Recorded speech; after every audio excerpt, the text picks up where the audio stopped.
Good day and good morning, and welcome back to the Dawntrail MSQ stream. We continue from level 96, almost 97. And, well, the plan is to continue.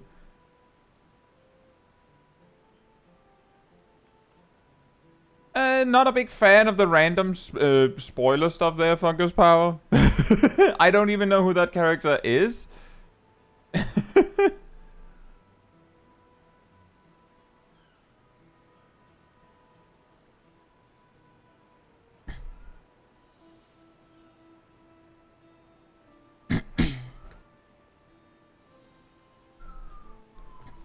But we'll be continuing from level 96, almost 97.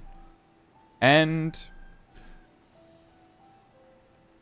when either we'll finish the stream by finishing the MSQ, or at some point in the stream, I'll decide whether I think I can make it in a 12 hour time span in total, or whether it's even possible for me to finish today.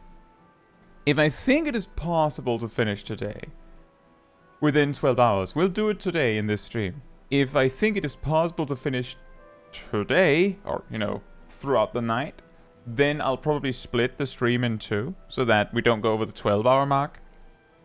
If neither is possible, we'll probably stop at a more reasonable time and finish tomorrow. Something like that. But that's the plan. I know how many quests there are left. I took a glance at a list, so I know what the quest names are, but most of them mean nothing to me. Like, I'm guessing this Sphene is someone we'll meet later. It's fine though, Fungus Power. See, that's the thing I've talked about with spoilers. I don't even know who that is. And maybe I'll meet the character in 5 hours and I'll have forgotten your message, so it didn't hurt anybody. So like there's a lot of nuance to spoilers, so don't worry. I just felt like I needed to make it clear so that it doesn't continue. With that said, hey Shaq, hey Fungus Power, hey Zav, hope you're all doing very well. Everyone's here? Good. This is it, my friends. We go to strike down Zoraal Ja and secure peace for Tuliolal. Calibrating. Tuliolal. Yes. We'll be passing through Shaloni, where there have been reports of enemy movement, so stay sharp. Then they just walk off without me.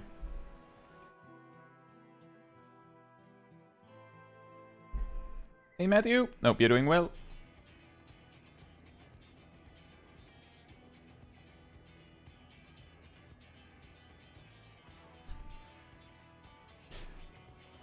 The Lance Guard had told me about them. They emerged from the dome in quick succession and took to looming overhead. They're just hanging. A display of force like the vessels in Tuliolal. Indeed, and while they haven't taken any aggressive actions, I want to see how things are in the area before moving on. We'll be passing a few settlements on the way to Shaloni Station. It's a perfect opportunity to look around. In that case, Caetsu and I know a few locals who can help. Then let's divide into two groups. Erenville, Alizé, and Caetsu will come with me to inquire with the locals. Meanwhile, the rest of you can go and inspect the dome. You nerds go and inspect the dome. Understood. Once everyone has finished, let us reconvene at Shaloni Station.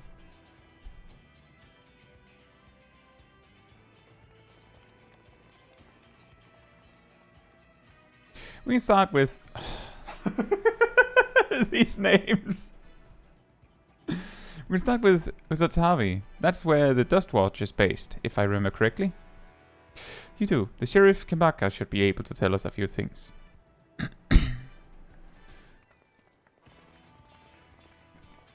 Is it me?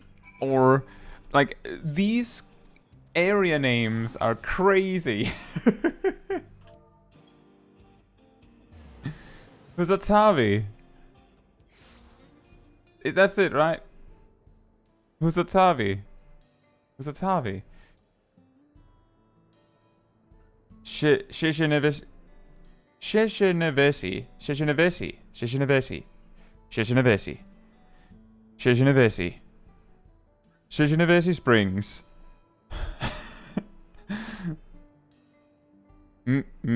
Maybe hits one. Maybe hits one.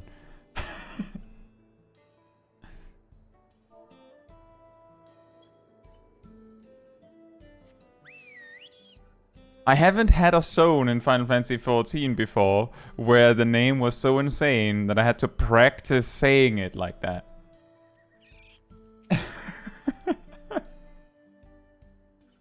Oh, it's you. It's you two. And I'll be Val Vuklamat as well. You're sheriff of the Dustwatch, yes? What's the situation here in Husatavi? Well, the enemy hasn't tried to pick a fight with us yet. The ships gave us a shock when they first appeared, but they've just been floating there, holding position. That said, I've received some unsettling reports from elsewhere. We've been investigating to the extent we can, but we're spread thin and haven't looked in on Shishinavesi Springs yet. Apparently, mechanical soldiers were seen in the vicinity. What? If this is true, then the people there are in danger. I worry about the other township as well. If the rest of you could head to the springs, I'll pay a visit to Merahetsuan. I'll accompany Erinville. See you all in the while. I was just about to say, why send Erinville alone? He can't do anything. Like, alright, I'll... calls on the link pearl. So guys, there are indeed also soldiers here. Can't do anything though. See you soon.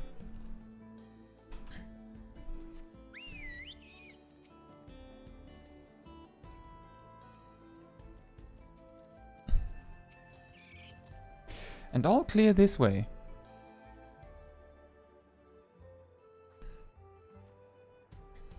The mechanical soldiers don't seem to be in the area.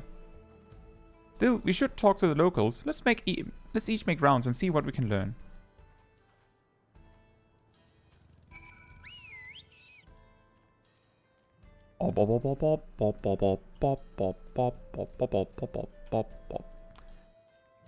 Hello? It's a railroad clerk. Oh, you're the one who helped us the other day. Ravlika and the others are out investigating, and they've confirmed that Nitovikwe is safe. It was after the train had begun its journey back here that the dome appeared. So those who were riding the train then are fine, but we don't know what's become of those who disembarked in Yasulani. What a mess, and just after we finished fixing the tracks.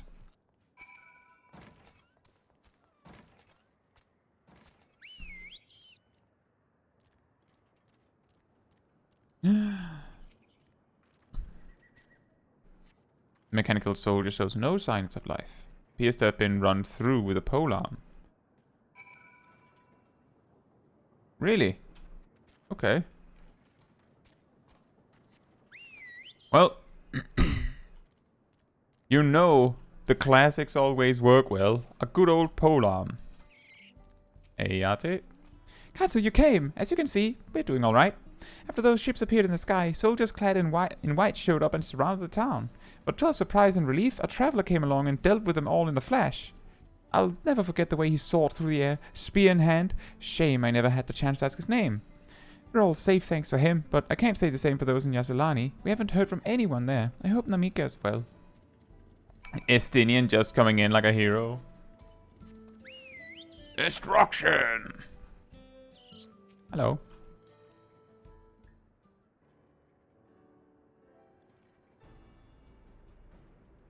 Wolves Den Pierre music.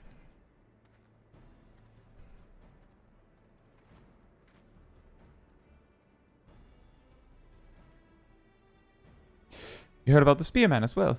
That couldn't be anyone else. What's this? Someone spreading more gossip about me? No. Easy go. You should probably switch from rubber bullets to actual bullets. Talk of how I saved the town travels fast. Haha. That's not to discount the help of my friend here, of course. We gave those machines a real beating. I thought you'd come sooner or later. Do you know what's happening? So you were indeed the one keeping the people safe. Thank you.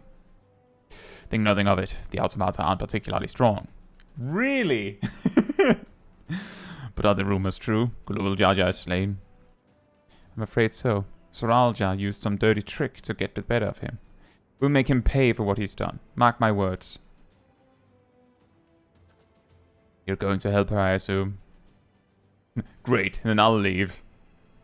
I see. With your contingent, you won't lack for strength. In which case, I will remain in Shalonia and keep an eye on things. That helps us more than you know. I'll send word to my brother before we send off. If you find yourself in trouble, don't hesitate to contact Kona. Kona? Brother? Wait a second, you're the Vow of Resolve! I am, and you're Sakova, right? I'll be counting on you to keep everyone here safe. Absolutely. If more of those hollow men show up, I'll send them packing. I'm the fastest gun in Shalonia, after all. Caetsu can attest to that. He stole maybe he just stole Auto Phoenix from Boja. He actually got all of the... the reason why his soldiers are so strong is because they're using lost actions. The blade slash he does, the like beam blast there, is actually lost slash. Glad to hear it. We leave Shalonia in your capable hands.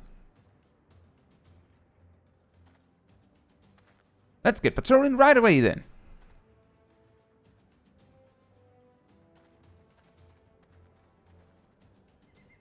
Stay safe out there and don't do anything reckless. I exclusively do things reckless. I'm a black mage. Wasted words, eh? Just do what comes naturally. Ah, he knew I was gonna say that.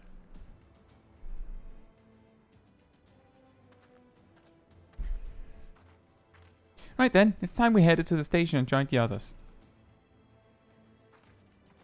Good morning, Angel. Hope you're doing well.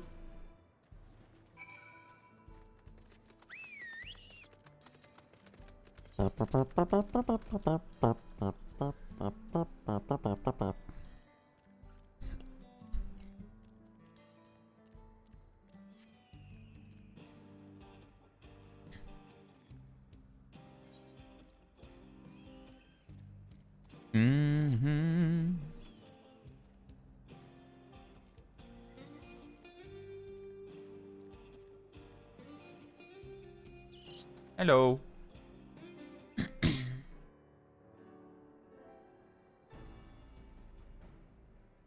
Thanks to Stinian, there were no casualties to speak of in Shalonia. The head Tharo was safe as well. At the very least, there were no sightings of soldiers there. Maybe they killed them themselves. What about the dome? Did you learn anything of note? It is composed of exceedingly high concentrations of lightning energy. What? The dome that spews lightning all around it and sparks is comprised of lightning energy? To even touch the barrier would prove fatal. When approaching it, we must exercise all caution. And how are we supposed to get inside? If Zoraal Ja and his army emerge from within, there ought to be an entrance. An entrance, you say? If so, we might have an inkling where one is. Oh yeah? These are the engineers of Jacques Zoraal Railing, which operates the train between Shalonia and Yassilani. When we went out to recover the train, we had ourselves a look at the dome through a telescope. It was then that we saw it, a large fortress-like structure that looked like it straddled the dome's edge. Straddled? You're telling us part of it is inside and part of it outside? That seemed to be the case, yes. While we only observed from afar, the soldiers were coming and going from it. From that, I'd say it serves as a passage between the outside world and whatever's inside. But as you'd expect, the area was heavily defended. It won't be easy to get near. Do you know what became of the passengers who went to Yassilani? Wuklamat's nursemaid was among them, a woman named Namikka. What? I'm afraid not. Only those passengers who headed back here are accounted for. I can say for a fact that everything was fine when we arrived in Yassilani. But when that big tremor struck not long after we left the station, I hit the emergency brakes and looked back, and all I could see was the dome.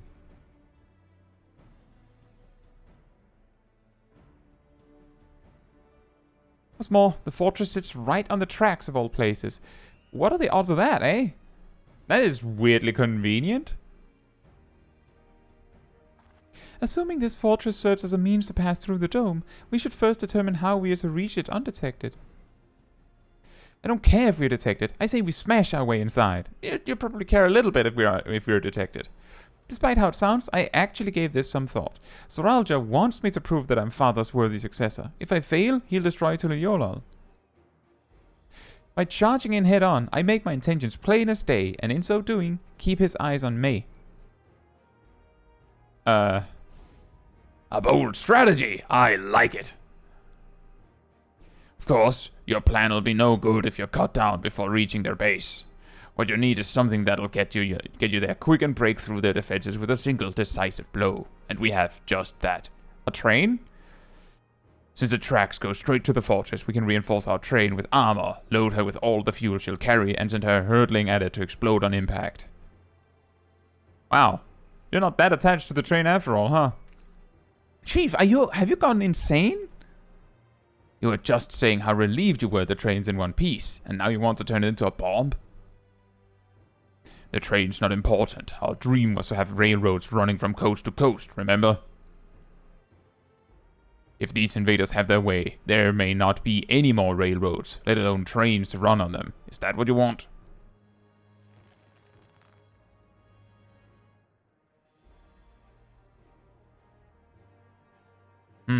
That leathery sound suggests that you're serious. It's a sacrifice we have to make.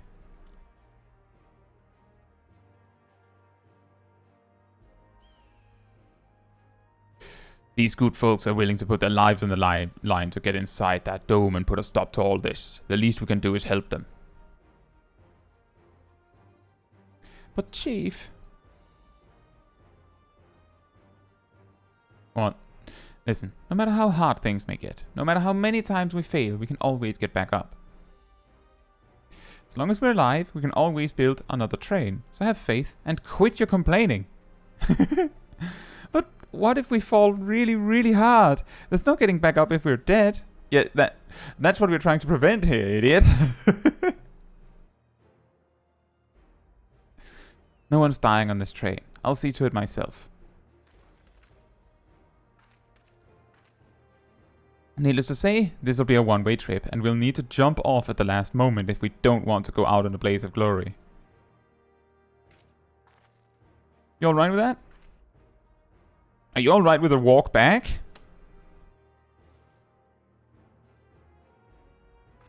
There's no changing her mind, is there? Just promise me you'll be careful out there, honey.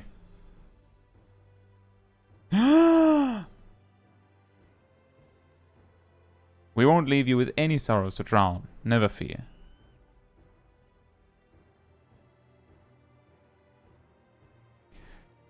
Seeing as I've never had a drink in my life, I certainly hope not.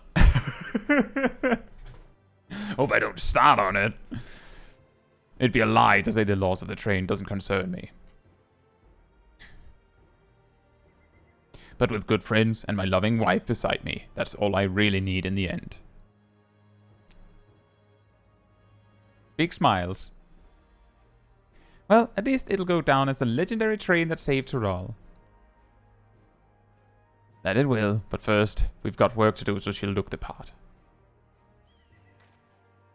I think it's really funny that we have basically exactly the trolley guys appear from the first, which suggests that the reflections are a lot more similar than we might think.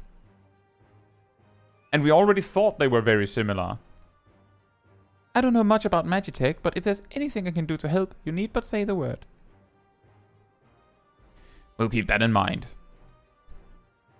If any of you are willing and able to lend a hand, there's work that needs doing over at the storehouse.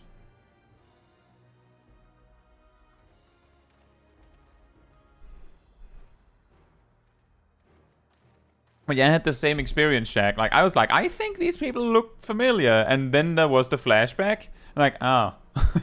Right. It seems we have a path forward. I believe this is a good time for me to return to Tuliyollal and inform Kuna of the situation. I should return as well. I have new investigations to pursue.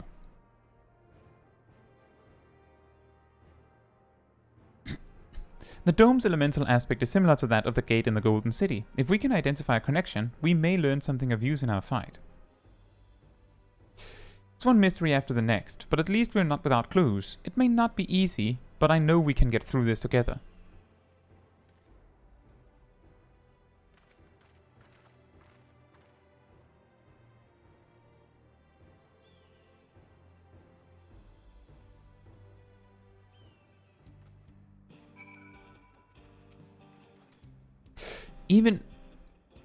Even only having just met them, I can see how important the train is to Namikka and the engineers. We can't let the sacrifice be for nothing. Level 97!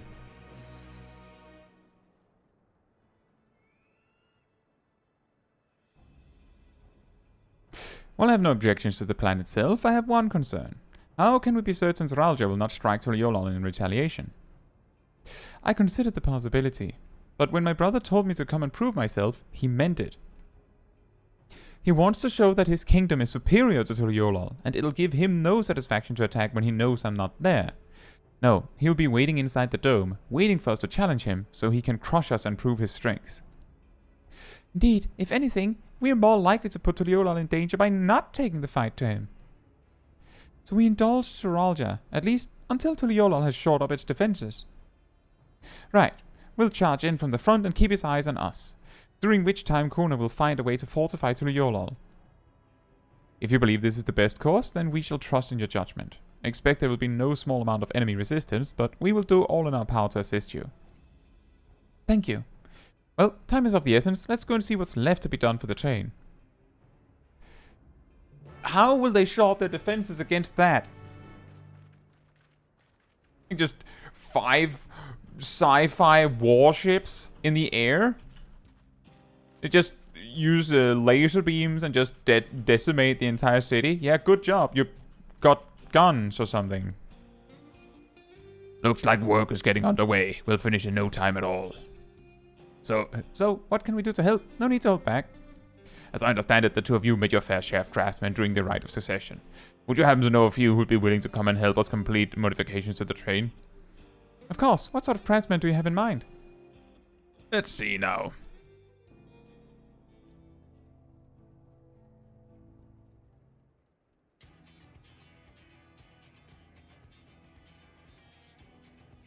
Perhaps my greatest concern is keeping the train safe from enemy attacks. Even with you all aboard to fend them off, it'd be over in an instant if they managed to get just one good hit on the ceruleum tanks.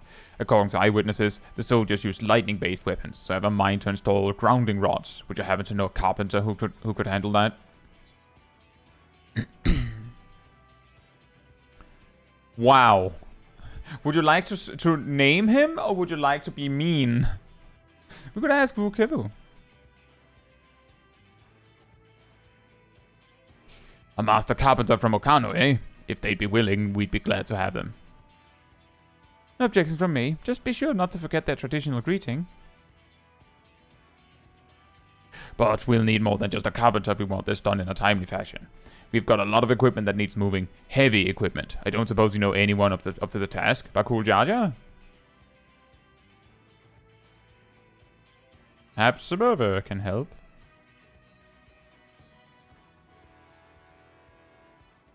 Suburba would be perfect. We'd be hard-pressed to find folks stronger than the Yokui. I'm sure he'd be willing to help.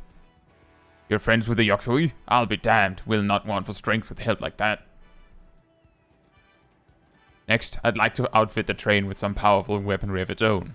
Like as not, the soldiers will be riding their flying vessels. We'll need countermeasures to deal with them. That's true. I for one can't use magic, nor am I handy with a firearm like my brother. Any ideas for ranged weapons we can use? I have a staff.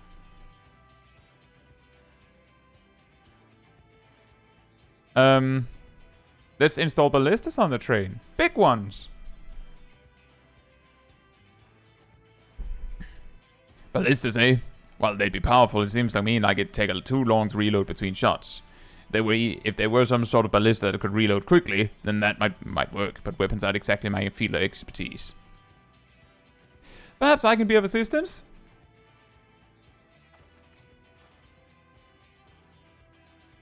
The Crystarium employed etheric cannons for its defenses, and I see no reason why the design cannot be adopted for your train. While I did not conceive them myself, I know their design. It should be possible to build them here, provided we have the requisite materials and skilled smiths. Now that sounds like something Fungitane can help with. What are the materials we need? Isn't he a goldsmith? The barrel can be fashioned from any metal, so long as it's highly conductive to ether. To power the cannon, we'll require fire-spectate crystals of the highest purity. Fire crystals, eh? Might be as the miners over at the springs can help with that. Then, if we could leave the crystals and smiths in everyone's hands, I shall get started drawing up the schematics. Right then, I'll secure the smiths.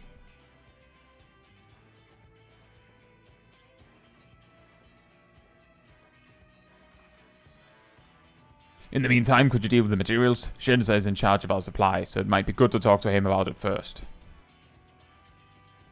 Well, I think we're set for a plan. Thanks for the consultation. Now, let's get this train dressed up and give her the proper farewells she deserves. Should we get her a dress? While we're at it, we could give her like a little dress. It'd be a big dress because it's a big train, but you know. The plan's coming together. To make good speed, I'm going to try and enlist some more help from among our friends back in Yogg-Turaal. I'll leave the materials in your care. I think I saw Shensa over to the southeast.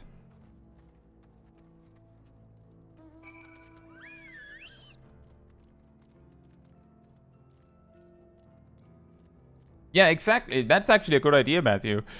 Give it a dress, paint it cherry pink. Also paint the train cherry pink. While we're at it. That should be enough lumber for the armor. What else do we need? Oh, sorry, I didn't see you there. What can I do for you? Wooden armor? Okay. Etheric cannons. Interesting. I have an idea where we can get the conductive metals. I'll take care of it. I'm not sure about the fire crystals, though. Might be best if you spoke directly with a miner. Can I leave that to you? I'm a miner! Great. You're friends with Iate, aren't you? One of the best miners around. If anyone can get you the crystals you're after, it's her. Do you need some fire crystals? Mayhaps. It's apparently the type of crystal I have the least of, but I have them. Like, I have them.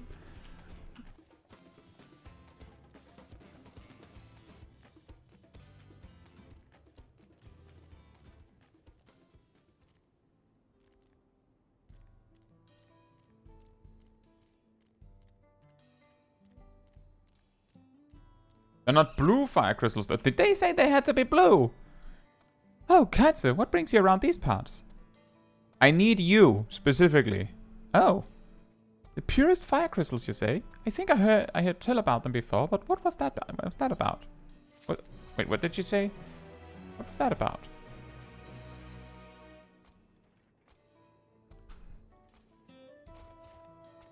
Now I remember. Zoraal Ananas.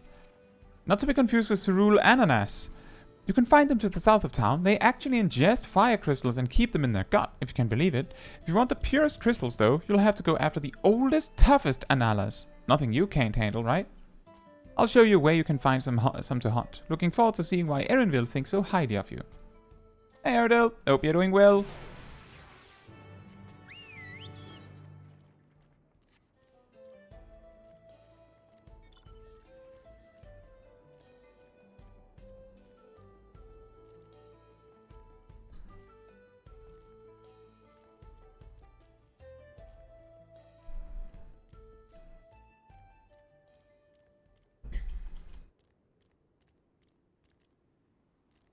That's a good point. Those are blue. I'd forgotten about them. There's quite a lot of fiery wildlife in these parts. We think it's due to the ceruleum, but no one can say for sure. Still, it's not often that you see the bigger, dominating sort, and that's what you need. What you'll have to do is hunt down a few of their kind, establish yourself as a threat that's known to draw out the leader. That's the spirit. While you're on the hunt, I'll keep watch nearby to make sure no hapless travelers come stumbling in. Okay.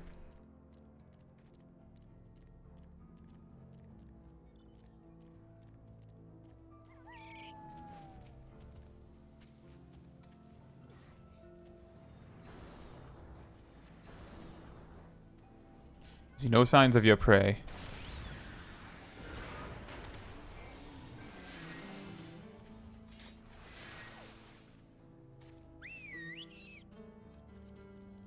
Yeah, I kind of had to click through that before I got hit. Said there was maybe some better lockdown south.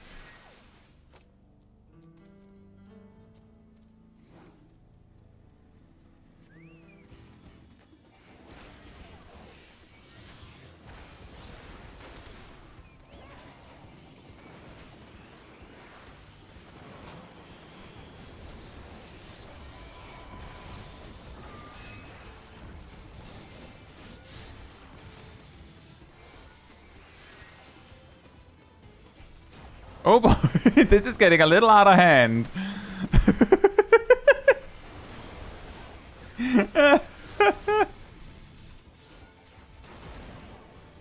Oh, a lot of us here.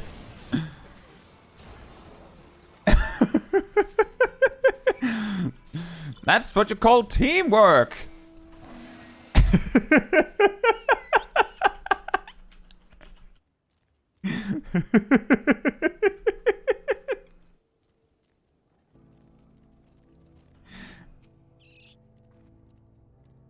Amazing! You dealt with the beast in no time at all. You need the crystals delivered to Shensa. I'll see that he gets it. Clear fire crystal. A fire crystal of the highest purity, taken from the belly of a beast. A beast. Just an arbitrary generalized a beast. These fire crystals are for the train, aren't they? I heard about your plans to enter the dome. I want to thank you for going to such lengths to stop these invaders. And though he'd grumble if he knew I was asking this, please take care of Eleneshpia. Anyway, I'd best be on my way, and you as well. In case you're going to meet her, I saw Wuglamat heading for the station.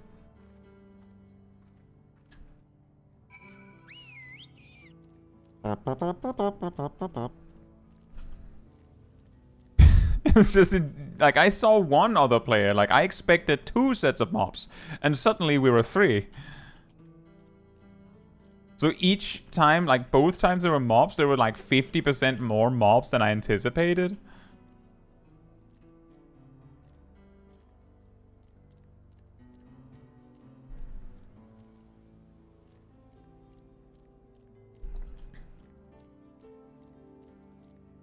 No, Palitender.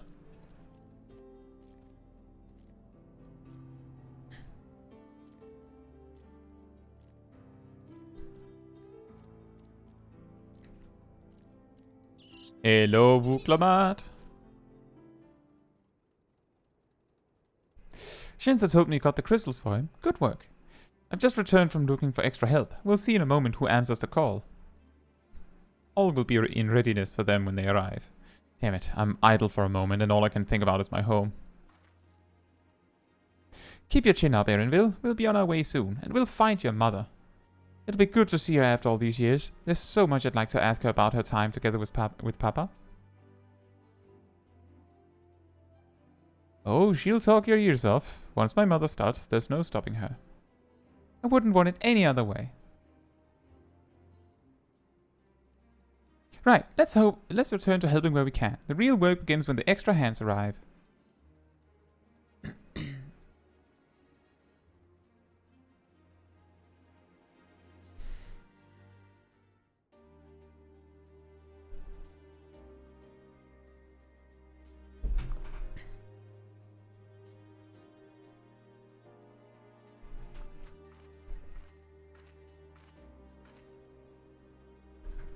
The Hanu always look like they've just said an amazing joke and they're waiting for you to laugh.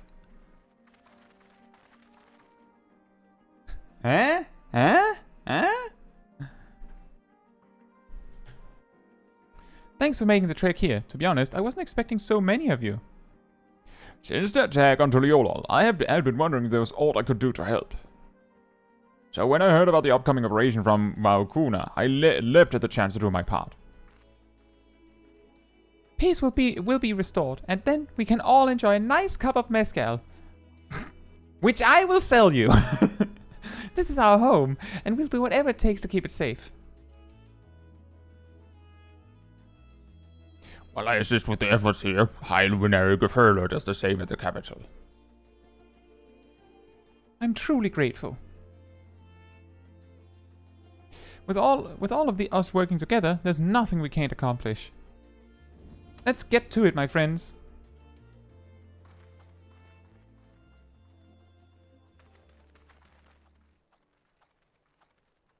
Also, by the way, 3 Warriors of Light, one of which uses fire magic, fighting actual fire elementals. Yes, let's get to it.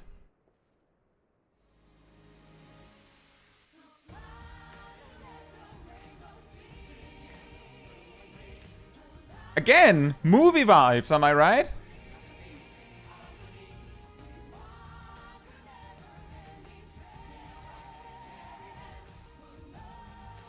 This is like the second movie where it's like a callback to the first movie. Remember how it ended? It was this amazing song?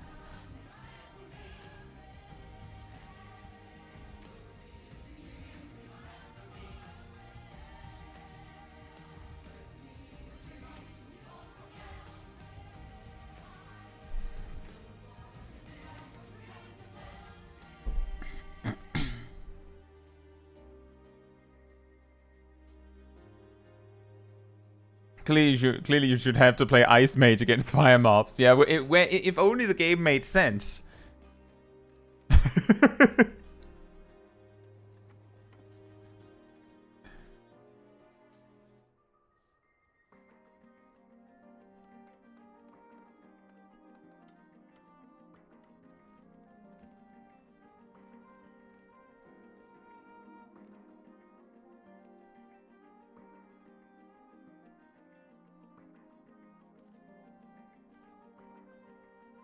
Imagine this, Shaq. Vanilla World of Warcraft. Oh, I want to be a fire mage. Molten Core says hello. All right, everyone. That'll do it. Put down your hammers. I say it's finished.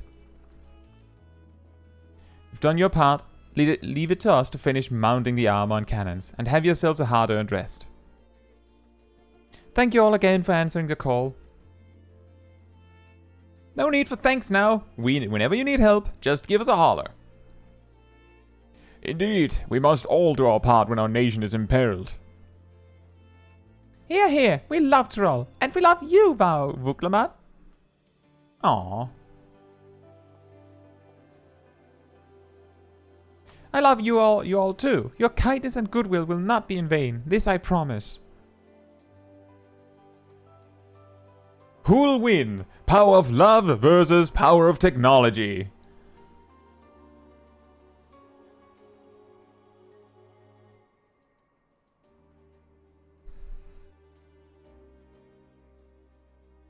Wow.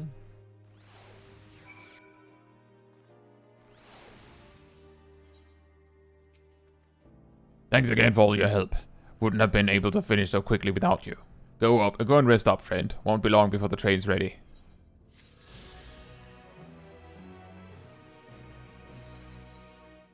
All aboard! From here on out, we won't stop working till the train's ready. If you have any preparations, now would be a good time to see them. To see to them. The boarding call will come before you know it. It's like he just disappears. It's now. Wait for the engineers just to finish working on the train? Yes, that is actually my specialty. Waiting.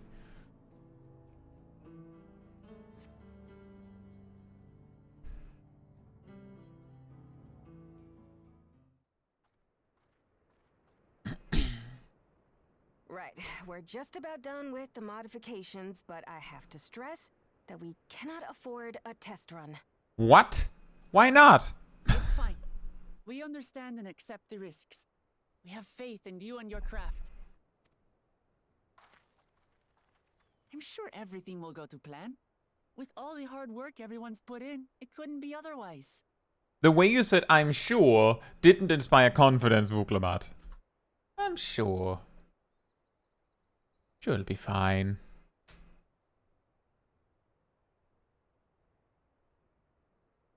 Could have chosen the word certain instead. That would probably have been better. Finished at last.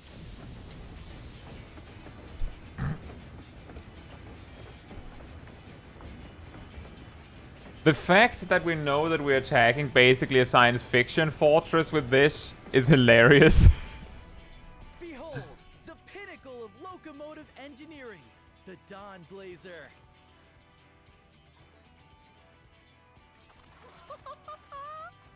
Amazing! There's something weird with the pacing of that scene. Yep, she's been fitted with wooden armor and a crystal grounding rod to mitigate the effects of lightning.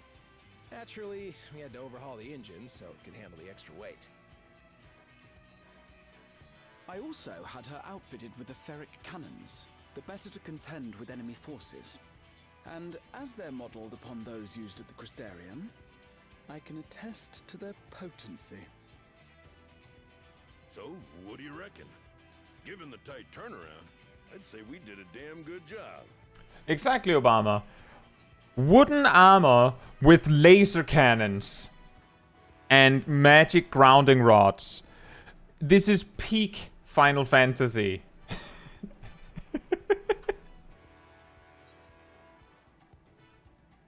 This is the toughest locomotive I've ever seen. I've seen one.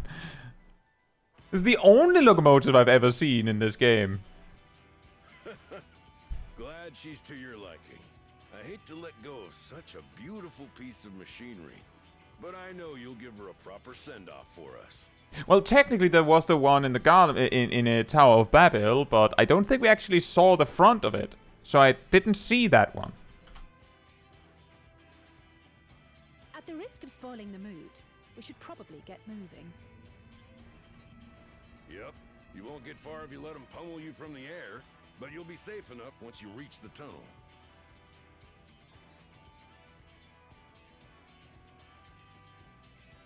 In that case, I will conceal the train with a spell once everyone is on board.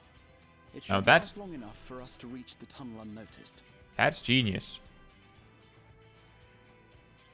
His signature invisibility spells. Right. So everyone, are we ready?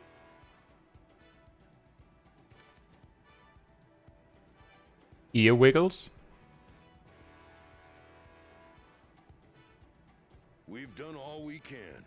Rest is up to you. I won't let you down.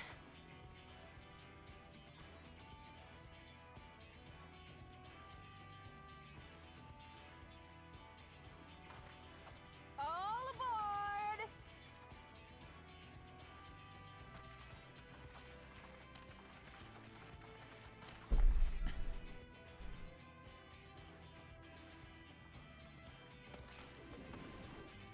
Vanish. He vanished the camera! No! Wait, God!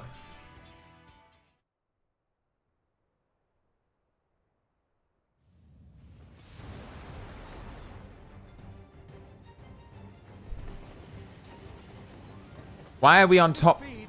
We should arrive at the dome in no time at all. I guess we can just as well be Before we're spotted, I expect. Stay alert. on top of it. This must be really windy.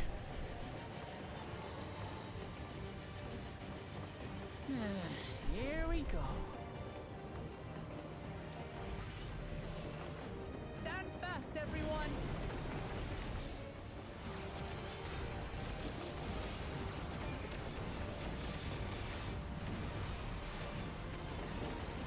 Are these stormtroopers? Why do they just keep shooting with it when it doesn't work? Are they expecting it to break suddenly? Nice. No, you don't. Why can't I do that? Why do I have to use the cannon?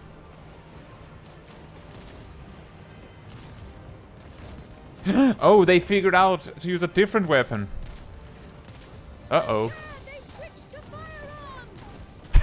As opposed to lightning arms. Uh-oh. Uh-oh. Uh-oh.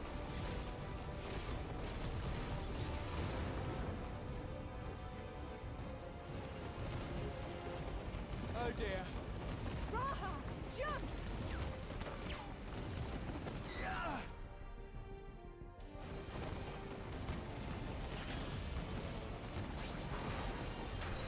Why?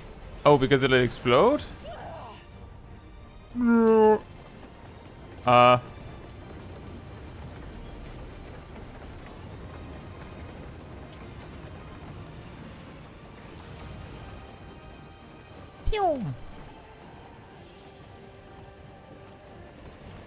It's me!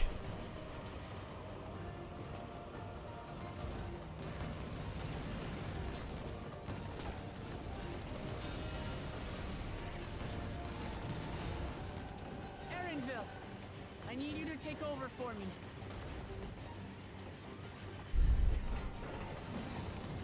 What are you going to do with your axe?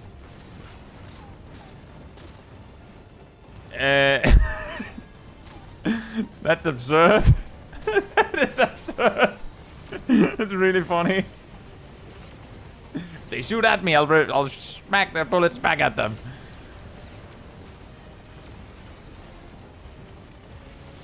But I was thinking, why didn't we have Erinville on the other cannon? He's one of the few that could make use of it.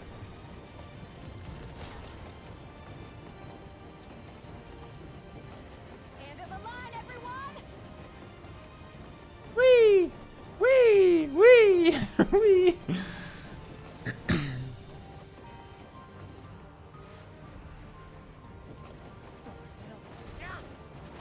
Dunk!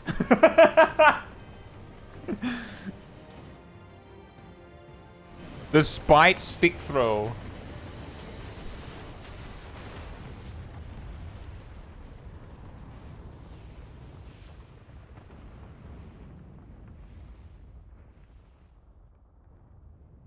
For some reason I was expecting that the dungeon would be like partly on the train. But I see what That was too close. I see why it wasn't. Because we already had a dungeon that started with like several minutes of on rails in water. Still alive, Erinville? Mostly.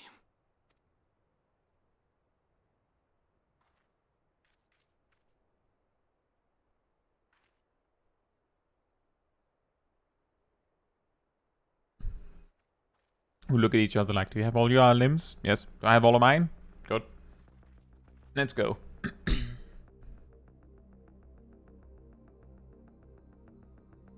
Boxes? At last, the enemy stronghold. We should hurry before they can regroup. A rebuild? Let's go and find out what's inside.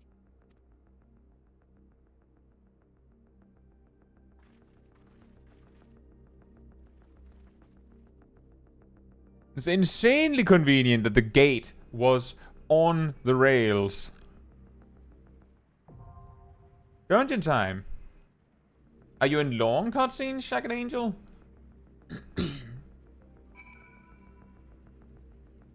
Wait, what roles do we have here? Either way. Who's what?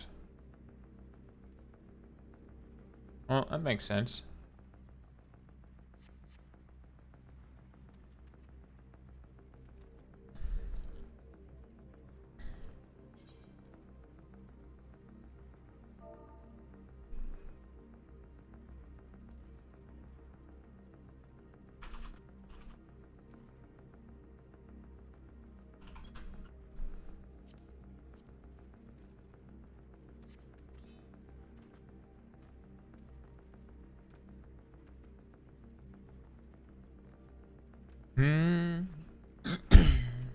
Oh, Angel, when you say I'm in the last zone, so I don't know, I'm like, are you watching the credits? Like, how long are we talking? Does it look like it's wrapping up anytime soon? Or are you thinking, it's probably gonna be 10 minutes?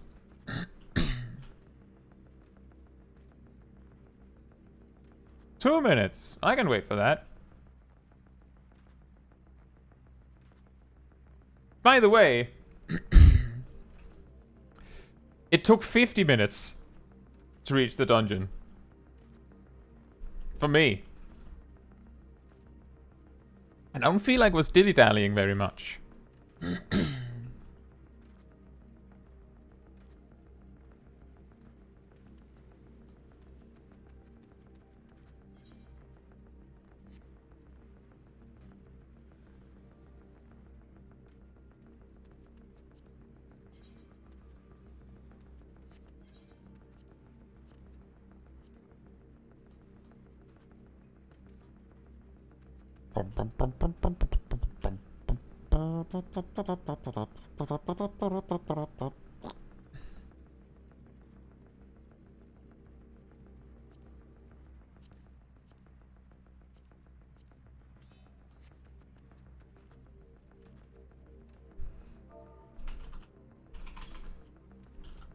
Seems like it'll be the three of us.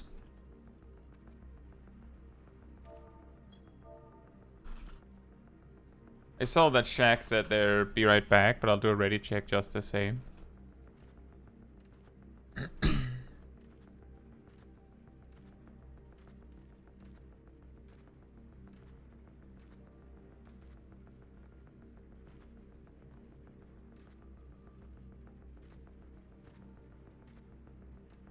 Just see how close the XP is, by the way. I reached level 97 like 2 quests ago, and then they go, oh, bam, 97.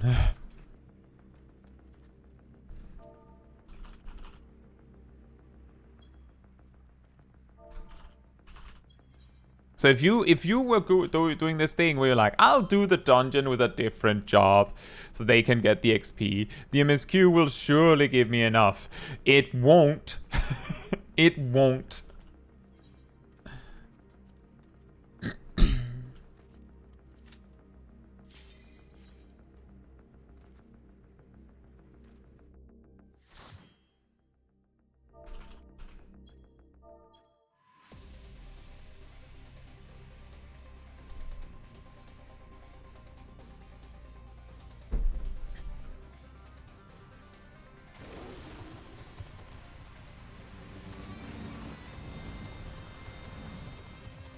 They have doggos! Bork? Borf?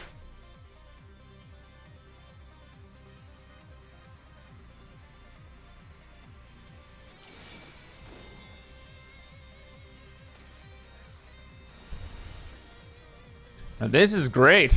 This is an awesome song.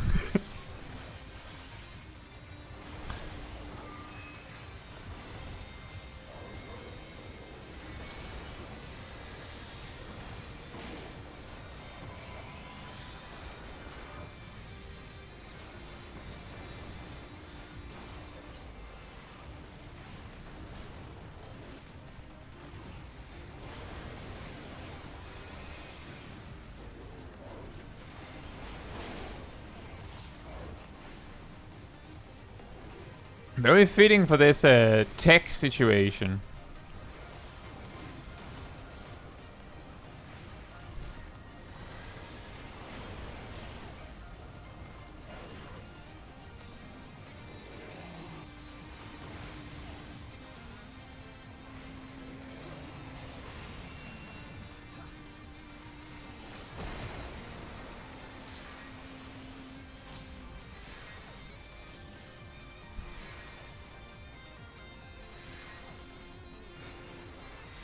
Ah! Oh, whoa.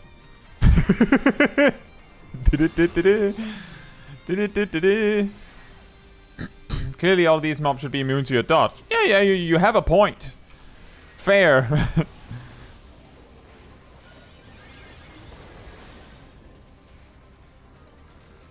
They really should.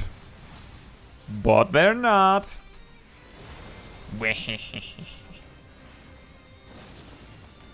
Bam!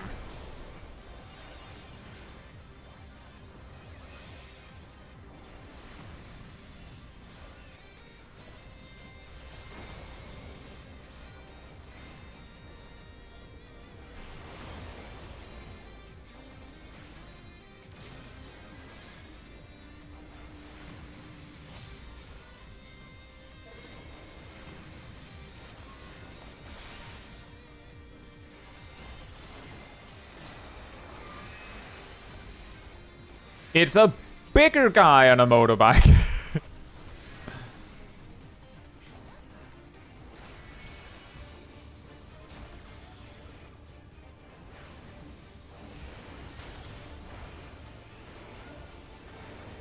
Electro Wave, which is a raid wide, of course. What? Oh, no.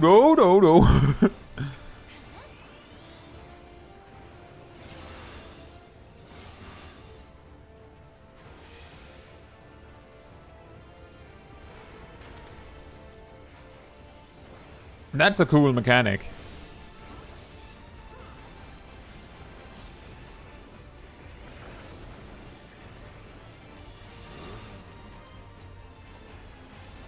Electrowave! Wabam!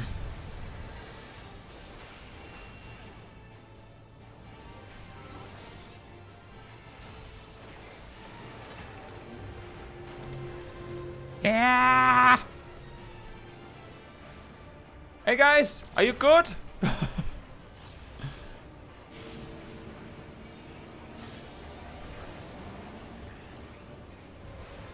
Alright, he's going the other way around.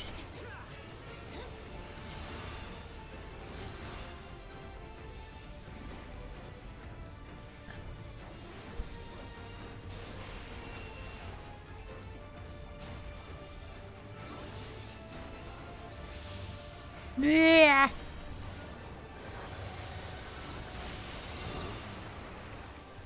Last moment adjustments are my specialty, as you can see.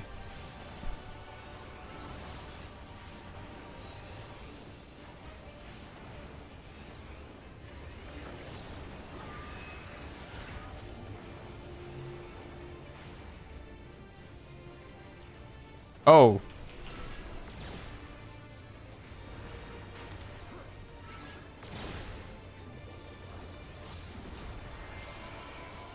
Did not mean to do that.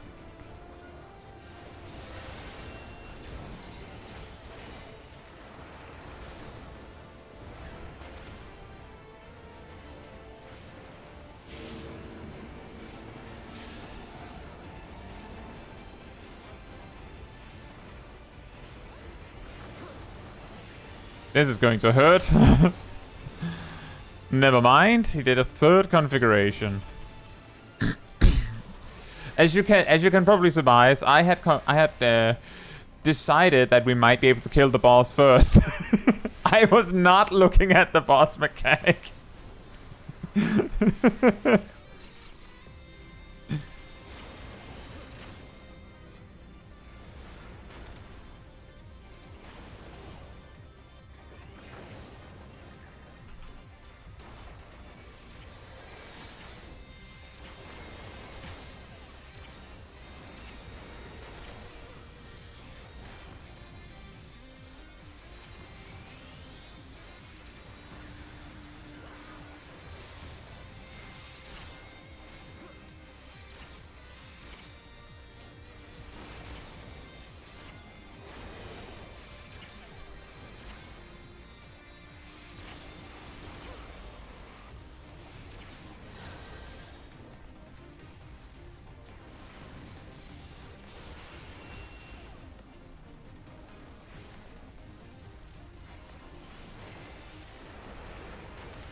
I'm getting better at switching into the single target at the end. Oh, that looks pretty. It's a nice bracelet.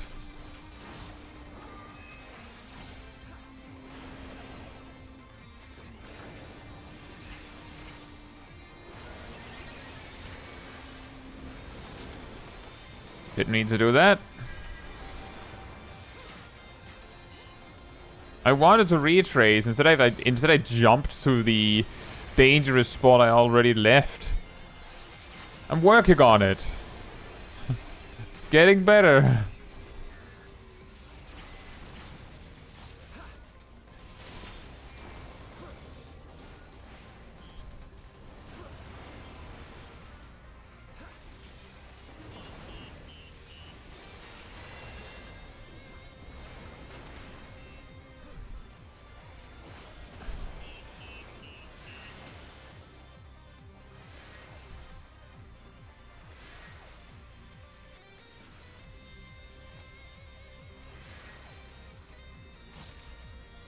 Wow!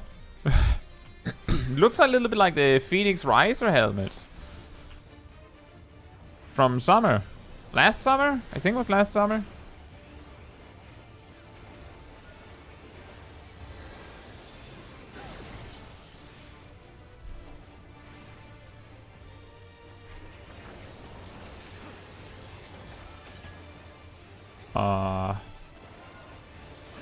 Bleh.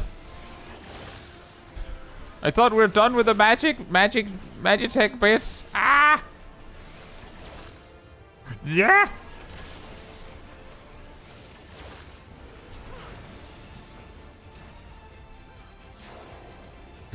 Electrofencing.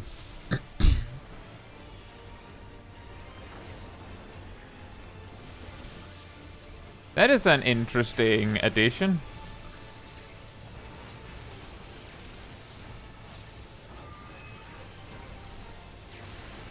Wow, this is that is actually a really cool mechanic. I really like that. It's a huge upgrade to like when the boss just spins and you just have to run. There's actually something there. It's really hard for a black mage. I wasn't planning for that. I hadn't scheduled that amount of movement, so there's no way I could do that.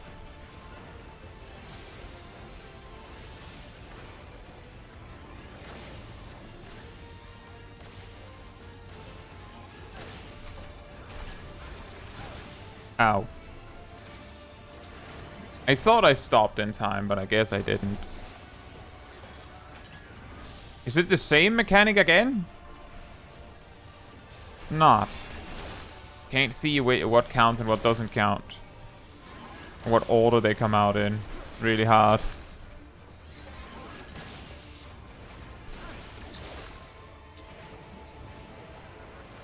Is this the first acceleration bomb? No. In a dungeon? No. I don't believe so. I mean, if you, that depends on whether you count the one from Bales' wall, which is like not really, but yet still kinda.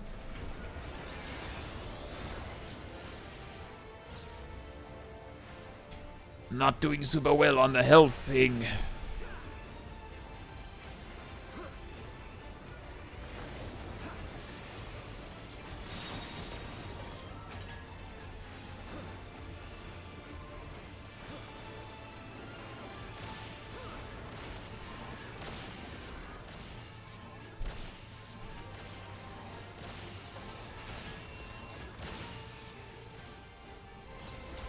We did it!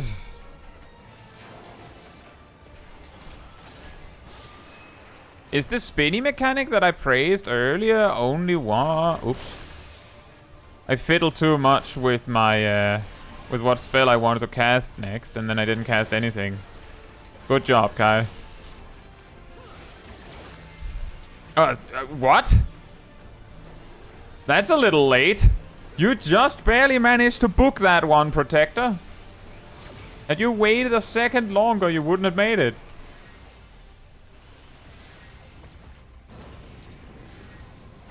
That was a lot of movement in a fight. In a fight. That would be a lot easier if it was playing a different job.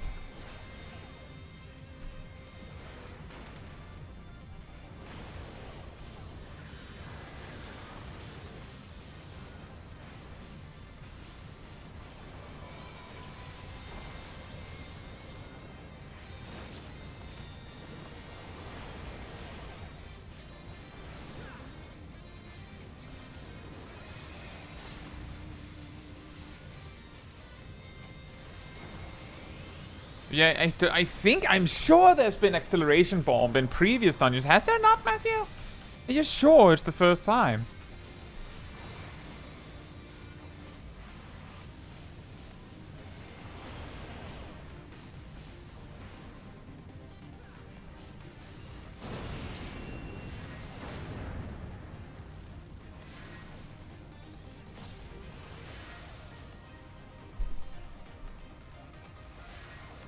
I just feel like it has to have not been the first time.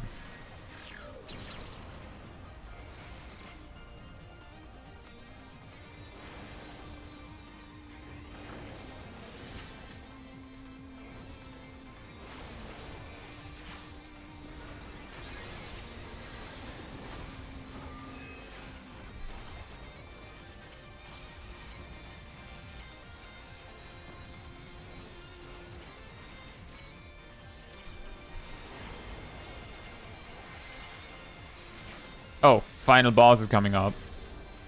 I also have Devilment, so, you know. Better make the whoops, most of it.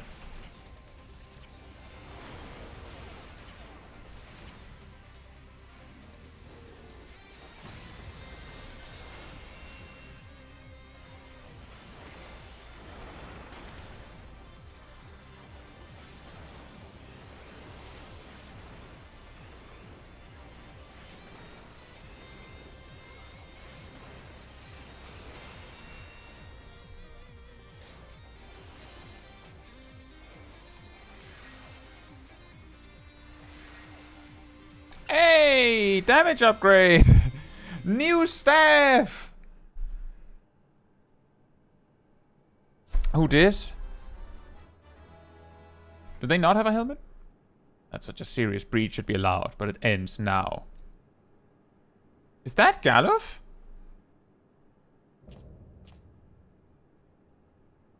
Xander the Snake Skinner.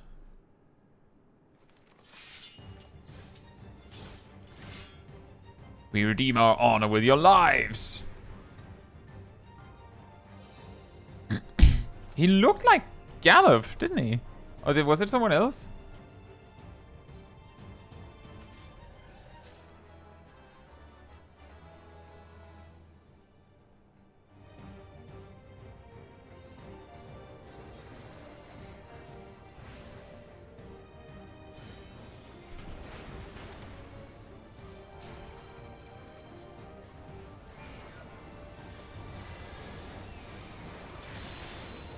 My ley lines aren't quite ready, so I'll just do a little freestyle here at the start.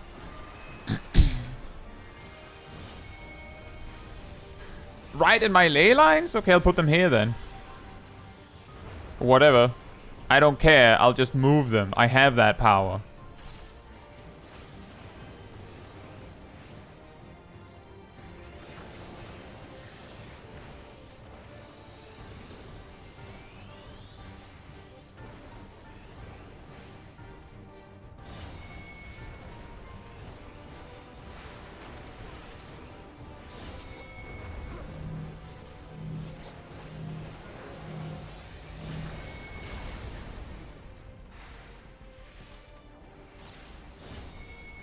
They call him Captain Super Spam.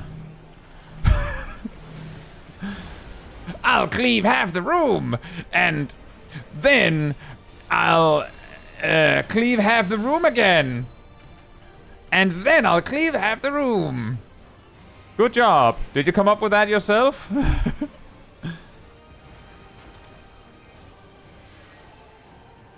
Huh?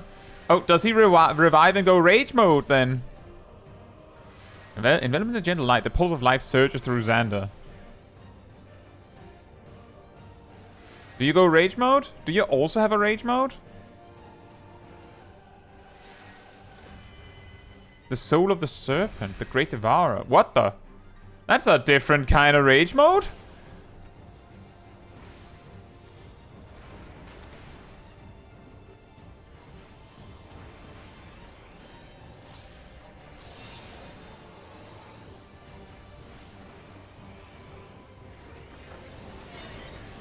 Ooh, huh?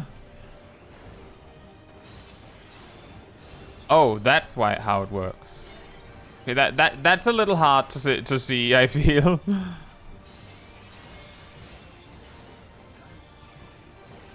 No, come back! You must die!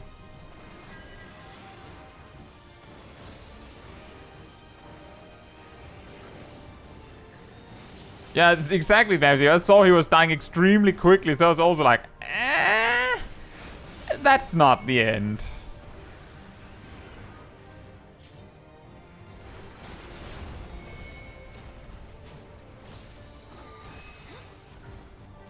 Oh. Oh no. Getting very confused here. Oh, right. Forgot. I didn't read it. I thought it was every time behind. Sorry.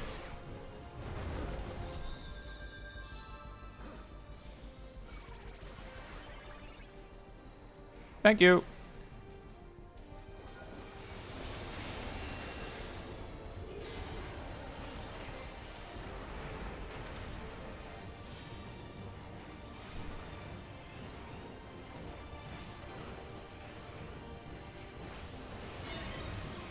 This again. Not very smart right now, as you can see.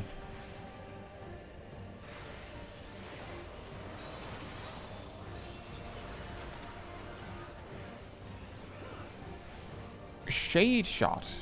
Is that just a tank bust, or does that also have like a like 2 follow-up things attached to it? Rear guard.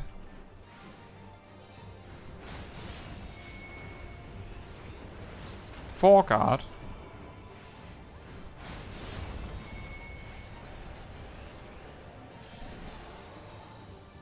Nice.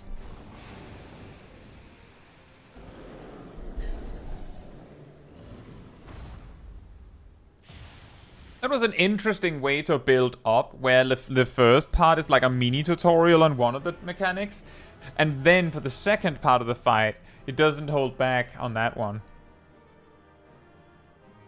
And he even says so. No more games.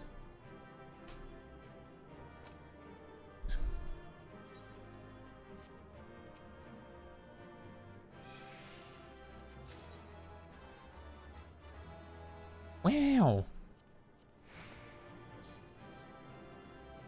It says a thing. It says pew. It's a pew. It go pew.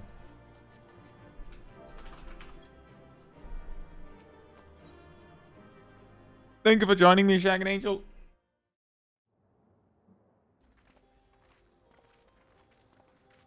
What greeted us was not the home that I had left behind. There was no mistaking we had reached Yassulani, and yet it was wholly unlike my memories.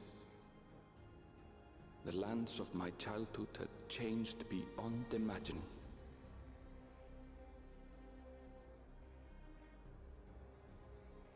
To where had I returned?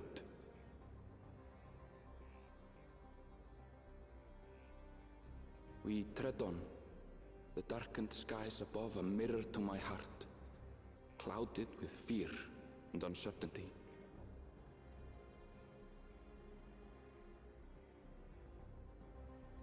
How bizarre. This cannot be Yassulani, can it?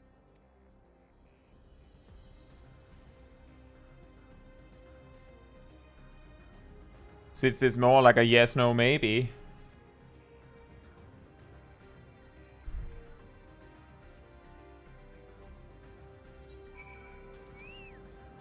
Okay, bye. I was prepared for something strange, but this? It's like another world. I don't understand.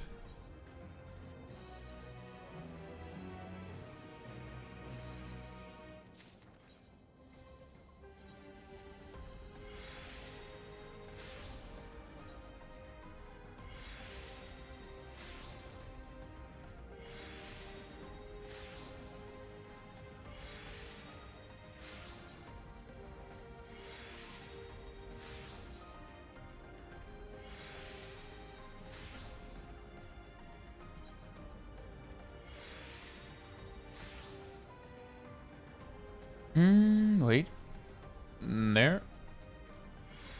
And there.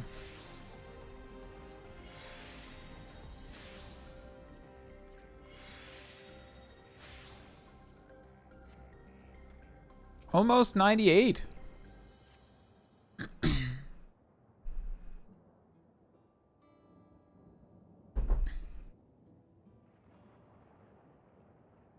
It doesn't make sense. That tower, was it always there?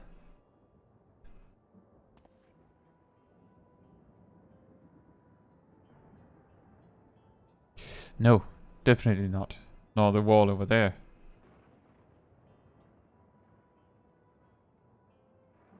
Hey, those look nice, Jack. The material is not something we use in Zoraal. It's closer to what we saw at the gates of the Golden City, or those mechanical soldiers. Such a massive structure couldn't possibly have been built in so short a time. And I'm inclined to assume we've been transported to another location. Or perhaps... Well, speculation will avail us not. We need to learn more before we can draw conclusions. Nodders. Let's take a look around then.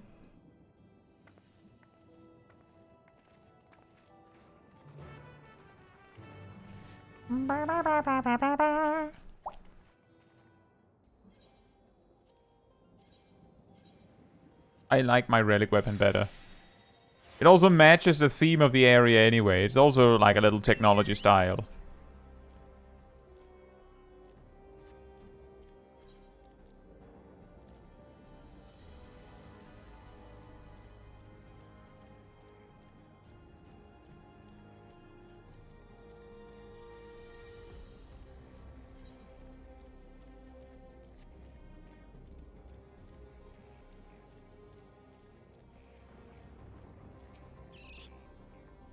That looks like a train station, doesn't it?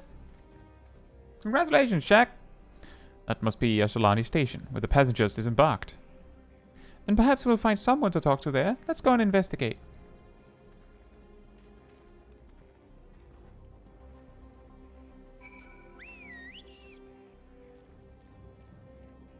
Dun, dun, dun, dun, dun, dun, dun, dun, dun, dun.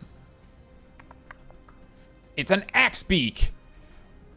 Its beak does not look like an axe. But okay.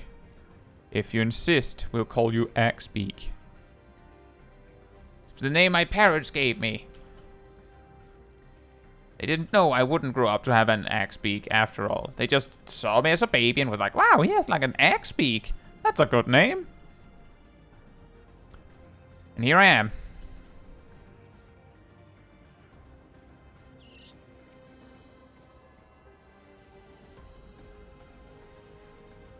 Was it I get a 98? One more polyglot and an upgraded addle? Wow. Pretty sure this is Yashalani Station.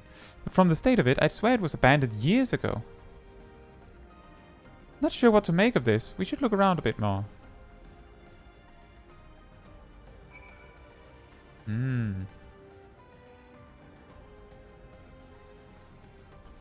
That is strange. A weirdly specific way to put it.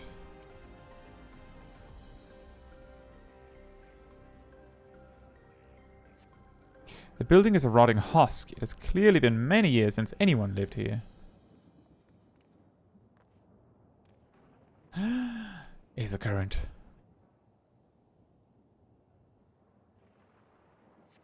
The tracks are heavily rusted. It would seem they haven't been tended to for a long while. See, the buildings could be like, yeah, no one has actually lived here for years. But the train tracks are like recent additions. So that is impossible. Maybe this dome was like, they like sped up time or something? In a weird way?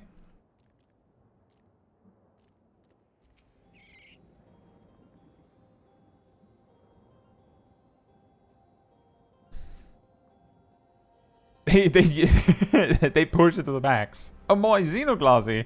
True. More slightly more stockpiling of xenoglossy. You find a train turntable. The thick layer of rust suggests it hasn't been used in years. A train turntable.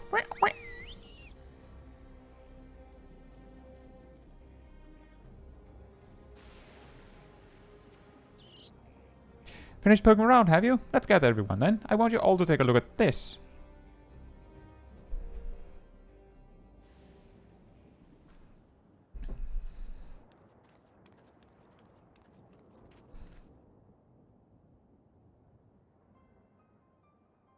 It's one of the mechanical soldiers, long since broken apparently. But it says presence confirms this is indeed Zoraal Ja's domain we're in.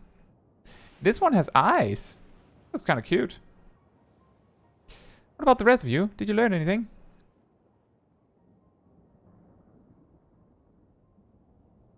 So all evidence suggests this is Yashalani Station. Aye, and I've no doubt we're in Yashalani, but I don't understand why these buildings are so run down. They were completed barely a year ago. Yeah, okay, then we have the answer to that. For new structures to deteriorate and enormous ones to appear in a flash, if I didn't know better, I'd say time flows differently here. Is such a thing even possible? We've encountered this phenomenon before, as it so happens.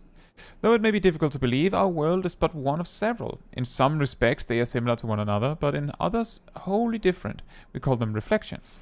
Simply put, the rift between dimensions causes time to flow at a different pace in each world. While hours pass in one, years may have come and gone in another. But if this is Yassolani, then we should still be in the source. The flow of time should be synchronized. Or what? I'm not sure I follow all this talk of reflections and dimensions. But if Erinville says this is Yassolani, then it must be. Your village is a little further along, right?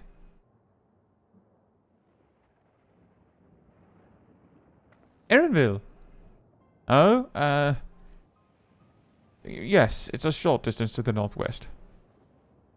Let's head there next then. Rather than talk theory, it's always better to confirm things first.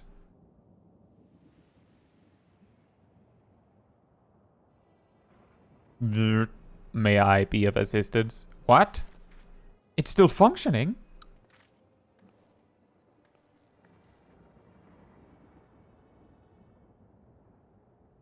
Doesn't seem to be hostile, at least. Perhaps we can ask it some questions.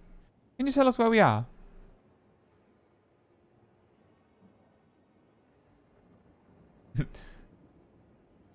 Unable to confirm credentials. Please present citizen identification. Unable to confirm credentials. Confirms. Seems it's broken after all. Too strange by half. Let's leave it be and get going. Okay. Are those lightning rods?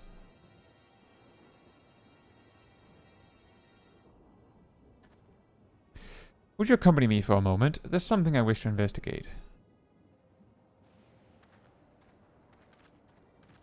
I guess this is a reflection where there was too much lightning and then they just decided to roll with it. Like, well, I mean, we could use this and then suddenly they had infinite power. Like, they solved electricity. You have infinite electricity because it's in the air. And suddenly they hypercharged into future tech. Look there. The lightning appears to be drawn to those pole-shaped structures over yonder. The design suggests there's some manner of lightning rod. Let's go and take a closer look.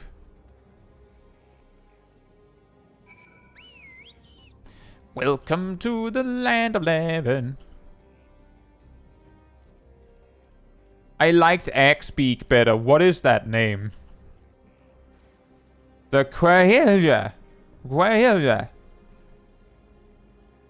You like a few consonants to go with all those vocals there. This material appears to be the same as that used in the mechanical soldiers and warships. On close inspection, it appears to bear fine etchings, rather reminiscent of arcane runes, these. I suspect they're not merely decorative. I would posit it's used to harness lightning as a source of energy. Quite impressive technology. I'll share this observation with your Stola. For blessing, the dome doesn't appear to interfere with link pearls. Thanks for accompanying me. Let's head to the village and find the others.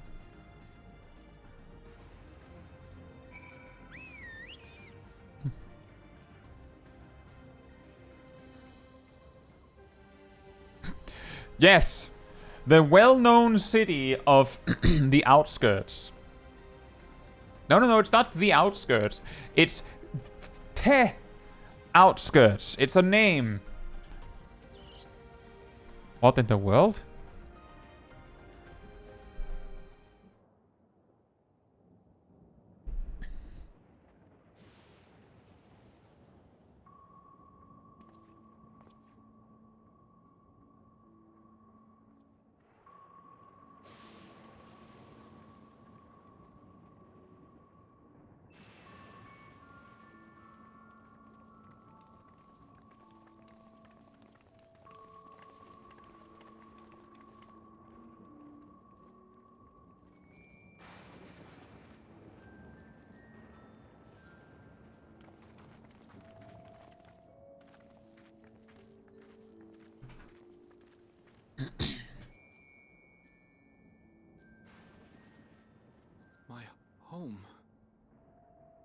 Village in ruins. But why? What happened here?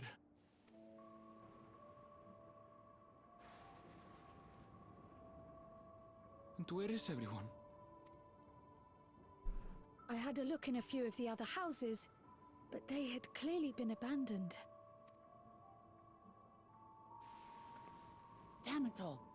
None of this makes sense. Excuse me? Are you looking for someone? We saw her earlier.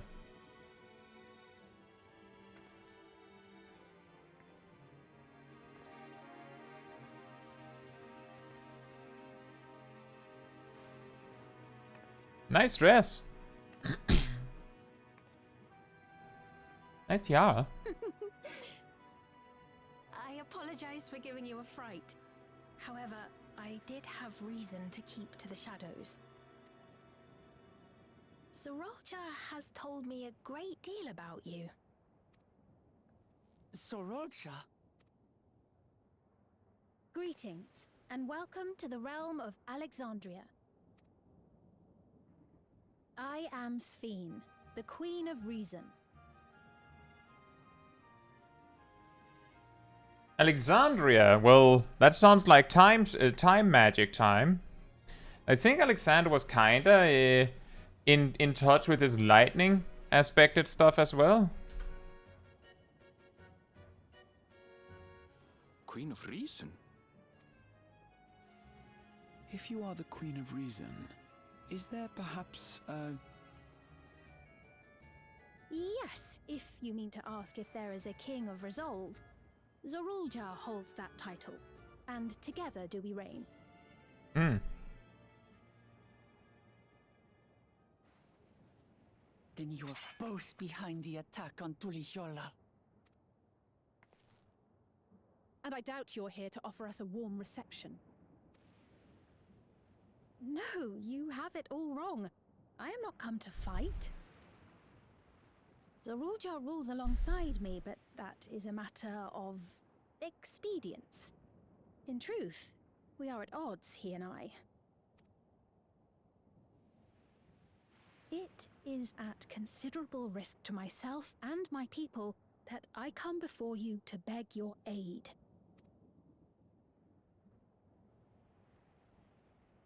Our aid? I'll admit I cannot imagine King Zoraal Ja is keen to share and share alike. But if what you say is true, you're still the queen.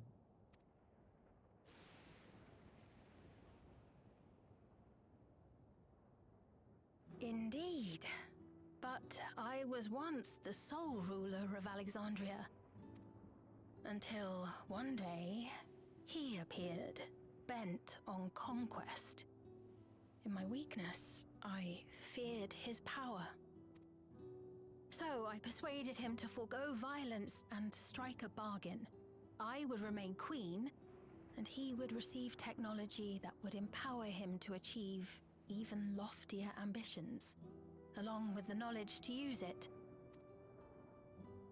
A gamble, to be sure, but if it might spare my people...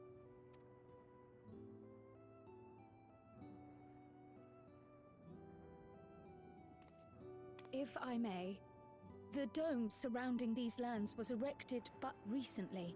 How is it he was able to not only invade, but instate a new system of leadership in a mere matter of days?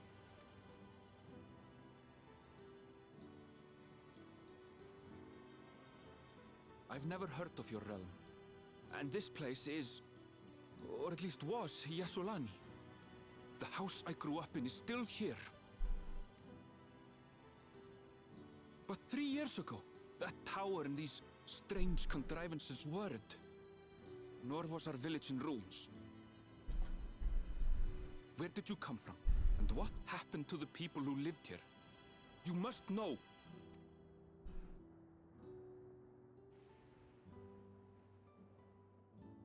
I realize how confusing this all must be. Truth be told, I don't fully understand it myself. What I can say is that one day, people from your Tuliolol suddenly appeared here in Alexandria. Or perhaps it was we who found ourselves in Tuliolol. Until but recently, we were completely unaware of events taking place beyond the barrier surrounding our realm. Does this not remind you of the Crystal Tower? How after the 8th Umbral Calamity, we devised a means to transport the Spire across time and space from the source unto the First. Granted, this is on a much larger scale, if that is indeed what has happened. Not only the people and structures, but also the surrounding environment. Regardless, the people of Lakeland perceived the arrival of the Crystal Tower much as the Queen describes her own experience. Sudden and inexplicable. Well then, you appear to have a better grasp of our circumstances than we do. Indeed, more than I dared hope. In which case, a closer examination of the effects of this phenomenon may afford us more insights. Allow me to take you to the outskirts. Ah! That specific aetherite? Is it actually the outskirts, or is it a place called the outskirts? A number of the Shatona live there as well. Perhaps your acquaintances are among them. Hold on. If we accept, there's no guarantee we're not walking into a trap. But if we're to defeat Zoraal Ja, we need to understand how he grew so strong. Besides...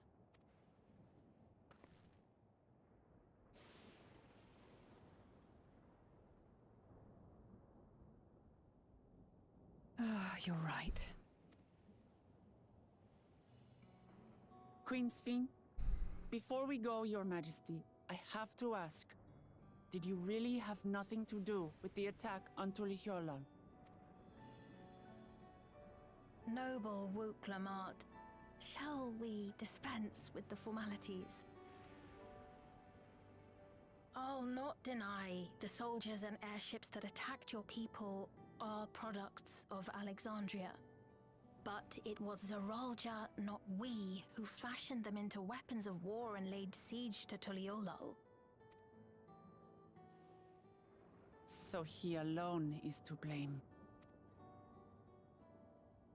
No, I may not have prosecuted this war, but I nevertheless bear responsibility for it. Perhaps. I know next to nothing about you, let alone what you've been through. So by all means, show us around. I think we'll learn a lot from meeting your people.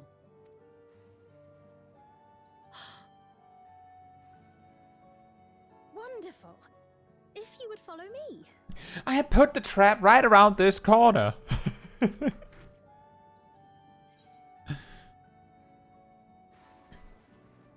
Isn't it a bit little odd for the queen to be walking around about on her lonesome?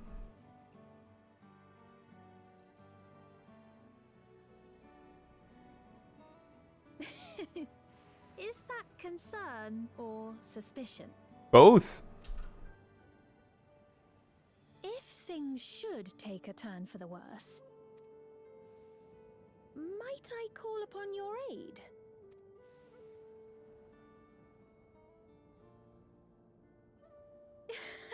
I jest, of course, but you do strike me as the most capable here.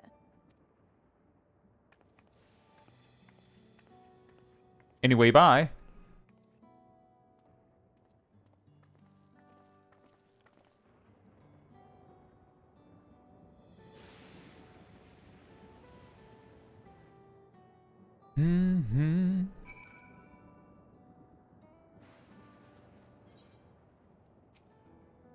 I think it goes without saying, but we're not going to trust her just like that, right? Any way you look at it, a mysterious girl who appears out of nowhere proclaiming herself a queen is suspicious. Yeah, I guess. Put it like that. We have acquired that. I guess it would look even weirder if it extended to the left. It would. It would look weirder. But for some reason I expected it to like just, you know, expand Like, so that one is in the center, and one is on the left, and one is on the right. Well, having established that we should be wary, we could use more information. So let's head to this place, the outskirts, and see what we can learn. Perhaps about Sphene as well.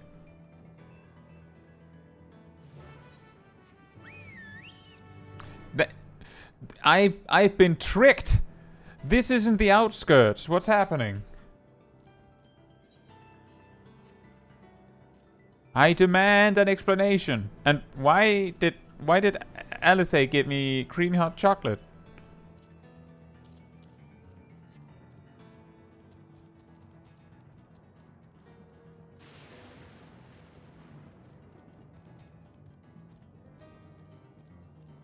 Bolt Hound. I trust you have similar farming facilities in Zoraal. They're completely different from ours. I've got no idea what all those machines do. We've settled on this approach after some trial and error. The Zorali have their own methods of farming, which they wanted to continue employing. But the environment makes it challenging. There's too much rain and not enough light. Thankfully, the use of electrope has allowed us to fortify the buildings here, as well as provide what nature cannot. Electro what? Electrope. It's a material we use for myriad devices and applications. A topic for another time, perhaps. If you'd follow me, we're nearly to the outskirts.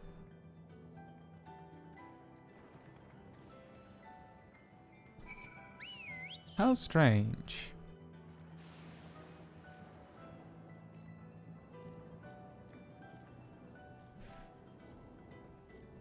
Electrope strike.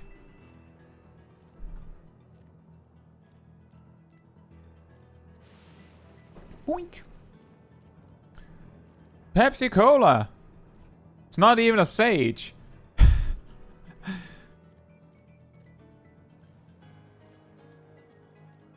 Maybe they actually meant Pepsi Scholar.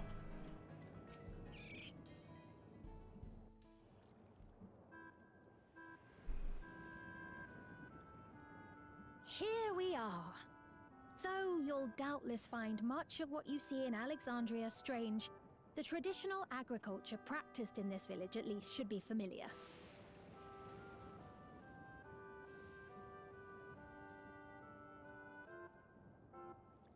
That's a weird tree.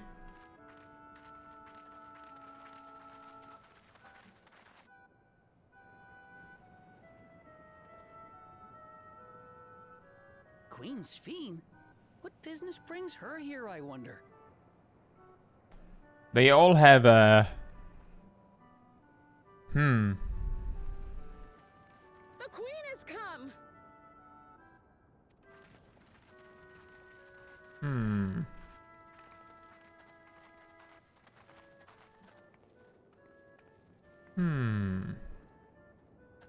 look well, Paquine. Why does the queen not wear one of those?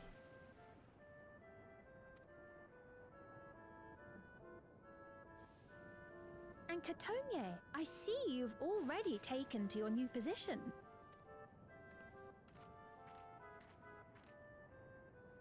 When she introduced herself as queen, I was expecting someone colder. Honestly, she reminds me of you, Namachi. Me? It's only natural for a ruler to love her people. And I should like to know them as best I can, even the most trifling details. The more you come to know them, the more you grow to love them. Who they are and what they've built. That's it. Beautifully put.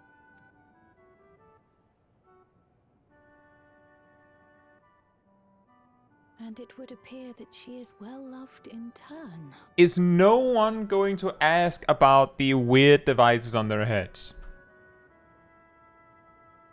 No one. Your Majesty, you honor us with your presence. And who are these fine people?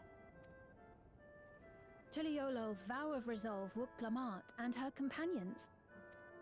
They come from beyond the barrier, but you needn't worry. They are good people and are to be treated as my honored guests. the rumors of a link to the outside are true, then Rook Lamont is still so young. Where are my manners? I am Popone, a leader of sorts of the people living out here. Popone? That has a Tonawautan ring to it. Right you are. I take it you hail from this region as well? Teshpiani, perhaps? Yes, I do.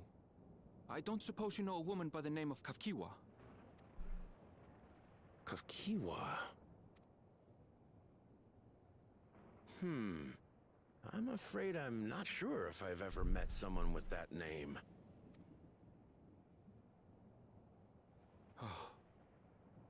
Mother isn't here. But it's a relief to know at least some of the people of Yasulani are alive and well. Your mother, you say? Now that you mention it, I do see the resemblance. You know my mother? I do. Yes. Then tell me, please, where is she?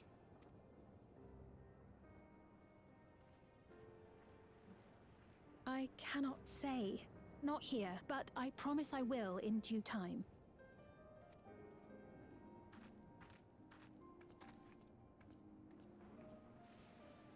I have a question, Pepone. Do you recall what happened the day the dome first appeared? The barrier? Well, I remember fixing a shelf that had collapsed after a terrible earthquake. Then the ground began to tremble. There was a brilliant flash of light, and then... Forgive me, my recollection of it all is rather poor. How long was it ago? You needn't push yourself, Popone. After 30 years, no one could blame you for not remembering. And there you have it. Dome appears, 30 years pass in an instant. 30 years? As in 30 years in the past? Absurd though it may sound, there is no doubt in my mind the events that led to the joining of our lands occurred 30 years ago. Which is not to say I understand why our perceptions of the intervening time are so radically different. We only just became aware of the discrepancy when Zoraal Ja's military base was completed, and we were at last able to venture beyond the barrier.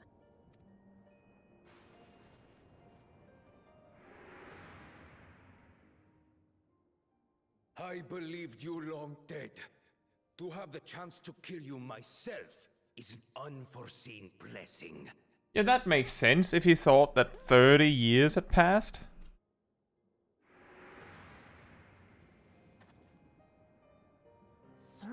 Years. Little wonder Zoraal Ja assumed our father had already passed away. You know, he had 30 years to just get good, and he still didn't get gooder than his father without cheating. Seriously. It's not unlike how time passes differently in the First and the Source. The fluctuating space of the rift between them disrupting temporal equivalence. Perhaps the same holds true here, and time flowed faster within the dome.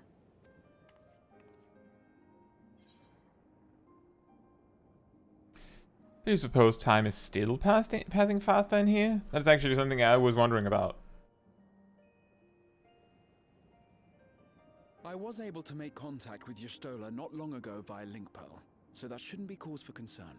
That would have been strange. You're talking with each other across time and space. Would that mean that Gra would sound like he is a chipmunk and Y'shtola sounds like she's like a giant?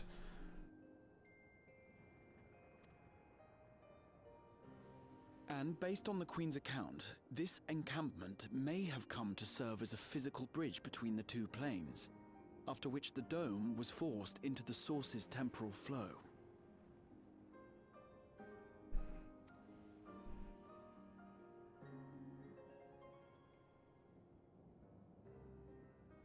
If we're to be certain of anything, we need more information. Sphene, would it be all right if we had a look around and spoke with the townspeople? By all means.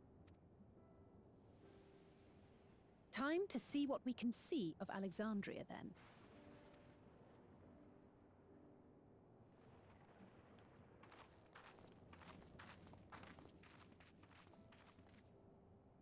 And its people. I may yet find familiar faces among the Ni survivors Shin from Bang. Yasulani. Sorry? Don't know what that means.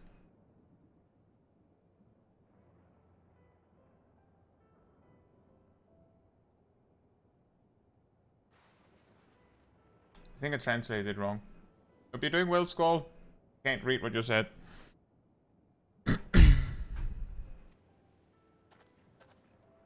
Even if I don't understand the half of it, I would learn more of this place before we confront Zoraal Ja.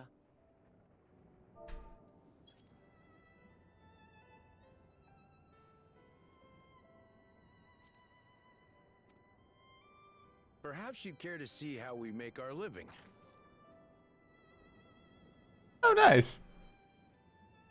Well, that would be awesome, Shaq.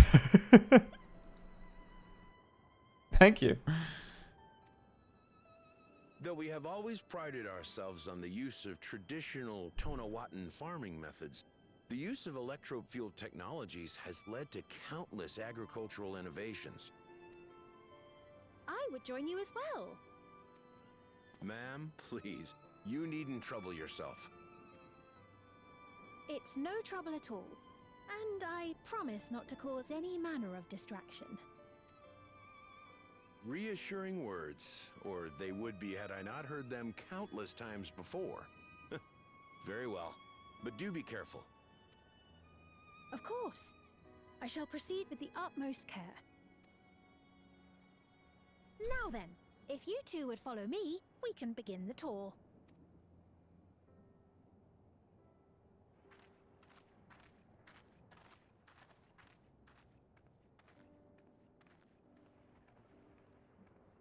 I can't say that I trust her yet, but I trust that her affection for these people is genuine.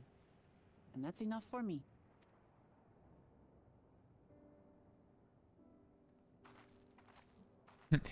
Hey, yo, are you coming or what?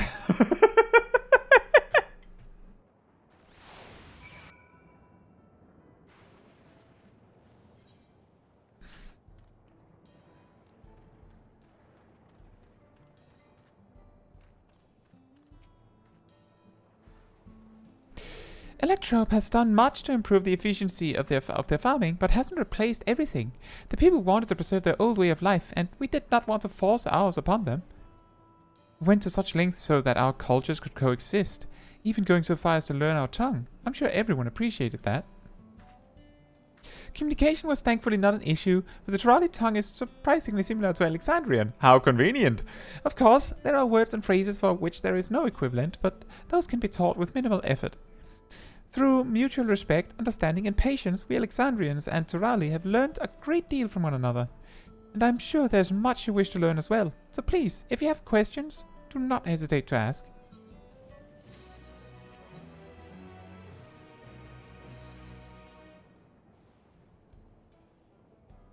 Rather than bore you with lengthy explanations, let us head back to the farm we passed earlier. UPS Halo, it is called. We can speak with one of the farmers when we arrive. I'm shocked that you had no issue learning all these words, Sphene. I guess we're off to UPS Halo.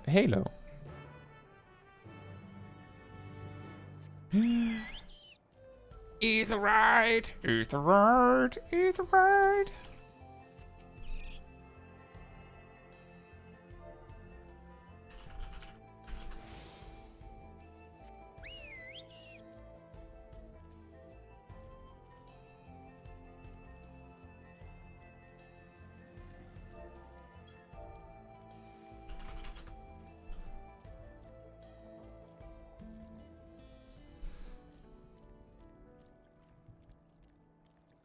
UPS Halo.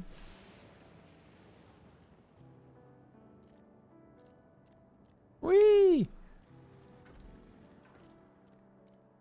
me just jump on the elect.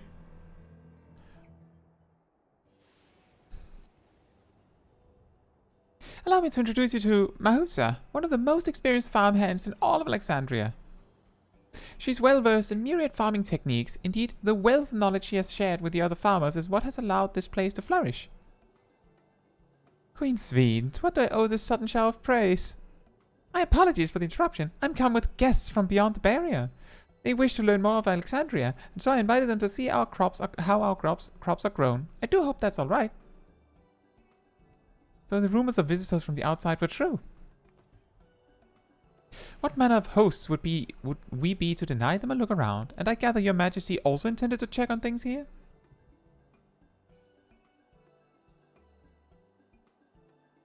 You know me too well, Mahusa. I thought to seize this opportunity to see how the farmers fare, and perhaps pepper them with a few questions, though I do so enjoy observing and taking part in the work too. It would appear we have her permission, so please, walk the grounds to your heart's content. Excellent. You go on ahead. I'll keep Sphene company. Don't misunderstand. I'm not the suspicious type, but given our positions, it would make sense for us to go around together, wouldn't you say? A fair point, but be sure not to let me out of your sight. What? I shall remain under Wuglamat's watchful eye. Pray, come find us after you've seen your fill and spoken with the other farmhands. Oh boy.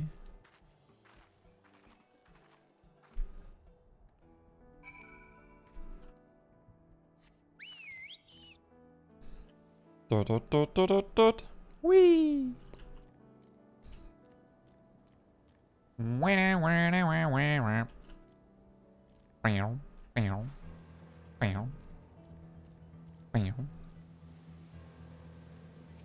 Elias?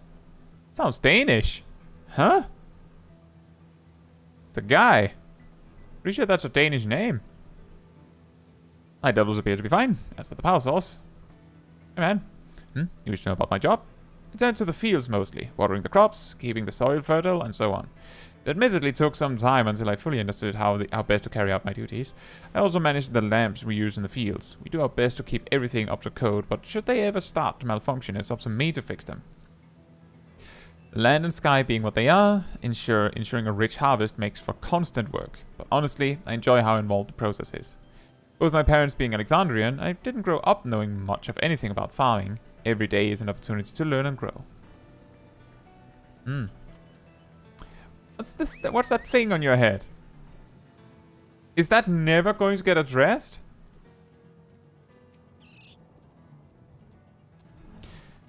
Oh, an unfamiliar face. I gather this is your first time on site then. Well, here's the storehouse, or rather, the entrance. The real storehouse is underground, much more spacious, and equipped with a temperature regulation system to keep the harvest from spoiling. Since the entrance is so small, it's much easier to prevent wild beasts from wandering inside, which also makes it a viable facility for breeding and raising livestock. We've even got a few beds down there for emergencies. My parents often complain about how Alexandrian technology and electrope complicate our lives, but it's just a matter of learning how things work.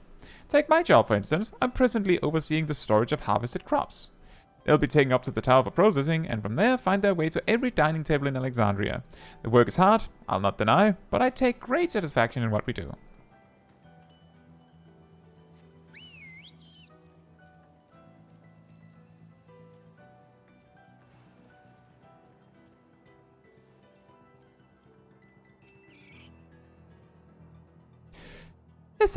They're saying that you and yours are visitors from beyond the barrier. That true?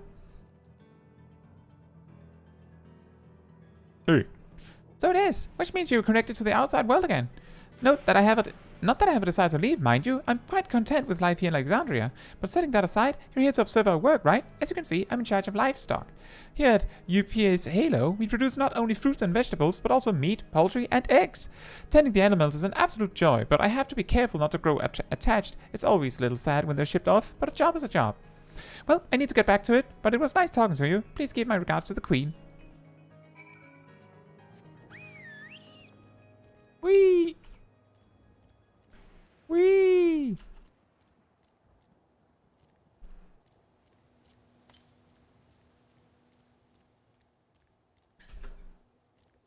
for glory. Onward. A day in the life. This is the life. This is the life. Hello. I see. Don't be too hard on yourself. Anyone would have been hard-pressed to deal with such a thing. Oh, welcome back. My apologies for failing to notice your return. I gather you've had your fill of speaking with the farmers. Then let us return to Mahusa.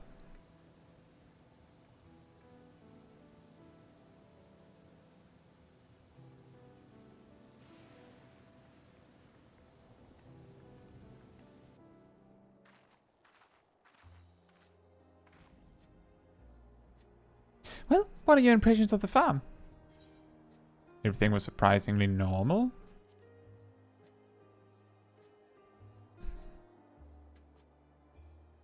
Oh, that's comforting to hear. Your word serves to affirm that my people do not work with undue strain. And what did you think of our little tour, Lamaji? What did you call me? Is that inappropriate? My apologies. I heard the others call you by that name, and I thought... Oh, no, it's fine. As you said before, we've no need for titles and formalities.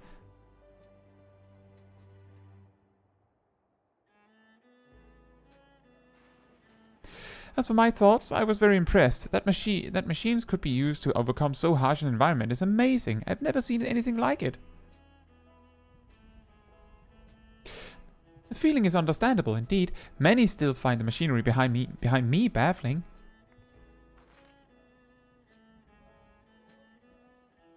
Looks like a Factorio playthrough. It's a system that controls the distribution of water for the fields and livestock. It's been acting up lately, though. Acting up, you say? You needn't worry, my queen. It happens fairly often. Put simply, it's taken in water that had a strong lightning charge. We think some creatures have become charged up with the energy, and they're releasing it into the river we use as a source. The system would return to normal if the creatures were dealt with, but I'm reluctant to beg it of the army. Send the army at a few animals? Don't drink the lightning water! Blam! We could take care of it if you like. If you like. That is most gracious of you to offer, but it is much too dangerous. Oh, it's no trouble for the vowed resolve of Tuliyola. Regardless of how the relationship between our nations may develop, if there are people in need, I want to help. Simple as that. And Caetsu is even stronger than I am. It shouldn't take us long at all. Then very well. I gratefully accept, but please take all care. This ought to go even faster if you and I search for lightning charge fiends on our own. Good hunting!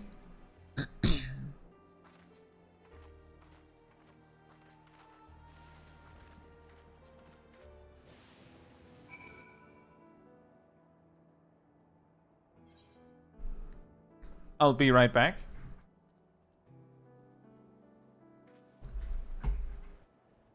In the meantime, energy restored.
Alright, I'm back. Wouldn't it be funny if you took too long, Vuglamat just comes back like, what happened? What are you doing?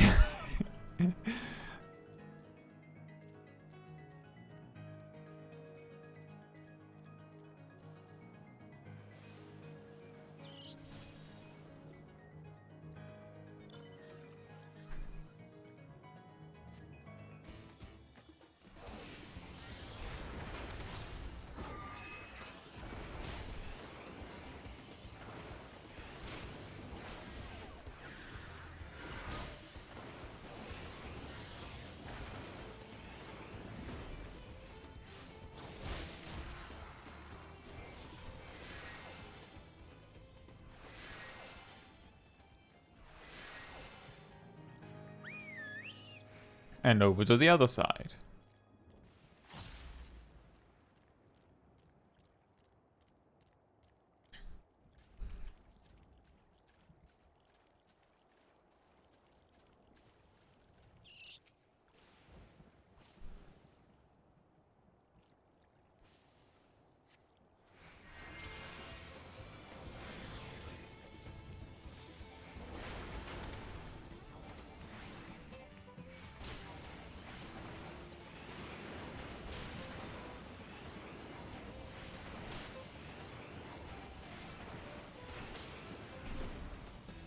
Oh, nice crit. Well, nice directed, I guess. Right. That was a little bit of combat. Now back to talking with people for a long time, I guess.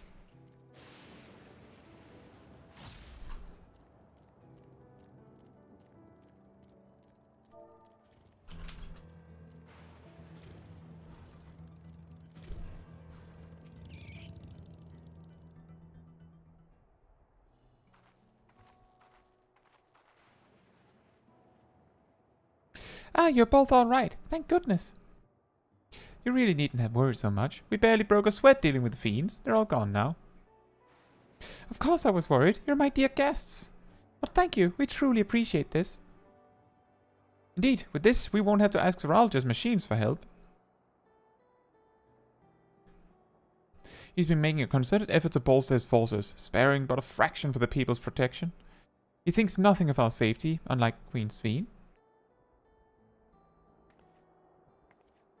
That's enough, Mahusa. If you have grievances, I will hear them later, but to speak of the king now... No, she's right. He's never been one to look after his people. Anyway, thanks for letting us tour the farm. The folk here are delighted, and it was a pleasure to meet them. You couldn't have favored us with more uplifting words. My people are my pride and joy. And you never fail to let us know, nor how much you care. Of course, you're my precious family, all of you. You seem a good sort, Sphene, that I'll admit. But you'll forgive me if I'm not ready to lower my guard for the enemy queen just yet. For you to be called that, I dread to imagine what villainy your majesty has committed. Come now, this is no laughing matter.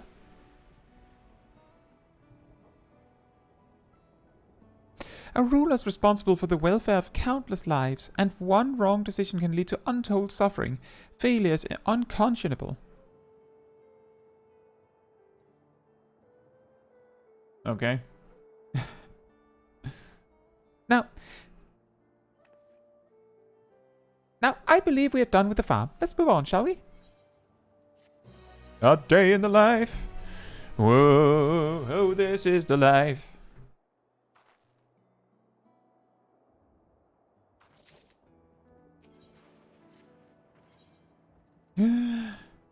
Pie?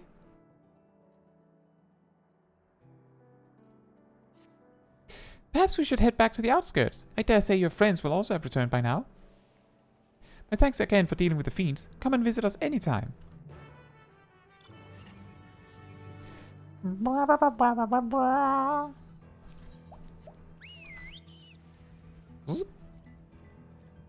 And back we go to the outskirts.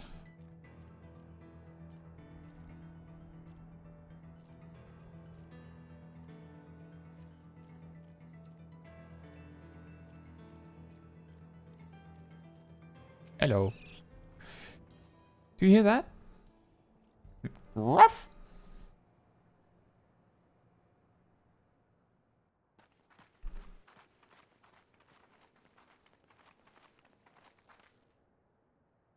What's happening over there? It's nearly time.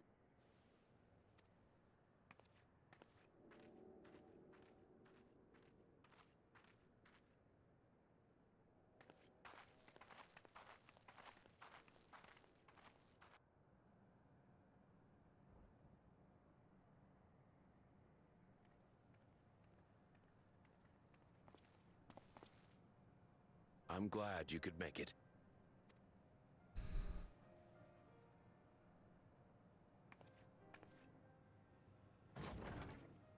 Huh? Are you with us? Queen Sphene has come to see you.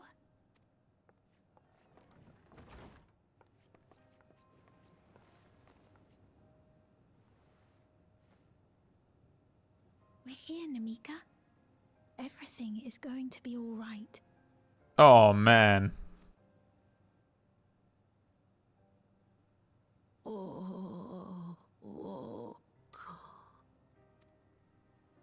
What's the matter, dear?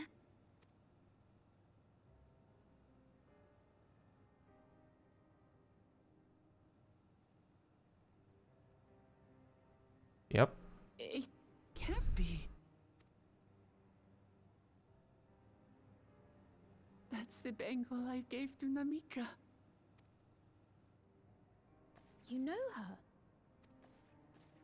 Of course I know her. She was like a mother to me. I see. She was always willing to lend a kindly ear to others, but rarely did she ever speak of herself. Is it really you? She must have arrived shortly before the barrier manifested. For us, it was perhaps days, but for her... Namikka, it's me! Wuklamat!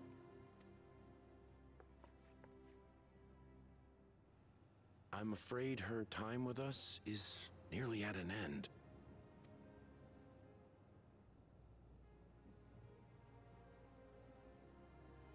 Has she no more soul cells? Huh? She always used hers sparingly, but at her age, it wouldn't make a difference.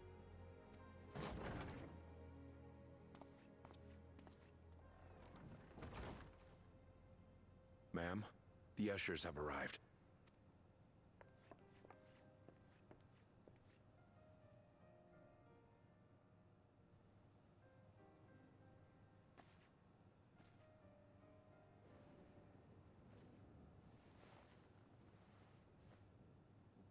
Thank you, Namikka, for your many years of friendship. Take comfort in the knowledge that this is not the end. Be not afraid. Your memory will live on, in us. Living on in memory. The giants share a similar belief.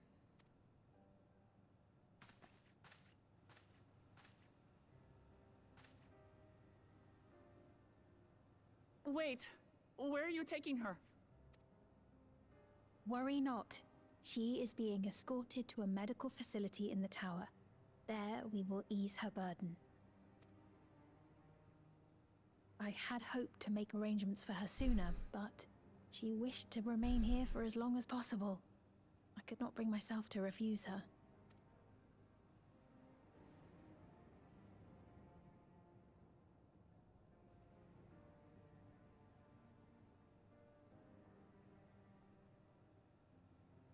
Is there any way I might stay with her for a little while longer? We may not share the same blood, but she was my mother. Please.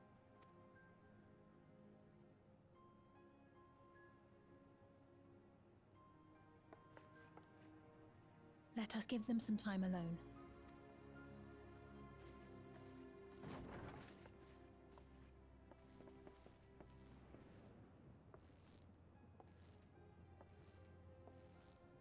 I'm here too.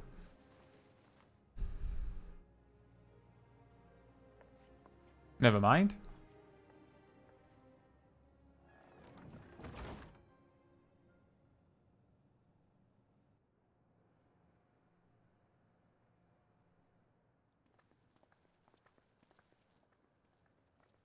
She didn't speak, but I'm grateful that I could be with her at the end.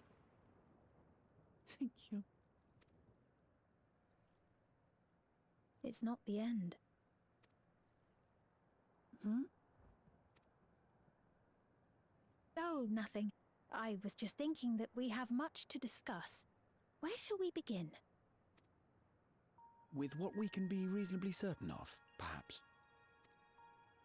Between what we have witnessed and the testimony of Alexandria's inhabitants, it's safe to say that two distinct lands have indeed become one. What's more, having met Namikka, there is no denying the divergence in the passage of time. Taken together, these phenomena strongly suggest that some manner of cross-rift displacement has occurred. Specifically, the displacement of Alexandria from another reflection to the source. It does seem the most likely explanation.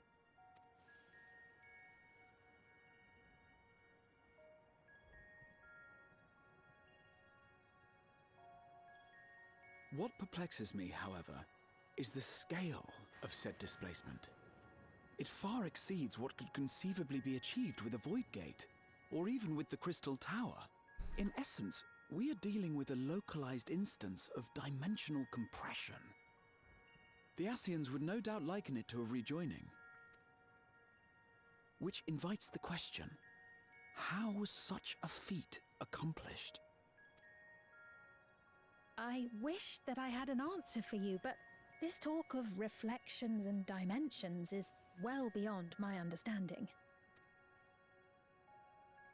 I can only tell you that we lived peacefully under the barrier's protection for many, many years, until the day that peace was suddenly broken.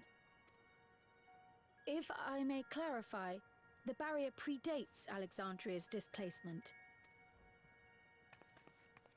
By several hundred years, yes. To when the continent we call home was ravaged by a devastating cataclysm. The barrier was erected to isolate us from the surrounding land's innocuous influence. I see. And it was only later that it was whisked away, along with its contents, by means unknown. In other words, Sphene's as lost as the rest of us, right? The Alexandrians didn't mean to end up in Tural.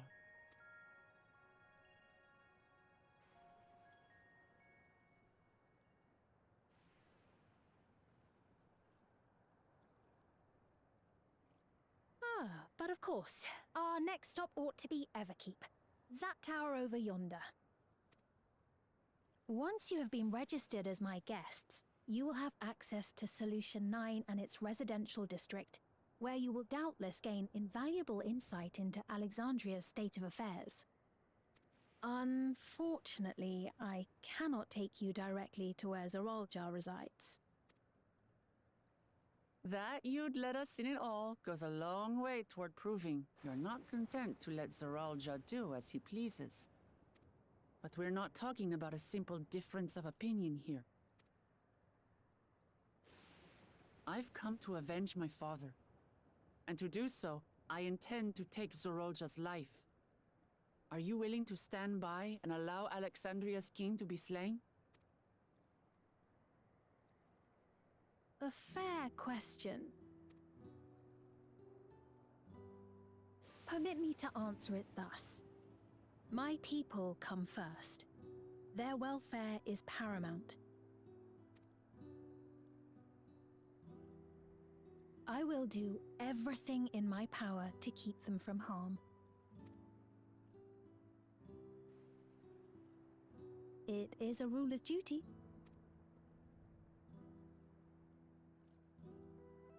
Now, I am off to register you at Everkeep. It may take some time, but you shall find the entrance open to you in due course. Oh, and ere I forget, your mother, Kafkiwa? You might try the Thunder Yards to the east.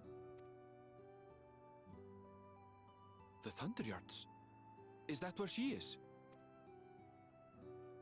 I'm afraid I can say no more than that. Make for the Thunder Yards, and all will be made clear.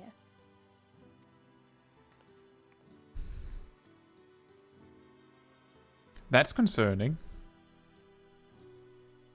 I'm guessing this is the soul cell stuff.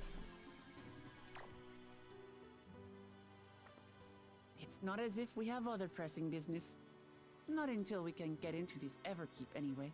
It sounded like it was doing something, like it was like loading. Thank you for earlier. And for being a friend to Namikka these past 30 years. It means a lot to me.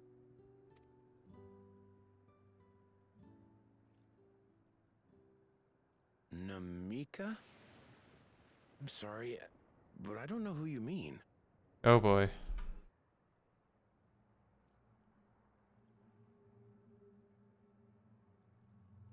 Memory deleted.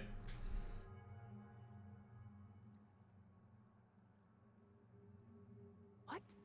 We were just with her. If this is some sort of a joke, it isn't funny. I don't mean to give offense, but I honestly have no idea who you are talking about. I'm sorry. How can you not know who she is? You're in charge here. She was under your care. Then in all likelihood, my memories of her have been stored in the cloud. Well then.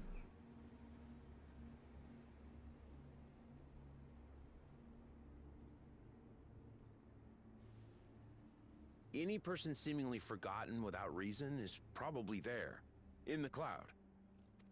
Oh, I really must be getting back to work. If you'll excuse me. But at least he was honest.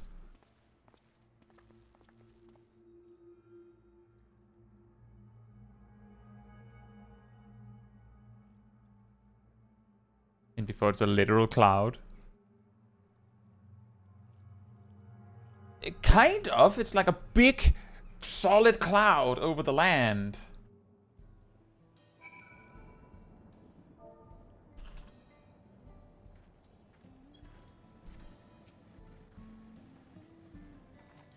What's going on? How could Pepone suddenly forget about Namikka? It's as if he never knew her. Could the same thing have happened to others as well, I wonder? There's only one way to find out. Let's make inquiries about Namikka in the area. We can reconvene afterwards at the Aetheryte.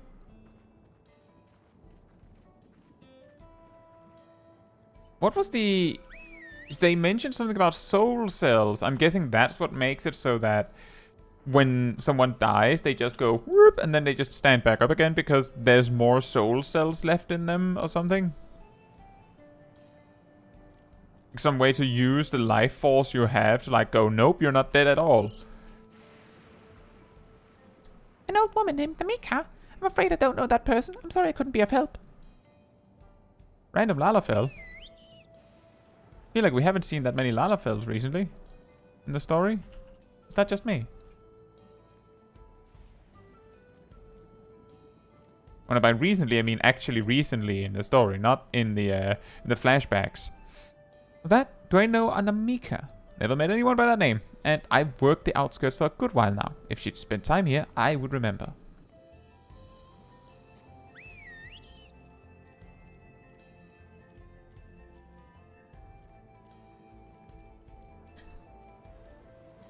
Kick in the door. Hello?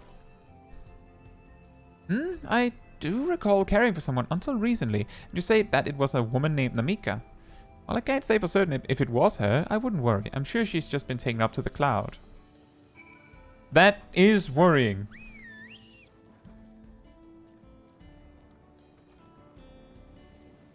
Don't worry. Our memory has just been sent to a computer somewhere. Don't worry about it. That is, I suppose, a possible reality in the future. Exactly, Shaq. You die, you get uploaded. Everything about you that anyone ever knew just gets uploaded. There you go. Bye-bye.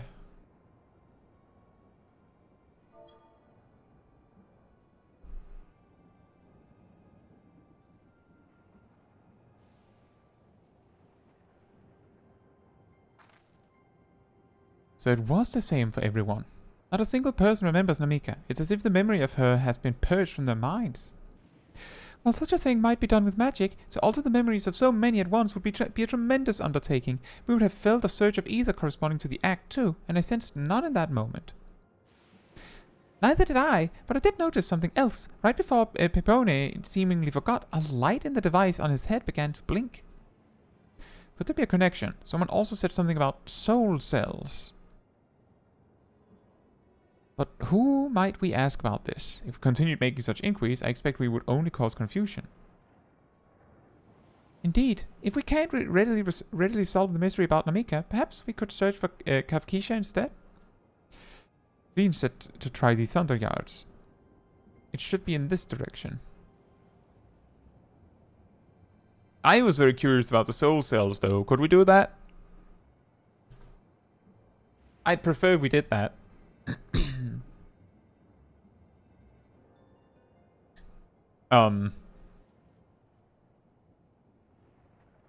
It's a UFO. Impossible.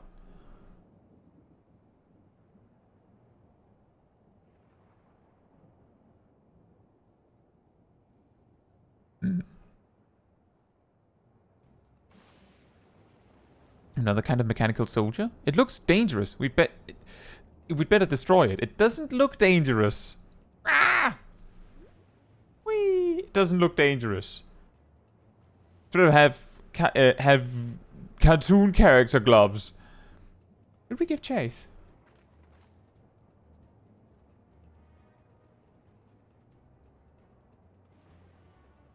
Hey Lana, hope you're doing well.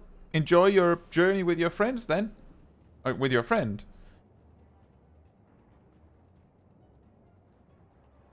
I think it understood our words. It might be worth asking it some questions.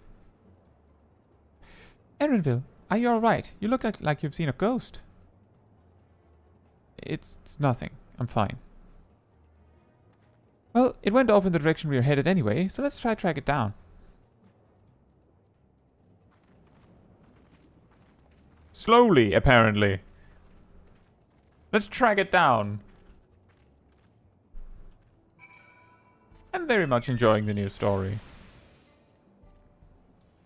Given that that it would be huge spoilers for you, I feel like the best I can do is not say too much while you're here.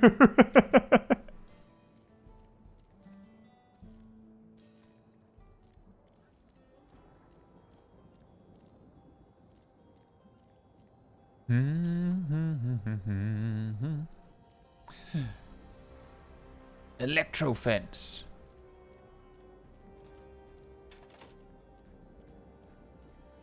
Electro fence. Let me through. Meow. They open inward. They open inward. Hey.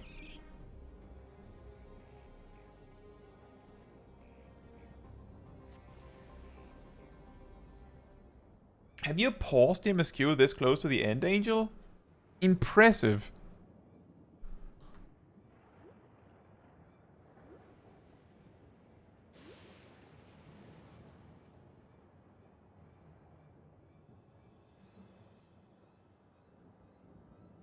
And he looks at me. I look at him.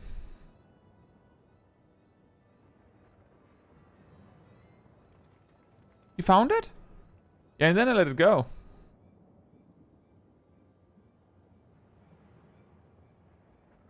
To the northeast. Then it must be bound for the mines. Come on, then. It could well be a trap, so let's not rush in too quickly. Right, so let's walk slowly. Slowly.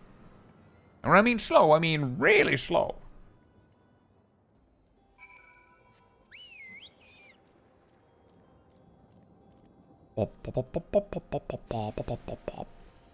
East Yasolani. Yasolani. Yasolani. Yas Sulani.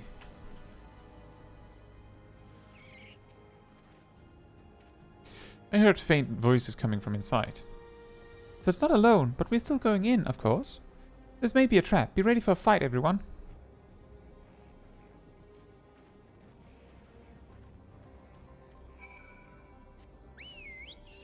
See you, Ilana. Enjoy your day. An ether current. That one is possibly the most obvious one on the MSQ so far. It's on your left. Don't miss it. It is put so obviously that it's almost like the developers going, right, in case people forgot about ether currents, let's just put one here, just so that they know, that they remember. Not even the one before the first trial. I don't know, was that as obvious? I just feel like this one was like, you're riding towards it. But I guess you're right. I can hear them. Several people up ahead. I can't make out their conversation with the echoing. Let's keep going. Stay on your guard.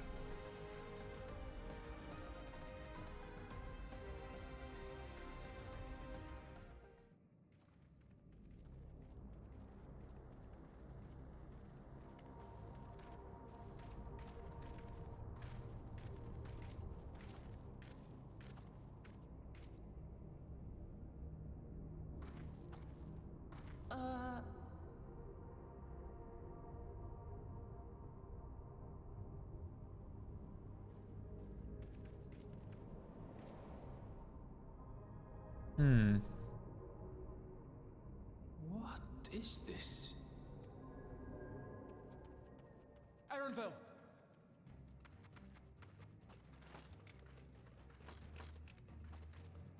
A trap?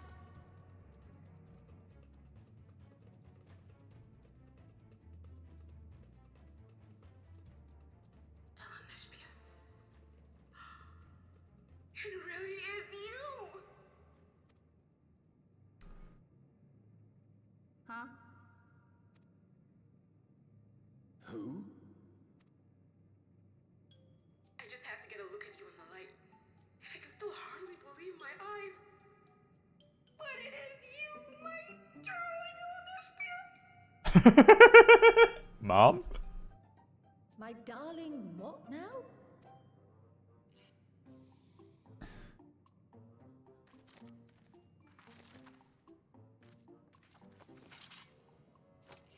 That's also a possible future in reality.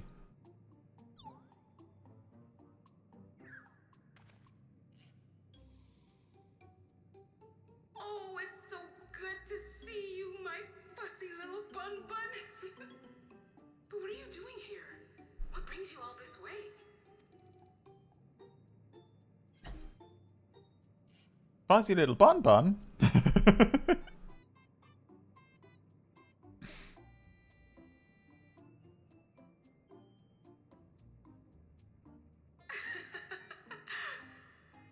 Why the long face?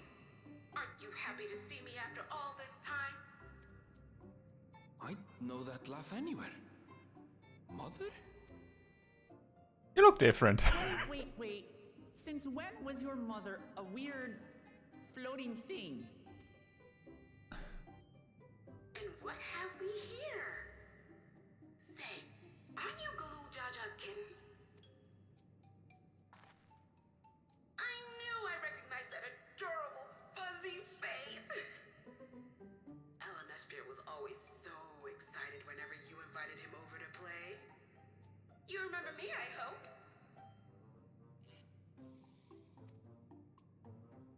I can't say that I do, but you know my father?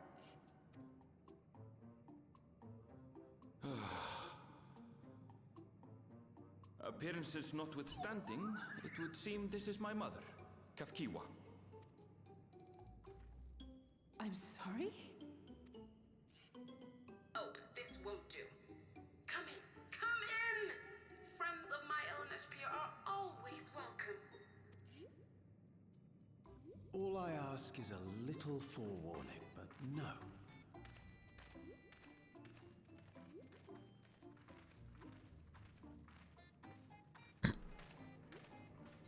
Some sort of resistance group?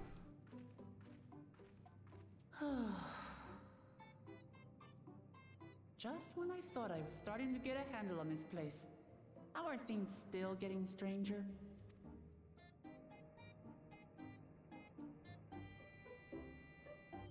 Excellent question, Vuklamat.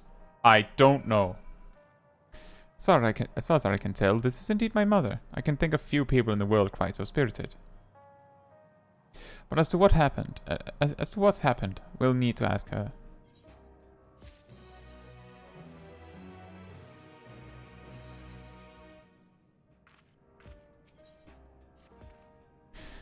Let's hear what she has to say. You're not very excited to see your mom, are you, Erenville? Isn't this why we actually went here in the first place, Erenville? We finally did it. We found your mom. It's so wonderful to meet you all. And the students of Valdesian. It's been a while since I heard that name. 30 years, probably, at least. Did I ask the reason for your appearance? Oh, this? It's just a body that I control remotely. I use this for operations.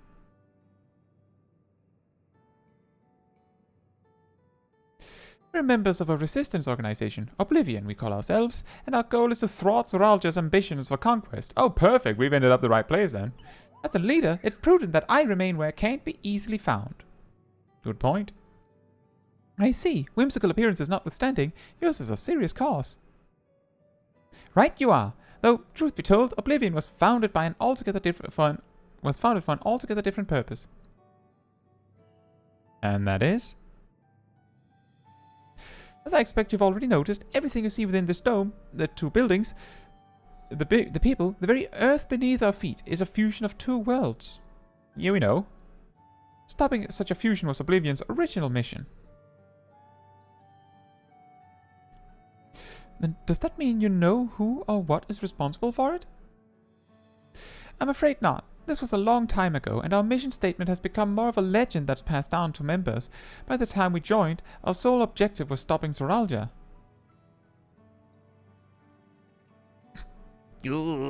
But we failed to do that, and now he's taking his army outside the dome.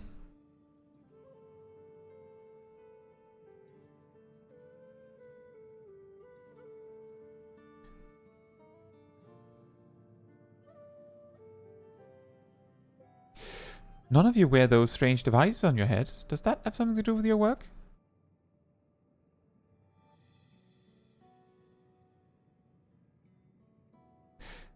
You mean this? It's a regulator, the pinnacle of electrope technology, and that we don't wear it is indeed related to our operations.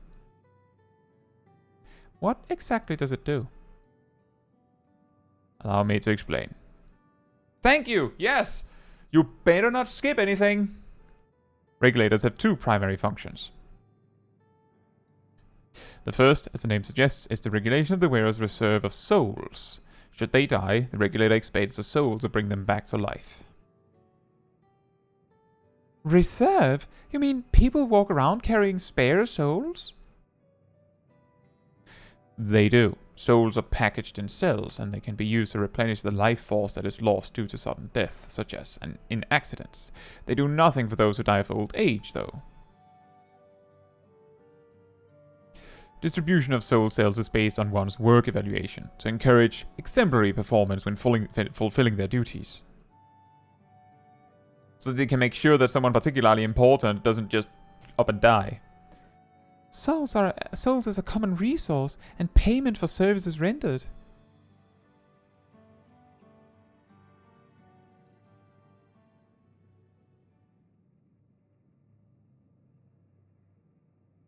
The void-sent practice of consuming others for their ether comes to mind, and similarly, I expect that the act comes with some risk.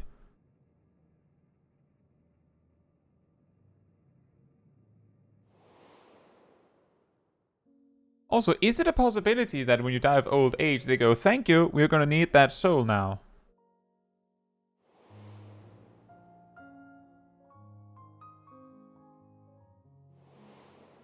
Wow, they made the post-story of Endwalker lead in. It makes sense for the Dawntrail story. Isn't it amazing how suddenly that whole sequence isn't irrelevant?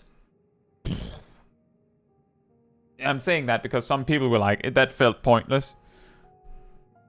Like it was like almost like it was a waste to go into the void and all that. As a post-game story. Wouldn't the consciousness of others corrupt your own? Is that why they take the memories?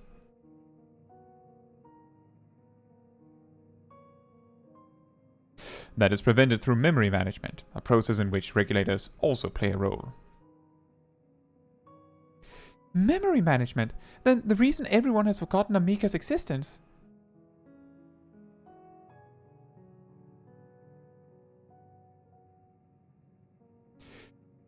The regulators are constantly recording the memories of their wearer, so if they should suddenly die, their memories can be refreshed as part of the restoration process.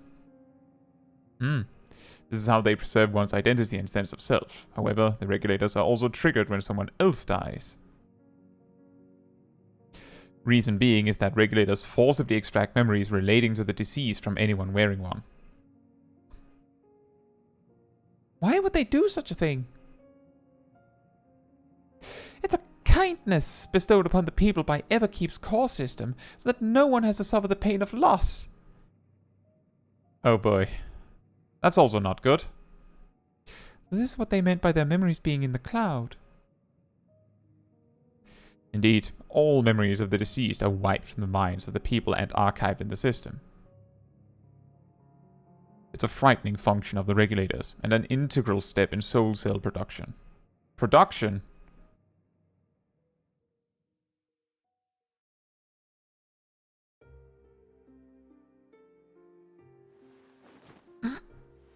Demonstration! You see, when a person dies of natural causes, their soul is temporarily housed within the regulator.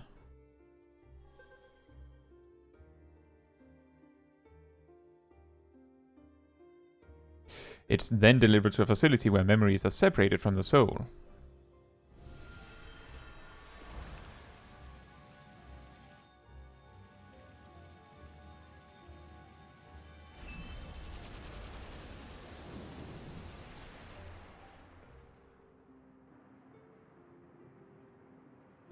The result is a fresh soul cell, free of impurities, ready for distribution and consumption. Don't you need your soul to go to the after... So these people are basically in almost a worse position than with all the dynamis, where you just get deleted. Here, you're basically... Oh, you're dead? Well, you don't get an afterlife. You don't get to go like that. That's just over. You don't go beyond with your memories or anything. It's over.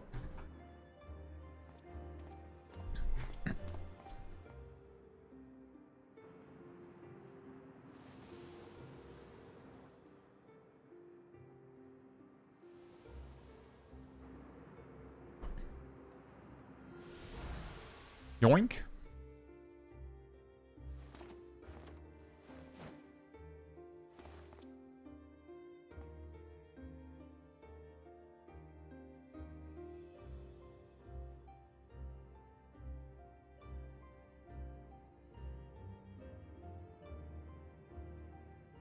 It also makes the whole story of the Endwalker raid series somewhat relevant, with the whole you can't produce a soul.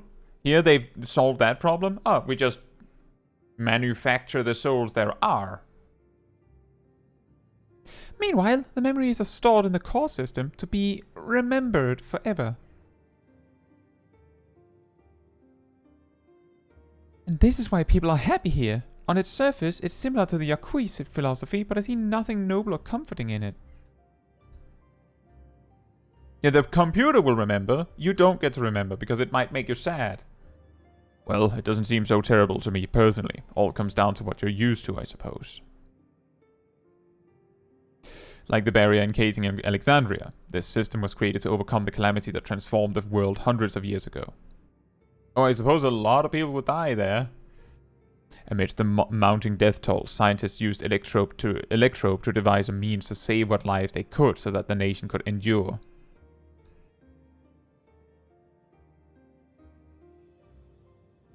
I understand the people of Alexandria did what they believed was best to save their people. I just find it hard to believe the Turali would also accept this way of living. It came as a shock to us as well. In fact, a great many were opposed to it. Which is why the use of regulators was never compulsory. The people have always been free to go without them if they so wish. Oh. Sphene didn't strike me as the sort of ruler to impose her will on others. She isn't wearing one herself.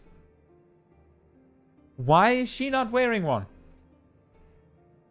Ah, so we've already met? She's the one who suggested we come to the Thunderyards in the first place. She also said she wants to help us stop Zoraal Ja. Awfully kind of her to point you in my direction, and to speak so candidly as well. Whatever her motives, she has given the people a choice. Live with the risk of true death, or the security of the regulators.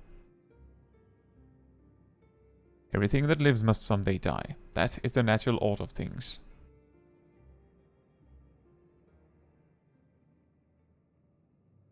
Quite right. But however you feel about them, it would be easier to understand what the regulators are capable of if you saw it for yourself. I know just the person to show you, and as luck would have it, they should be starting work right about now. What are we going to see exactly? Come with me and you'll find out.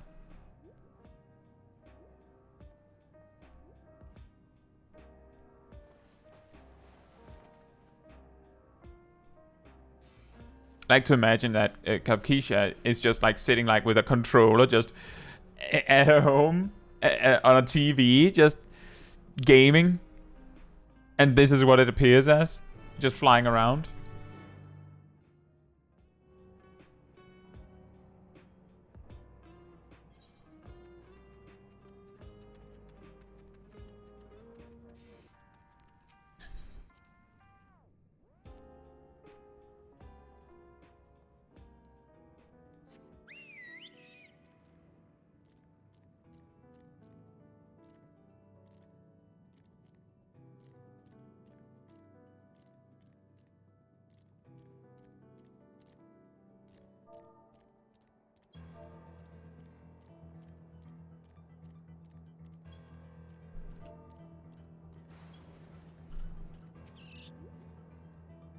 Everyone here? Good. It is the responsibility of the Thunderyards hunters to fell any fiends found wandering the area. We are to meet an acquaintance of mine, Strika, one of these hunters.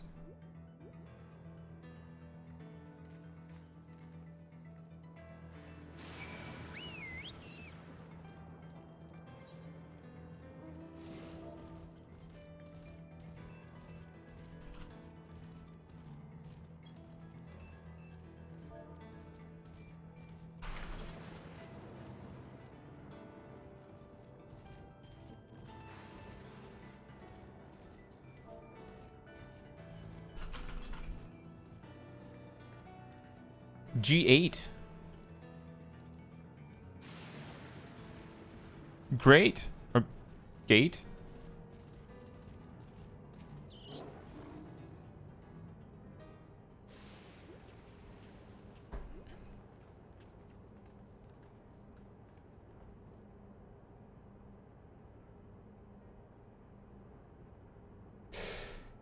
Kafkisha, what are you doing here, and with so many friends?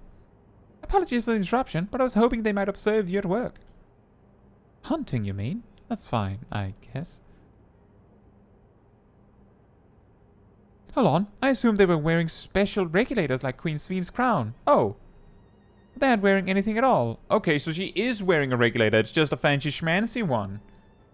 Specifically the fancy schmancy regulator for the Queen.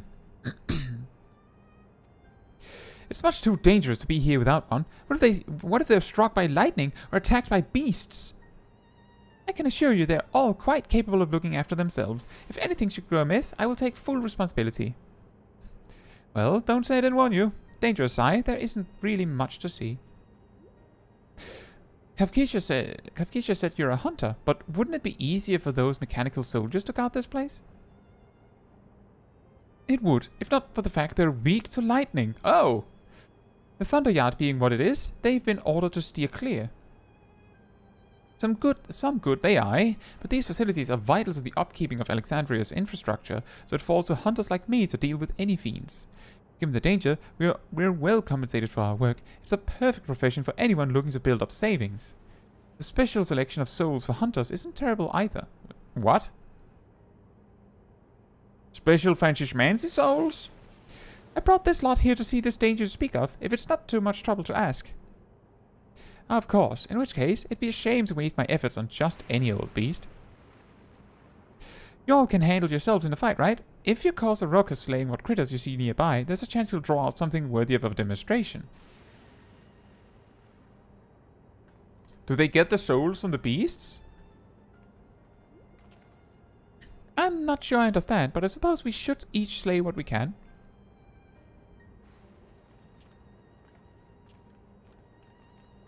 It's farming time!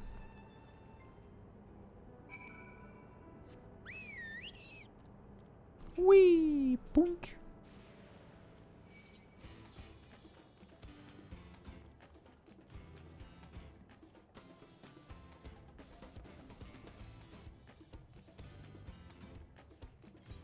Mm-hmm.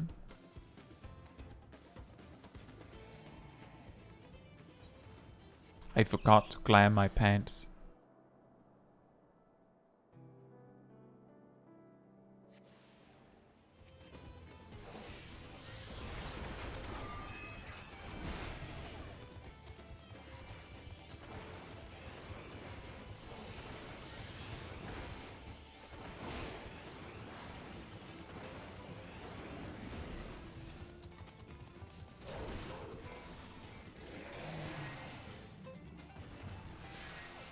Reloading. Bam!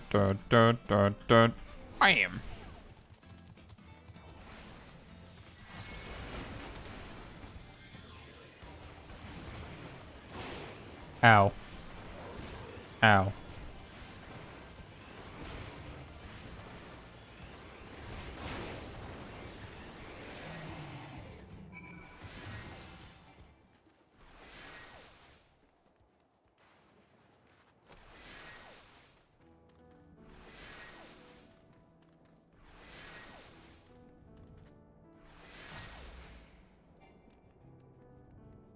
Ah, is it no more fighting or is it more fighting? I'm not sure. No!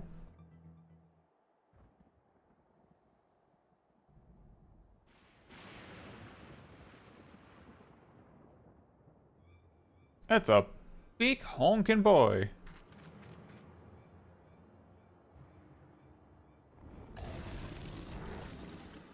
Burp.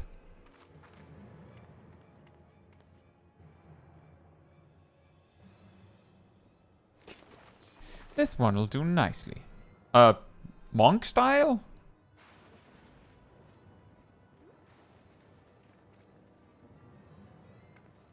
We'll help you.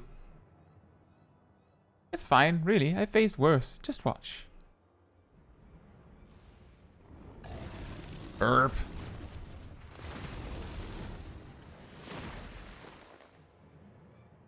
Don't like the looks of this. Let us help.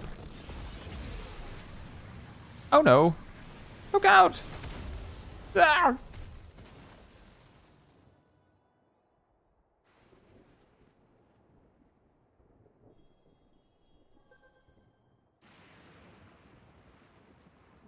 "12 preserve. She needs healing.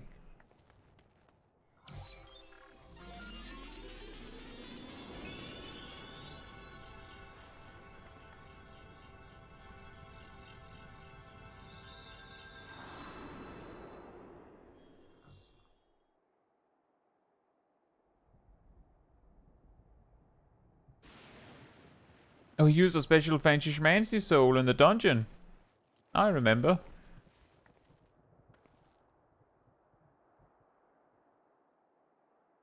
Go on then. That was embarrassing. The bastard caught me off guard. It's still there.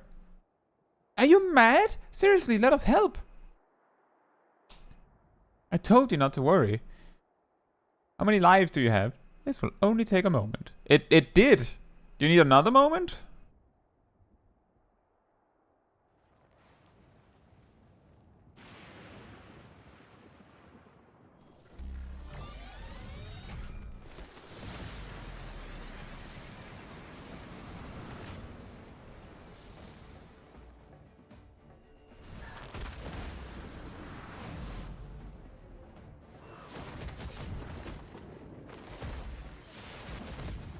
Some Dragon Ball style here. Up into the sky. Down. Monk's like, can I have this? Actually, that was kind of Meteor Drive.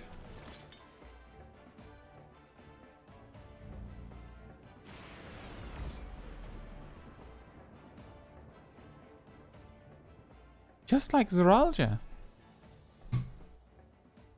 Come on, let's get out of here.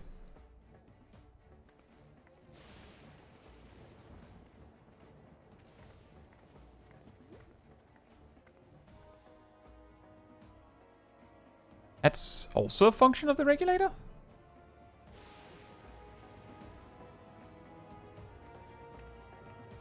Killer mode? Wanna be Lee's moment? Yeah. Lee's like, look at what they have to do to mimic a fraction of my power. I think I understand now how Zoraal Ja was able to return from the dead and defeat Papa, but I'm not sure what we saw at the end there. As soon as the regulator turned red, it was as if you were possessed. Your movements became beast-like. Don't tell me you empowered yourself with the soul of a beast. A reminder of the serpentine soldier we encountered at Vanguard who did the same. So you've crossed paths with one of the king's elite? Such a form can only be achieved from gorging yourself on souls. And that's why he said so many souls wasted. We could do the same, in theory, but it's incredibly dangerous. Besides, it's not as if they'd allow hunters to carry that many souls to begin with.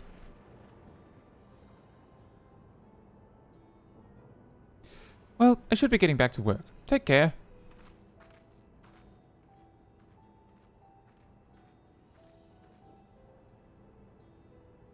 And there you have it. Regulators can be loaded with two kinds of souls. Those of peoples and those of beasts.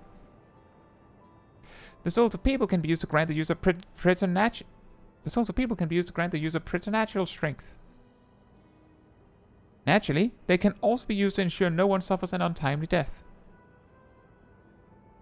And what about the souls of beasts?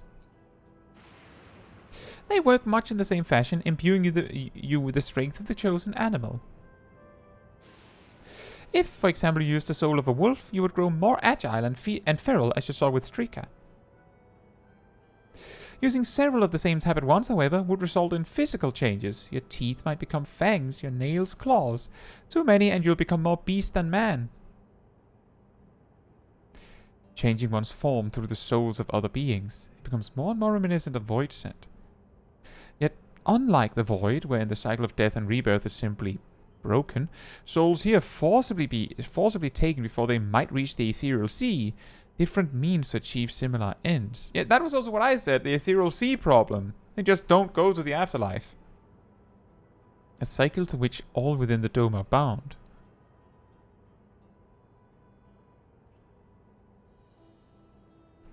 This is wrong. This is all wrong. It is indeed hard to accept, being so far removed from our own beliefs. Perhaps more shocking is that the technology to achieve all this was developed hundreds of years ago. The civilizations and the reflections are surprising indeed.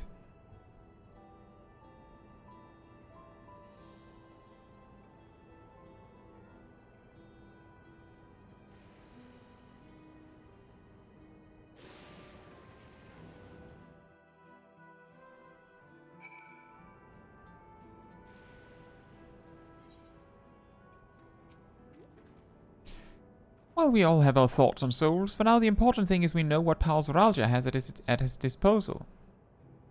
It is one thing to separate corporeal ether form from incorporeal ether. It is one thing to separate corporeal ether from incorporeal ether, but to strip memories from the soul entirely is unprecedented technology. This is no longer only Tuliola's concern.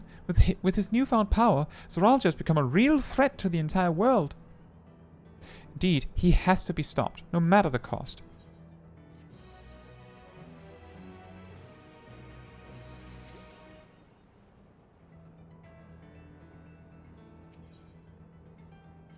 Oh, Cake! I trust you have gained an insight into the use of souls in Alexandria. It's shocking, I know. I was overwhelmed myself at first. I expect you'll need some time to digest it all, but for now, let's head back to the Earth and Sky.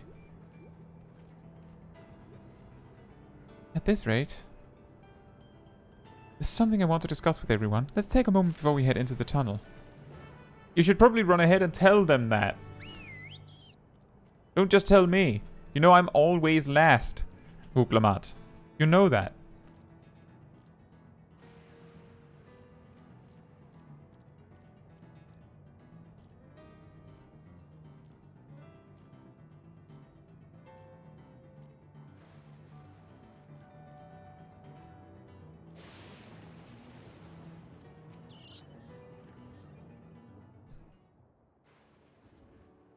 I'm sorry for delaying us, but I have some thoughts I need to share.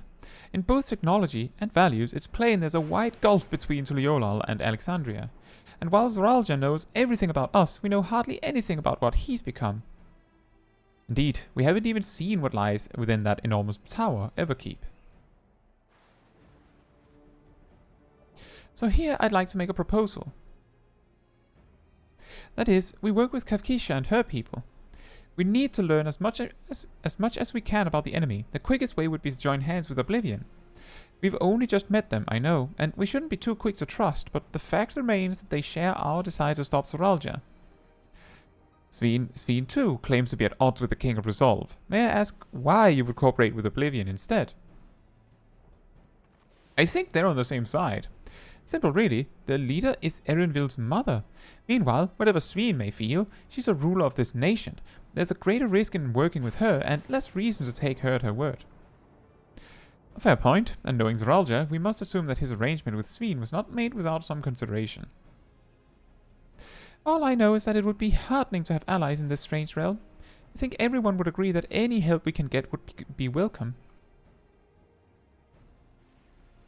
Hold on, there's no guarantee that it's actually my mother behind the machine. Without seeing her in the flesh, we can't rule out the possibility of a ploy.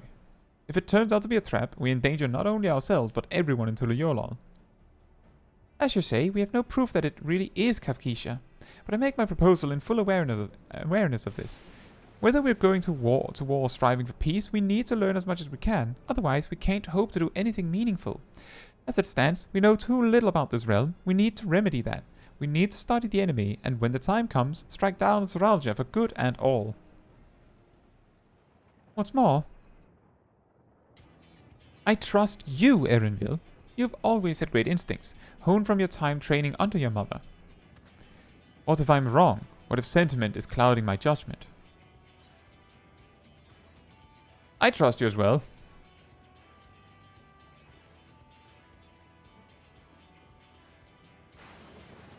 That's always the way of it with you.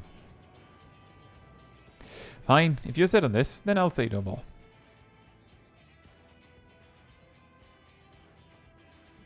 Then it's settled. Let's head inside and secure ourselves some new allies.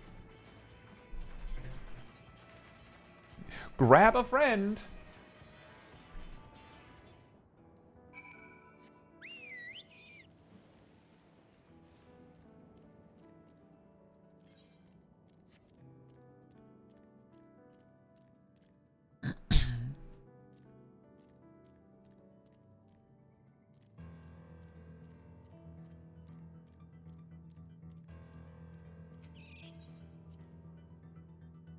I want to remember to make sure to apply my glamour plate when I'm in town next.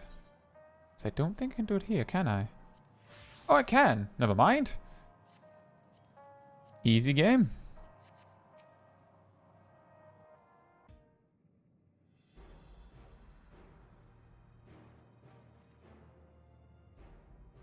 Kafkisha, there's something I need to tell you and your people. We came here for no other reason than to strike down Zoraal Ja.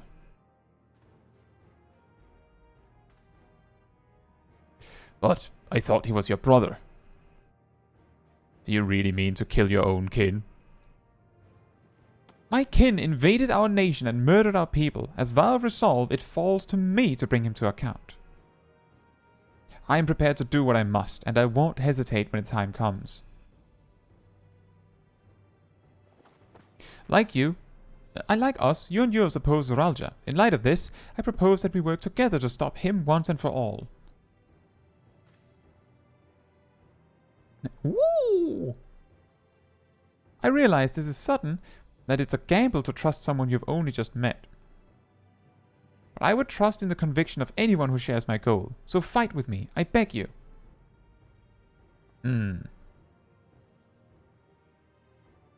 As you say, our goals align, and I don't doubt your resolve in the least. If you hadn't proposed working together, I would have done so instead. Truth be told, it's been tough going at it alone.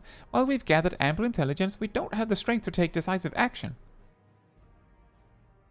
Besides, how could we not trust you?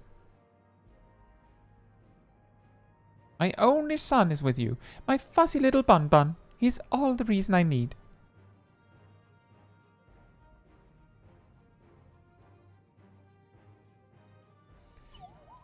That is decided. Here's to a fruitful collaboration.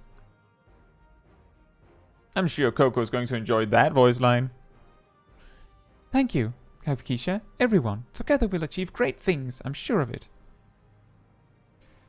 Then let's not waste any time. We've been wondering about Zoraal Ja's whereabouts. Is there a palace inside that tower?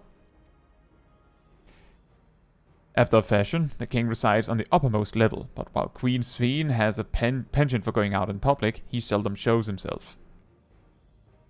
What's more, his movements are highly classified. Not even his commanders are privy to that information. If anyone knows where he is at any given time, it could only be the queen. Even if we don't know his whereabouts, Zoraal Ja will eventually march on to Tuliyollal again. That's when we can go after him. The drawback is we'd have to wait for the invasion to happen. Innocents would be put in harm's way. There's also the possibility that he'll leave everything to his minions and not command the army in person, which I believe is what he said. Like he basically just put a kill switch out there, waiting for us to give up. No, he'll take the field. What makes you so certain? My brother has always yearned to surpass our father. That's why he attacked Tuliyollal. After waiting for 30 years, the first thing he wanted to do was demonstrate his newfound strength. But killing Papa didn't satisfy him, so now he's bent on proving himself stronger than me and Kona, who bested him in the right of succession. He challenged me to strike him down. He wants a duel to show everyone that he's superior to the Dawn Servant, and he won't let his minions deprive him of the pleasure. Then why hasn't he appeared and given you your chance? Surely he's aware of our presence here. At that, I can only guess. Perhaps he wants to dazzle us with his wondrous realm, but if he won't deign to appear, then we'll force him to do so.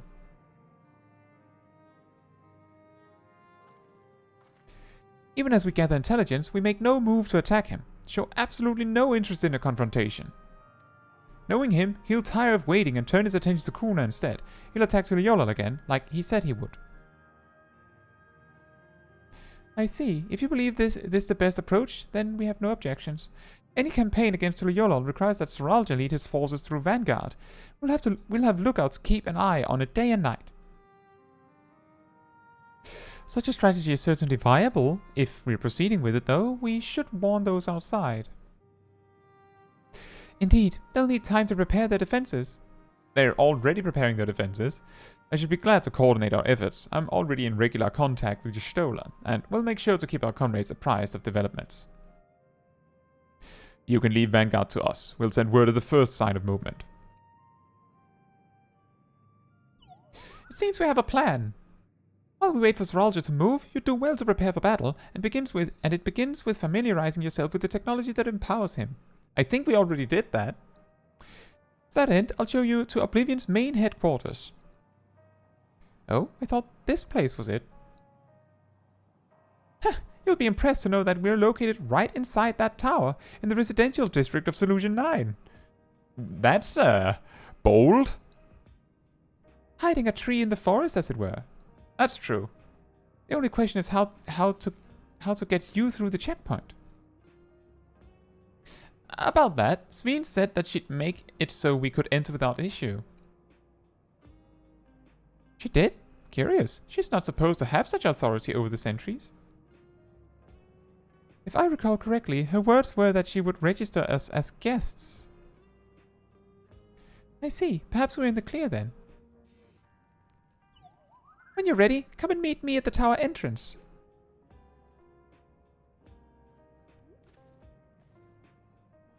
Before you head out, give us a moment to introduce ourselves properly, eh? After all, names are good to know when working together. Let's skip that part, apparently.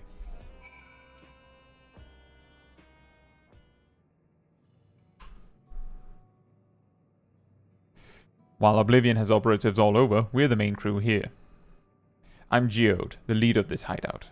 And the dependable young twins behind me are Nostalgia and Wawakwe.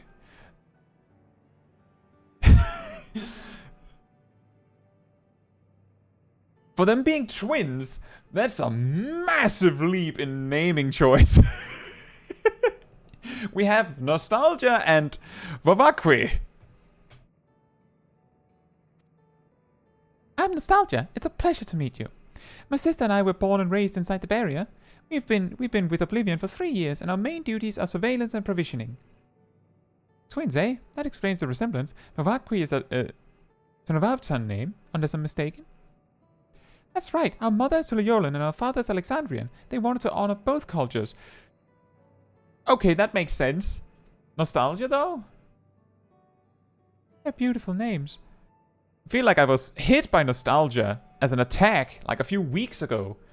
But I was also like a Lalafell when that happened. It was really weird. It hurts a lot sometimes. Thank you. Though I have no memories of my mother, I like to think I carry a part of her with me. So, what made you decide to join Oblivion?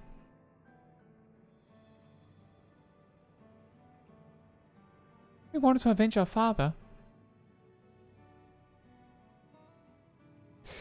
Ambrosi was his name, and years ago he was taken away after a scuffle with a soldier over a disagreement. It was a minor incident, so at first we clung to hope that he'd be released, but when months went by with no words from or about him, we made the decision to remove our regulators. We had already lost the memories of our mother. We didn't want to lose those of our father as well. Months! That's bold. They've all forgotten about him now. Everyone who had known him. That bastard. Even here, he thinks nothing of his own people. Some time later, we were approached by a member of Oblivion. Hoping to get justice for our father, we joined the Order. I'm sorry, I didn't mean to darken the mood. We asked. No, I appreciate you sharing this. Together, we'll avenge your father. Thank you. Something tells me you have what it takes. You introduce yourself too. Go on. It's pretty much the same story for me. And while mine is a Tonavavtan name, I haven't the faintest how things are outside the barrier. It's my dream to go and see it with my own eyes, our mother's homeland. Once peace is restored, you must come and visit. The wilds are beautiful, the food delicious, and everyone so nice. You'll love it. He's the shy one. And that's us here. You'll meet others in the back room. That's our headquarters. Some of them are a little eccentric, but they have good hearts all. Eleneshpia, one last thing. Isn't exactly my place to say this, but thank you for seeking out Kafkisha. She talks about you so much. It's clear how important you are to her. That's all. Be good to your mother while you still can, eh? Good advice. If your parents were good to you, remember to be good to them. You don't know how long you have them. Well, we'll let you go now. Feel free to use this hideout as you like. I know that is a weird preemptive thing to add before saying something like that, but there are some people that have terrible parents. They might not deserve that kind of appreciation. Meanwhile, in Everkeep.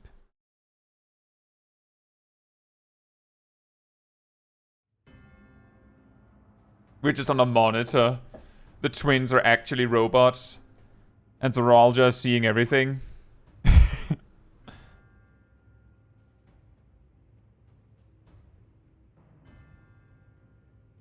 You've been consulting with Wook Lamont.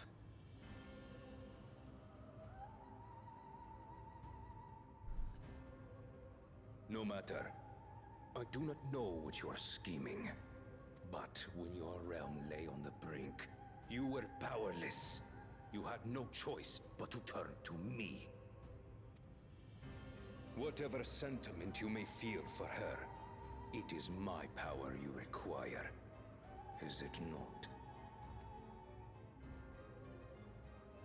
Perhaps. And yet, knowing the love that Wook Lamont bears for her people, how she regards them all as kin, I cannot help but wish to spare her the same pain I have suffered. What's more, her friends possess new knowledge. Were we to work together, we might find another path.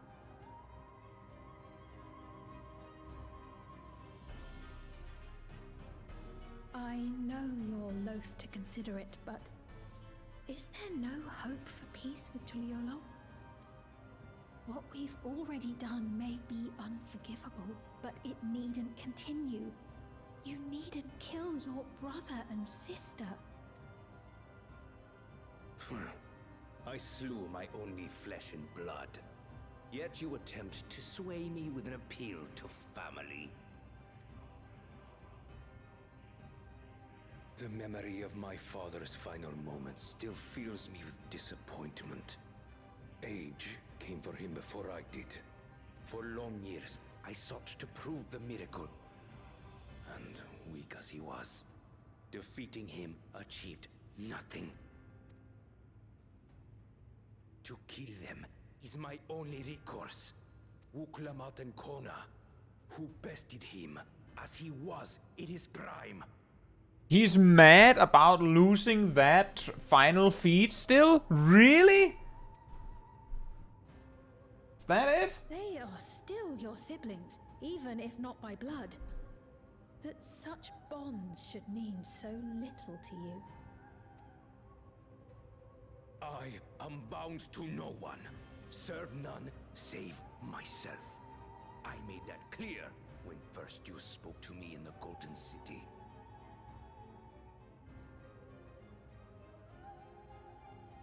And he's the king, by the way.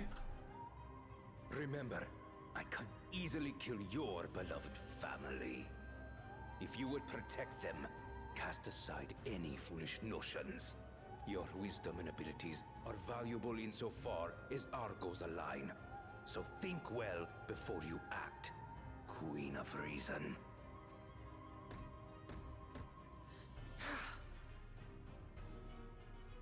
Wook Lamont, if you are father's worthy successor, then you will find your way to me. But should you fall short, I will lay waste to Tuliolal.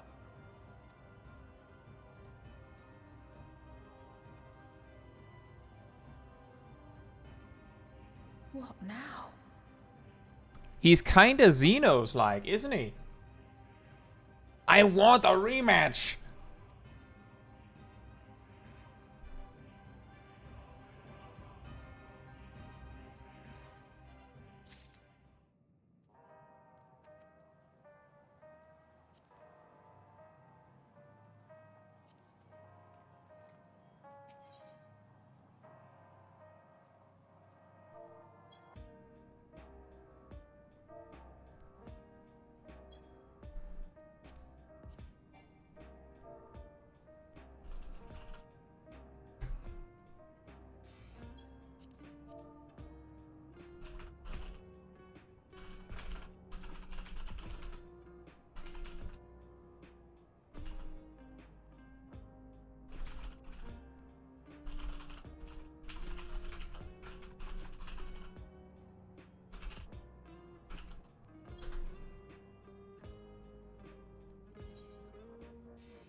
Right, Kavgisha is waiting. Let's head to the tower.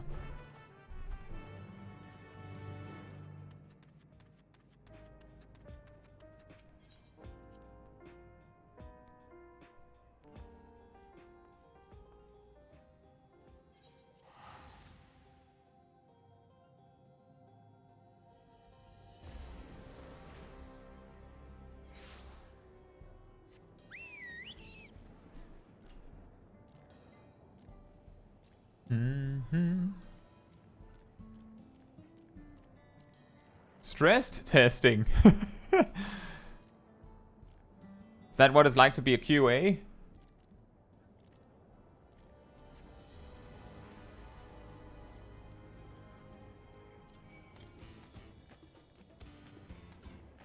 A QA tester, I should say.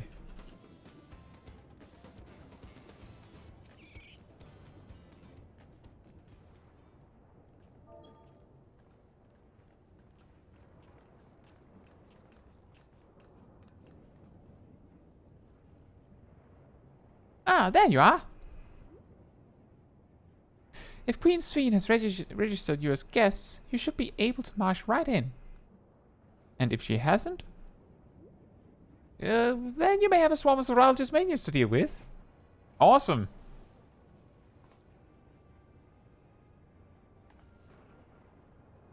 Nothing for it but to see if Sphene has betrayed us, eh? Alternatively failed.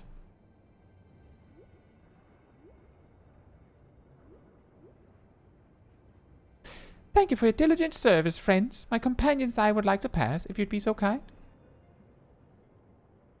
Outrunner guide, unit identified, registration number verified.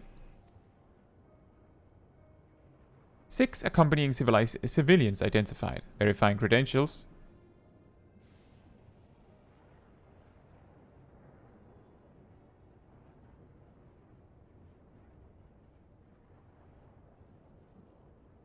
Credentials verified. Welcome, guests of Queen Sphene.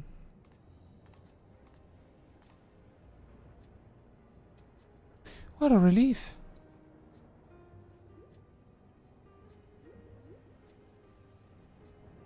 There you have it. It seems the Queen was true to her word. Follow me, everyone. Solution 9 awaits.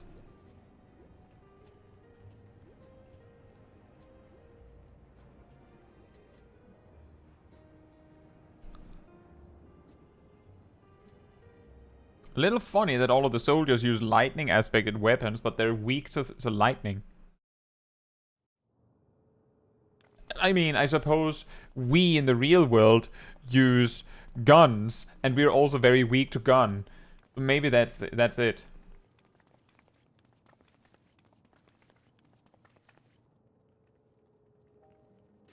Everkeep, a tower of electrope piercing a perpetual shroud of storm clouds. Occupying the 9th level of this 12-tiered structure is a residential district called Solution 9. In so naming their home, what hopes did its founders harbor for it? And did it prove the answer they sought?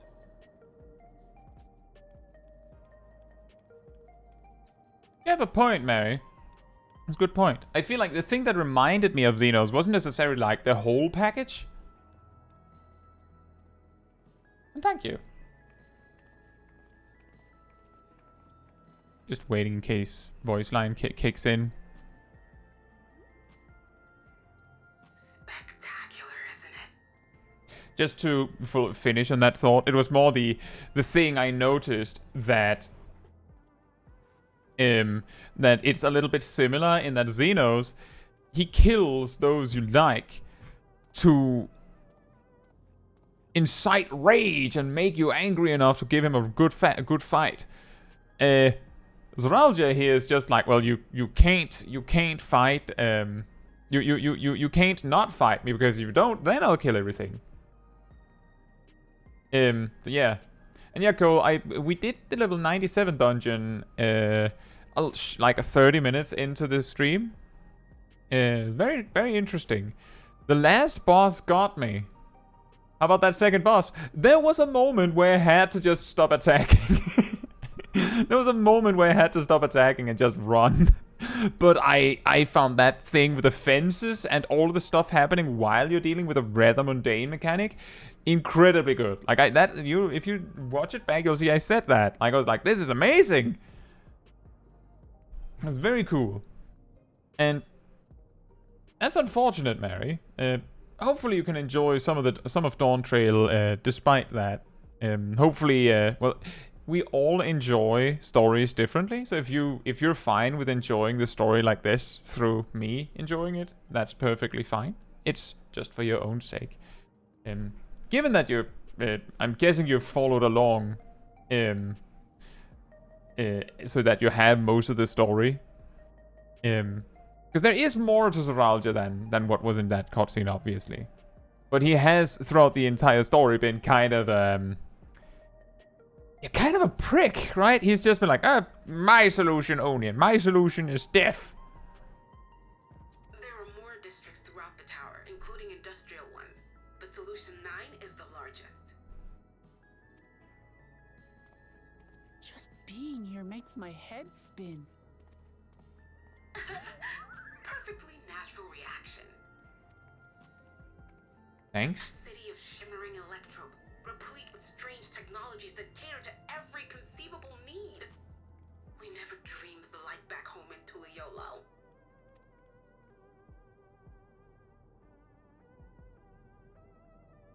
Now, while I go and explain the situation to those in the back room, why not take a moment to explore?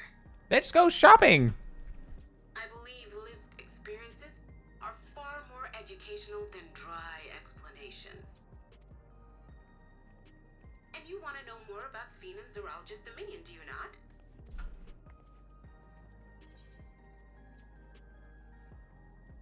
You had me at explore.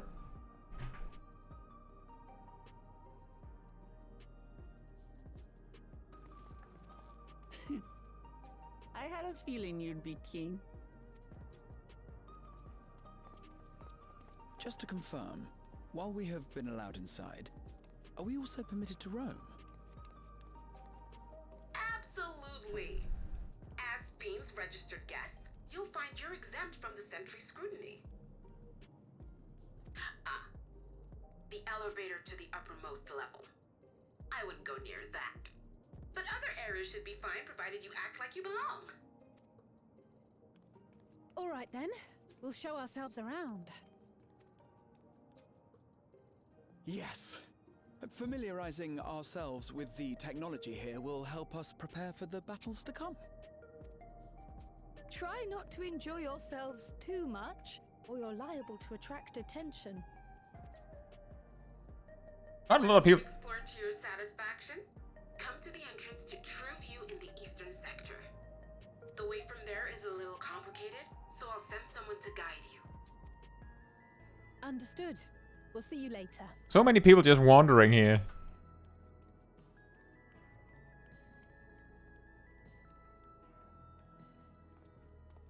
I shall speak with the residents. Perhaps one of them will recognize the earring.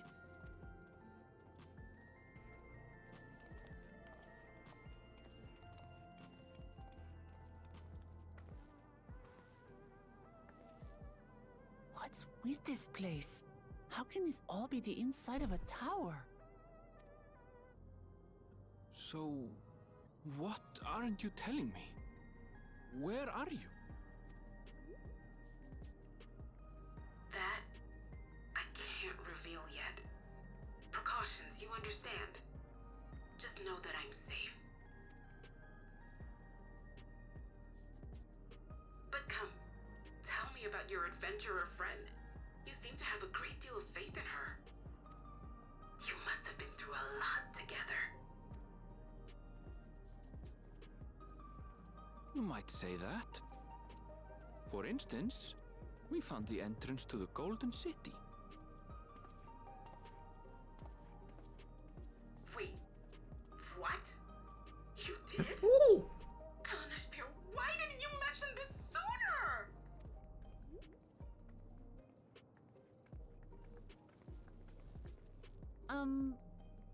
You want to explore together?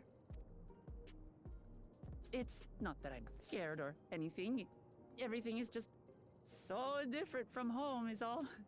The pink glow from the area makes it look like everyone is like blushing a little bit. Especially me.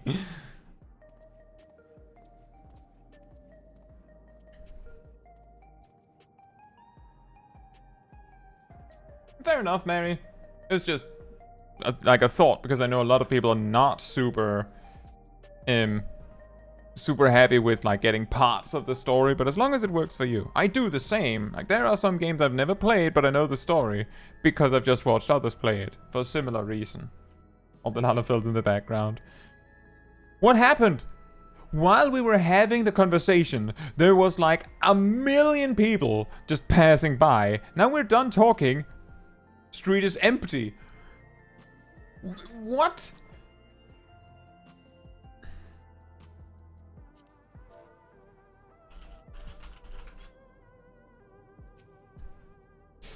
Tower's inside a tower. I see it, but I still can't believe it.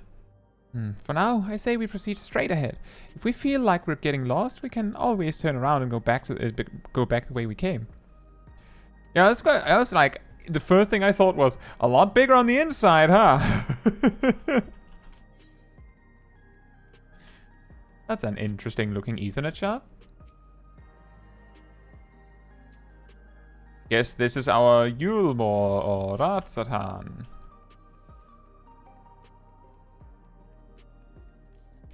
Bam, bam, bam, bam. Nice music.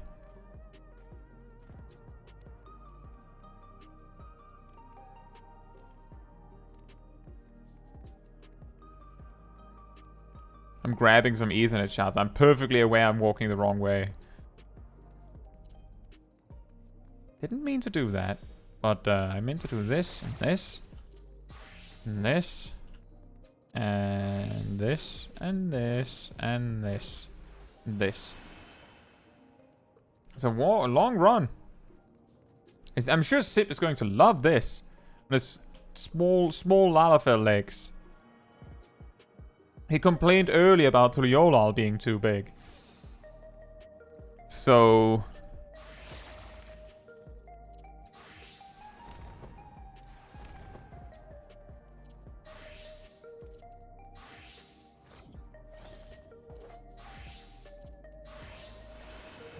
And yeah, no mounts because it's indoors.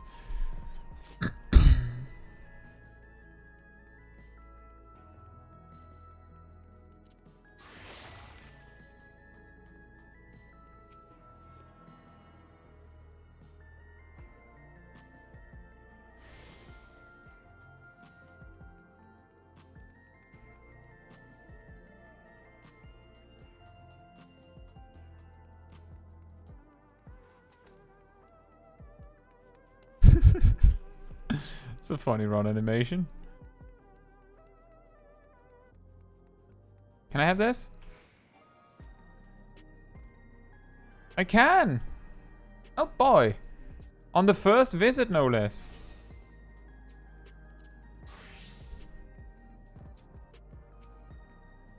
A crossroads already? We started on a crossroad, Wuklabat. This place is too much. I've no idea where I should go. Right, I've made up my mind. Let's head to that building there.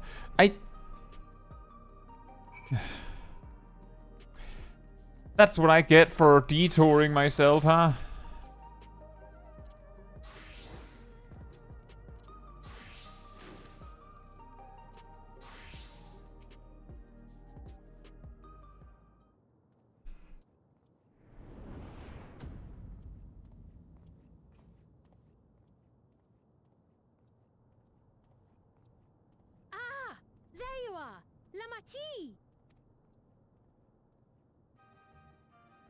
Lamati. Sphene. I was worried you might have had trouble at the checkpoint, but I see everything went according to plan. Well, that's thanks to you.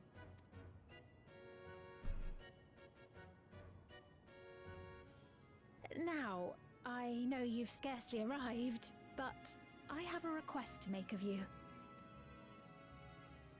Oh, a request, you say? Yes, an important one.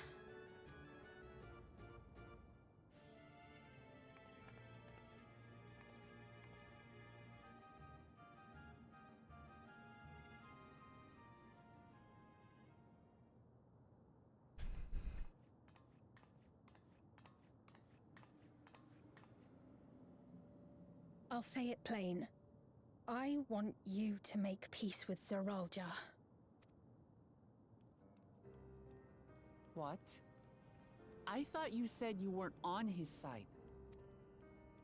We have come no closer to seeing eye to eye, nor do I condone his methods. Be that as it may, I don't want you to fight him. I don't want you to regret a decision made in anger and haste. Unequipped with regulators as you are, the risk is too great.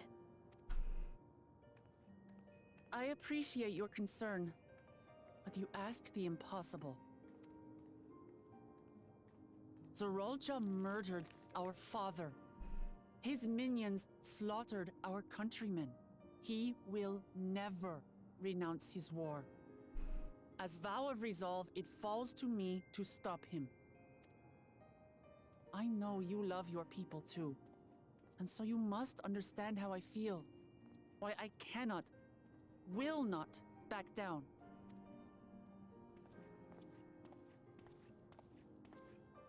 I do understand. All too well. Let me say only this then. Zoraal Ja will use any means to win. If you would protect your people, return to them at once and prepare. Prepare as best you can. It may ring hollow coming from the queen of an enemy nation.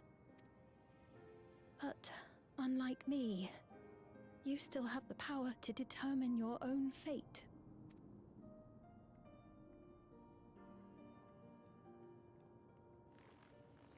You really are a curious one.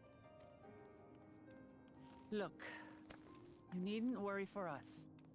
We have dependable comrades holding the fort in Tulihyolal. They'll keep everyone safe, so we can devote our attention to affairs here. Please.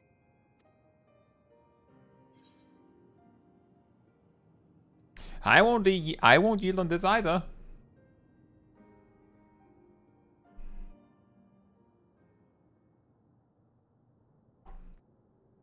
So you have comrades on whom you can rely. I envy you. You know, we'd like to learn more about you. About me? To be frank, we're still not sure whether or not you're trustworthy.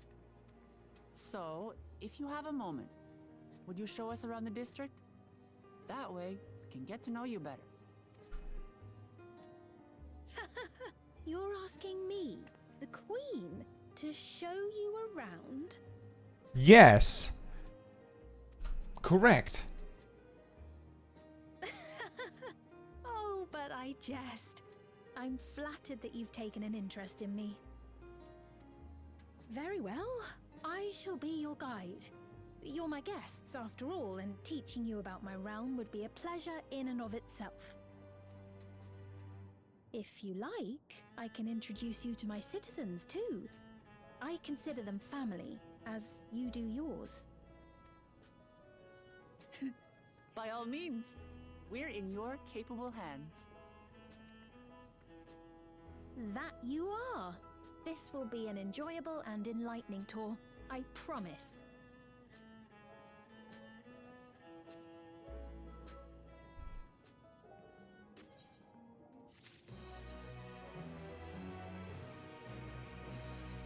Meow. The Queen's tour. A Queen. Let's begin then, shall we? I must say I'm really grateful. This place is so vast and confusing. I didn't even know where to begin.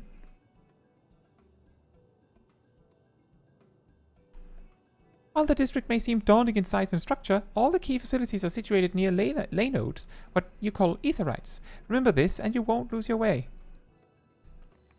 Oh, nice.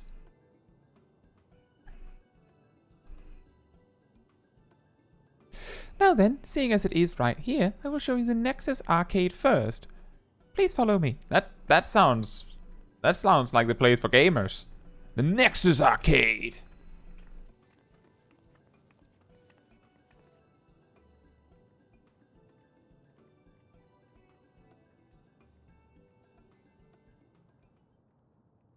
That was a random delivery, Moogle.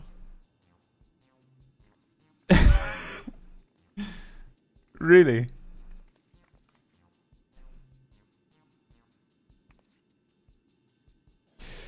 This complex is home to all manner of shops. From food and daily necessities to technological conveniences. You can find most everything here. Everkeep's interior is vast, as you've observed. This arcade makes it possible for people to acquire what they need in one centralized location. Amazing. How do you get to the upper levels? I don't see stairs.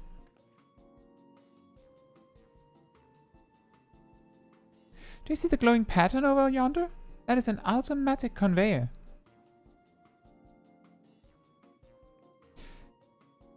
Such contraptions are found throughout Everkeep, allowing us to swiftly move between faraway places. That will spare us some walking. Are they also made from that strange metal? What's it? Ah, yes, the conveyors are powered by electrobe. As a matter of fact, the ore is integrated into just about everything in Everkeep, even the floors and walls. By etching arcane circuits upon it, electrobe can be used to convert lightning energy to those of other elements. In so doing, we can achieve various effects. For instance, a conversion to wind produces flotation, which is required for the propulsion of our flying vehicles. A conversion to fire, meanwhile, produces light and heat, and is employed in devices such as street lamps and heaters. There are even self-heating cups that keep your drink warm. Oh, that's pretty cool. Can you make a drink cold if you convert it to ice instead? You certainly can. Our vending machines do just that. What's more, multiple energies can also be combined to produce some clever effects. For instance, by manipulating the air with wind while projecting light with lightning, it is possible to alter one's appearance. It's almost scary what you can do with electrobe. If such a wondrous material existed in our world, I imagine everyone would be fighting over it. Yeah, well, you see... Funny story, that.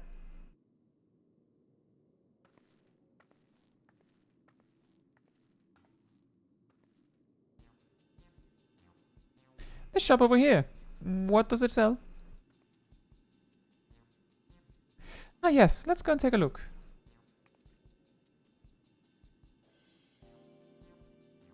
I dare say you will find it interesting.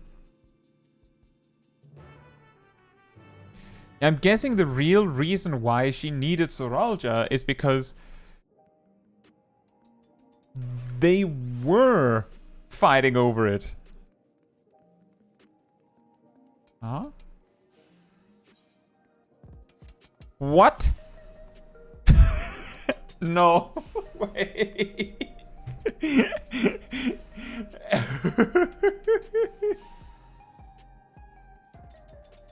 Script vendors, of course. Why not?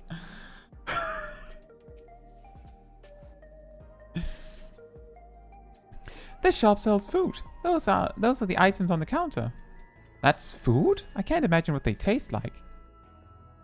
I thought you might be surprised. Your countrymen were too in the beginning. Come, you must sample something. Choose one and I will purchase it. Welcome, friends. How lucky you are for Her Majesty to treat you. The 5 items on display are our most popular. I recommend one of them if this is your first time. It's just Rudina. Scripts. Like it's funny how the whole reflections are sort of similar. Explains all of this naturally. Like, of course, there's a character for every single like end game zone that matches exactly what we need. Select an item that interests you. Well, these are pink. Pink hexagons. Liquid-filled pouch. Long rectangular bar. Hexagon pattern bag. Black and yellow tin. I'll have the pink hexagons. The synthetic fruit pellets? That's our best approximation of the taste and texture of grape. I've never tried the real fruit, so I can't say how faithful they are, but there's no denying their popularity. Yes. I'll have those.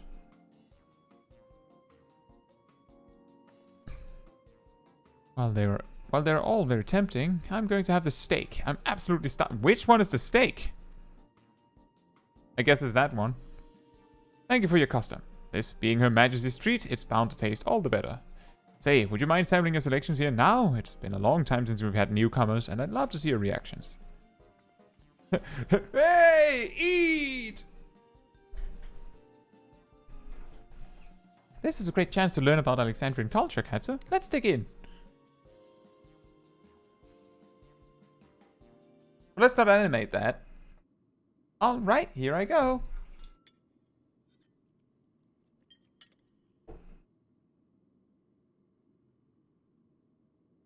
Following Wuklamhat's lead, you sample your selection. Munch. Amazing! I've never had any meat like this before. It's tender like chicken, but flavors them like Ronek. And the spices give it just the right amount of kick. I could eat this every day.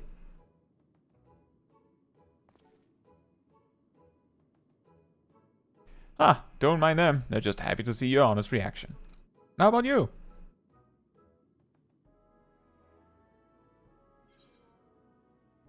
Well, it's pink, so it's fantastic, obviously.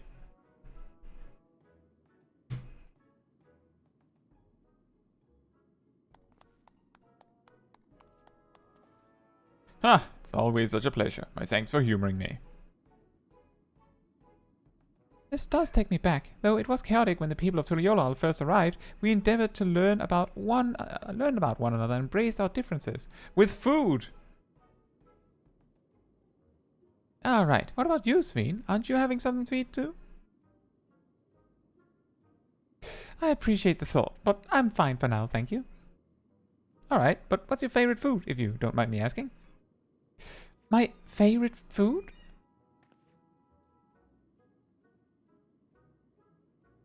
Why do you wish to know this?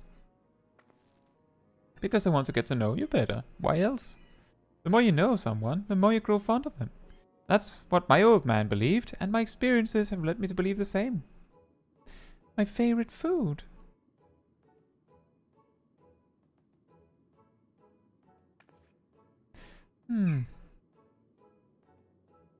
Is it such a difficult question? It kind of is.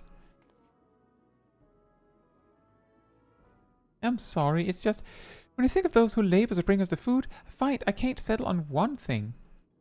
Ah, I thought I was indecisive, but you're something else. Indecisive? Perhaps I am, but didn't need to laugh about it.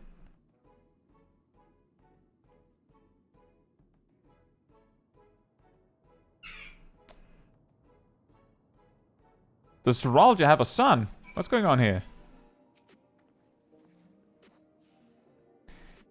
I don't know about you, but I'm satisfied. Let's keep moving.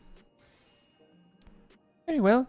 Next, I was thinking of showing you the residential sector, but it's in part so I can tend to personal matters. It's a visitation, to be precise, and I believe it will be educational for you as well. Would the two of you mind accompanying me? Not at all. Wonderful. Let me know when you have seen enough here, and we'll make our way. Check the mount vendor. Can you move to the next stop? The next stop. Air wheeler. Whoa. Whoa. Say goodnight to the regalia when you can have this actual regular, like, family car. Is it that?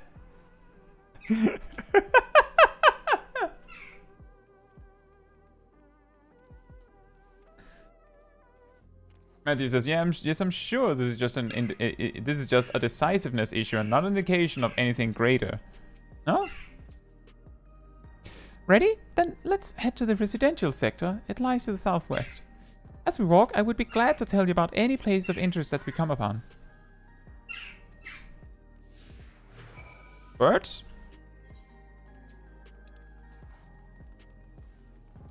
I'm not sure what... Yours for only... Actually, 7.5 million gil is kind of a steal for what looks like a four-person mount, potentially.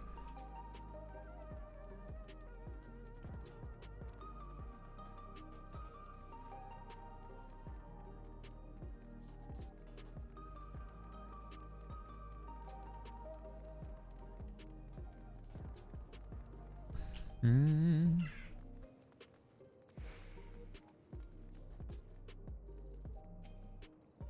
This is Mosaic, a cafe. Here you can buy drinks to enjoy while you relax.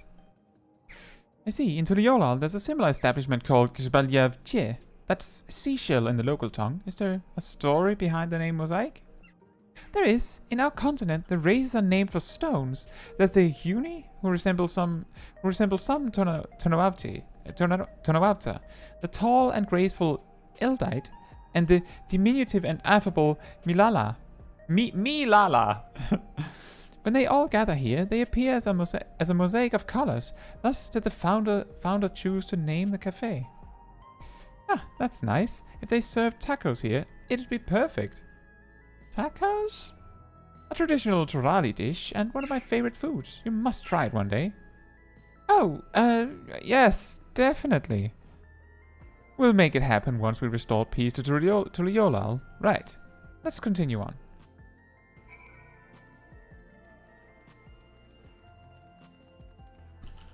I'm guessing that I'll understand what you mean by that later, Matthew. Because I'm not entirely sure. Like, the thing is with Sphene here, I'm not sure whether she has something to hide. I already grabbed that one, right? Yes, I did.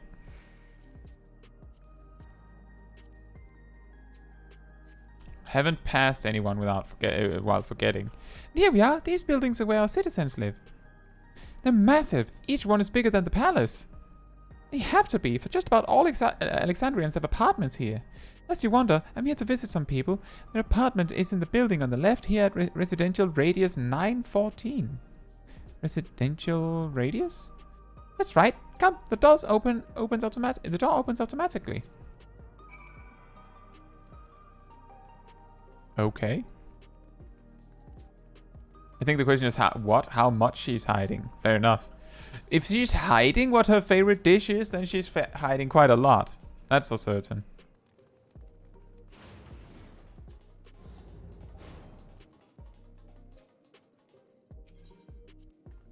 This is the lobby, a common area for residents. I see. And what does that machine there do?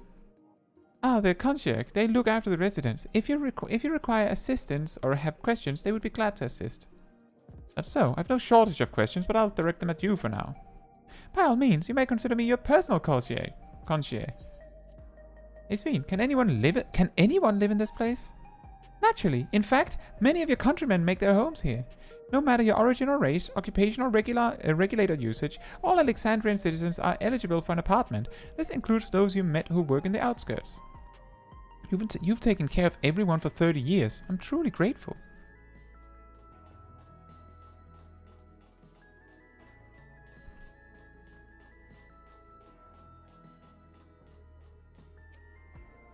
This is the place. A mother and son live here. Oh yeah? Is some weird revelation going to happen now?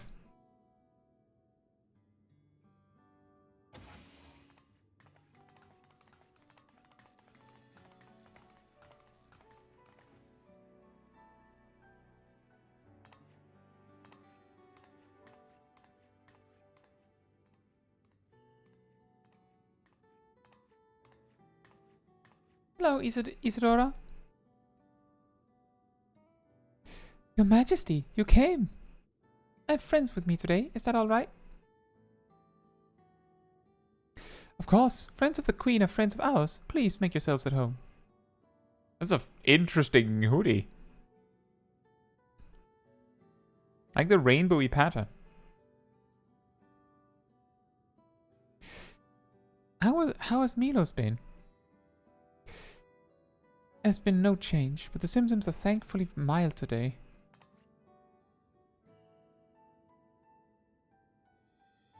Hello, Milos. Have you missed me? Blech. My son was born with Levin sickness, a severe etheric imbalance towards lightning. That sounds familiar. Not as something born with, but it sounds similar to what the first had trouble with at times. Due to Insinidos, of course. As a result, he suffers from paralysis. He cannot walk and struggles to speak. For blessing, he still has his hearing, and even on bad days he can communicate with his eyes. I see. Sphene visits often, does she? She does. Milo simply adores her. He sometimes even manages to smile when she's here.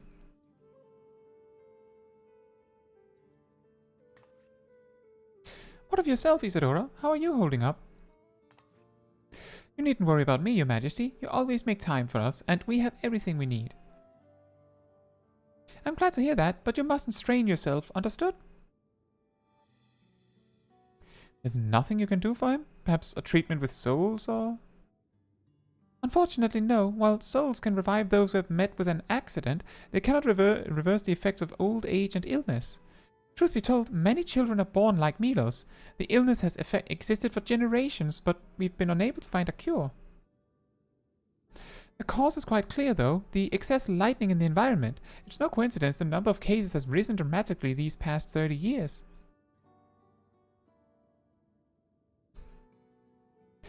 It's all my fault.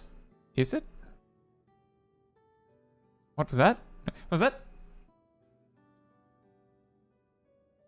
I'm sorry, Isadora, but I must be going. I promise to make it a proper visit next time, with treats to share. There's no need to apologize, Your Majesty. If it weren't for you, Milos and I wouldn't still be here.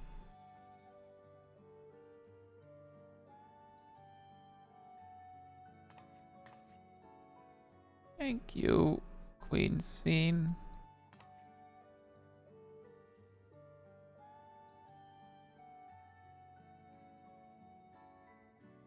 It's my pleasure, Milos. I'll be back soon, so be a good boy, for your mother and for me.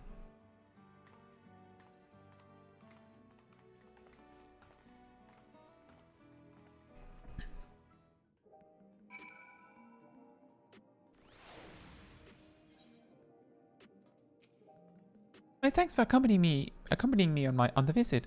The illness is a part of life in Alexandria, and I thought that you should know about it. We'll find a cure one day. Mark my words. We'll make it so unfortunate children like Milos smile again.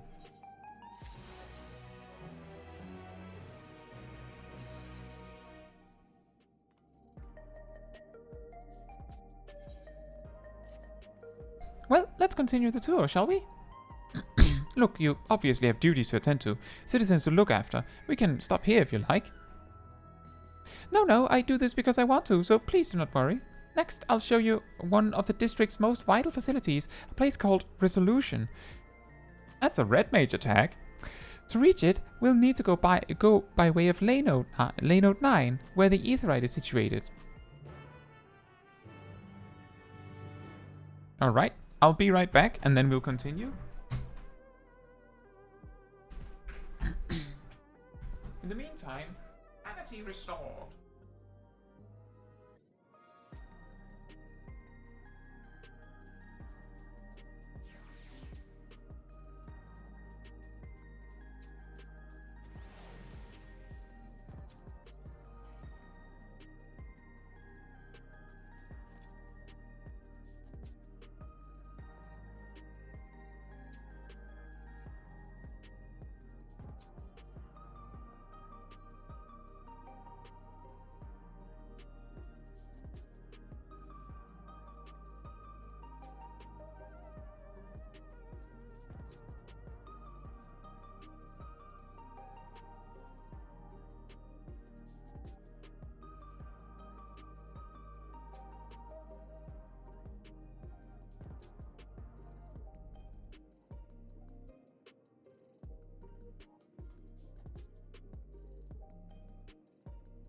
Alright, I'm back.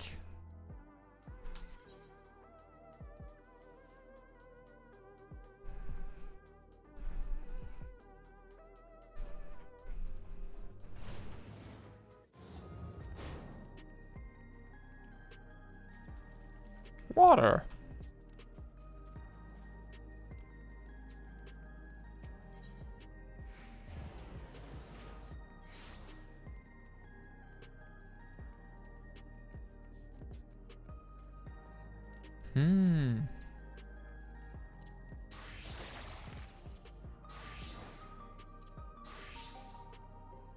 The conveyor head will transport you to the government sector, where resolution is located. The markings on a conveyor indicate its direction, and there's a pair just like it on the other side. Is it safe? Extremely. There's no need to be afraid. Who said I was afraid? Come on, Caetsu. It's just like a spring. Boing. It's kind of like a spring, except it also dematerializes you.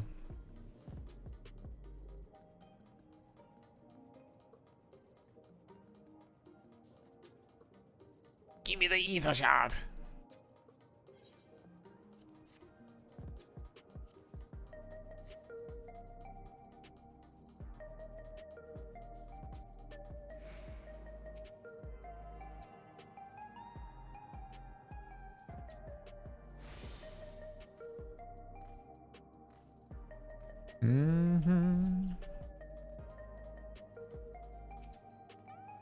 And here we are, Resolution, the operation heart of Solution 9. In Resolution, we oversee the running of the district and provide essential services to citizens, such as welfare support and job introductions.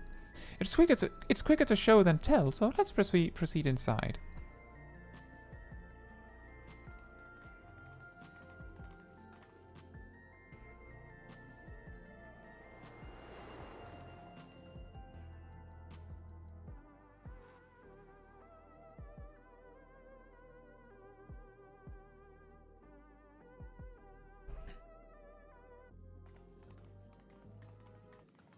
Strange contraptions everywhere you look. What's that? An infusion station. It dispenses souls in exchange for credits.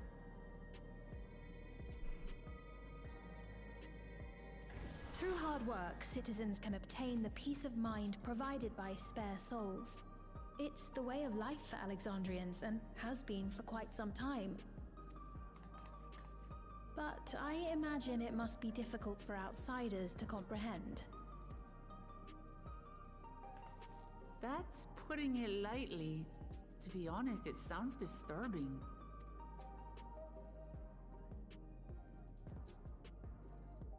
Ugh. Still, I won't dismiss it out of hand. Practices like these don't arise from nothing. There's a reason why your culture is the way it is, and I'd like to understand. Won't you tell us some of your realm's history?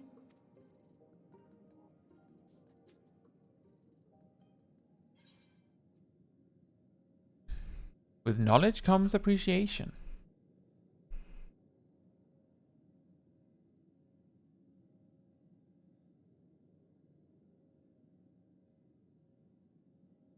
Very well. Be warned, though, that it may take a while. In the distant past, over 1,000 years ago it's said, lightning energy began to swell in our world. According to ancient records that date back around 8 centuries, the rainy season spanned a quarter of the year, during which time severe thunderstorms ravaged the land. 4 centuries later, this season had lengthened to nearly half the year. The trend continued, with our ancestors spending longer and longer languishing beneath storm clouds. Crops failed and livestock starved.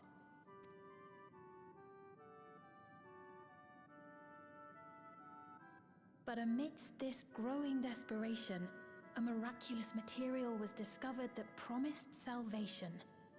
Electrope,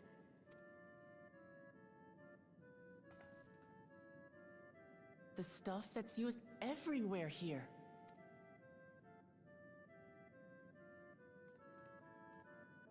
Indeed.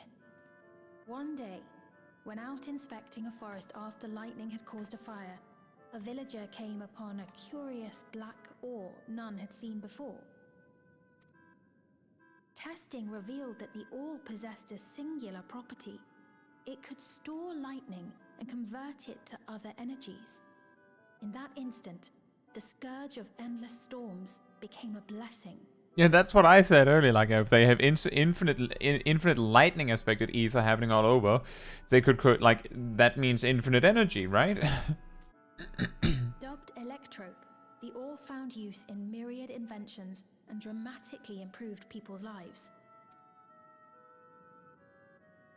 So much so, in fact, that all nations soon became dependent upon it, despite the difficulty of obtaining it in quantity. Supply was chronically scarce, and when nations couldn't meet their needs with their own deposits, some resorted to taking electrope from others. Some. Fighting was isolated and sporadic until electrope came to be used in warfare. First in the weaponry of invaders, then in the countermeasures of defenders, and then in every aspect of combat where an advantage might be had. This served only to exacerbate the ore shortage, leading to further escalation. Before long, the entire world was engulfed in a terrible war known as the Storm Surge.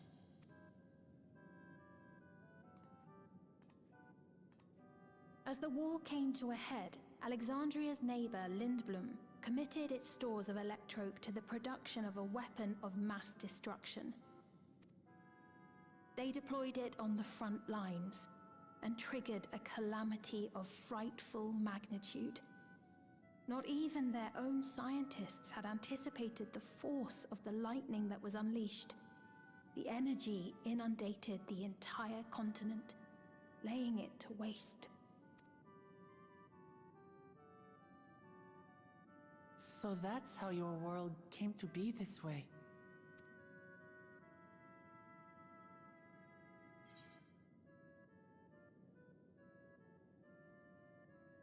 Sounds a lot like an umbral calamity.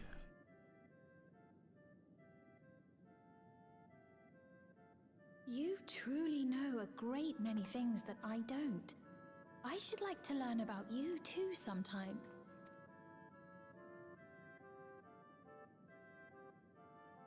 But to continue the tale, the people of Alexandria had already lost much to the war.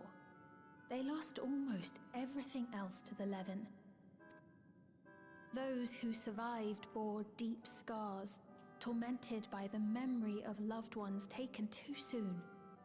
Though they yet lived, the cruel spectre of death was with them always. Seeking a solution, our scientists turned once more to electrope, and after extensive research, they developed the means to preserve memory and soul. Physical death isn't the end. So long as our memories endure, we may live on. This belief sustained us then, and it sustains us now, granting us comfort. That's quite a tale.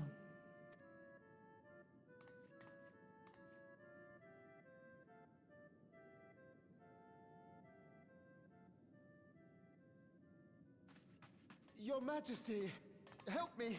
I beg you, help me! What's the matter? I've got no souls left.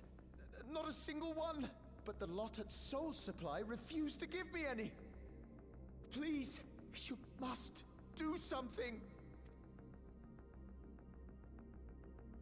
My apologies, Your Majesty. This man, he does no work. Instead, he drinks his days away on Trueview. He has only himself to blame if he has no credits for souls. That is technically true. That's not true! I'm a fighter at the Arcadian. Or rather, I was. I haven't been allowed to fight because of the King's decree. It isn't my choice. I see. You're a brave warrior of the arena. I want to help you, I sincerely do. But I cannot give you preferential treatment. Then open up the Arcadian again, so I can fight! But you don't have any souls. You'll just die. I'm sorry, but that's not my decision to make. The king requires feral souls for war. He doesn't wish for them to be expended on amusements. Hey Lexi, hope you're doing well. You're useless! A queen in naught but name!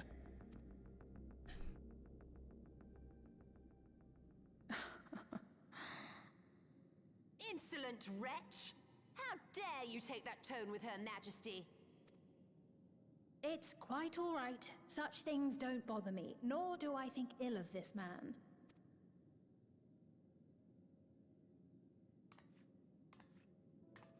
Hear me. Though I cannot grant you a soul, I mean it when I say I want you to live.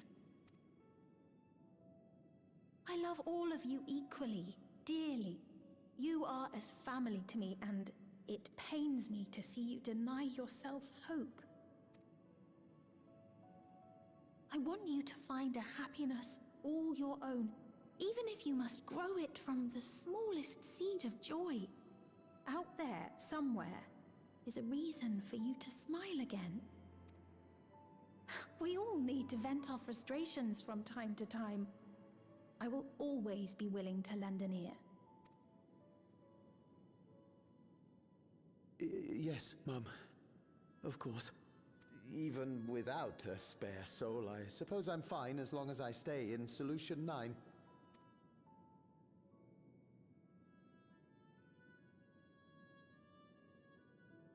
I apologize for my rudeness. Good day to you.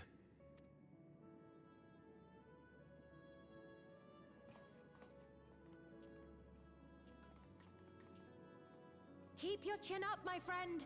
And when you feel better, I'm sure you'll find another way to apply your talents.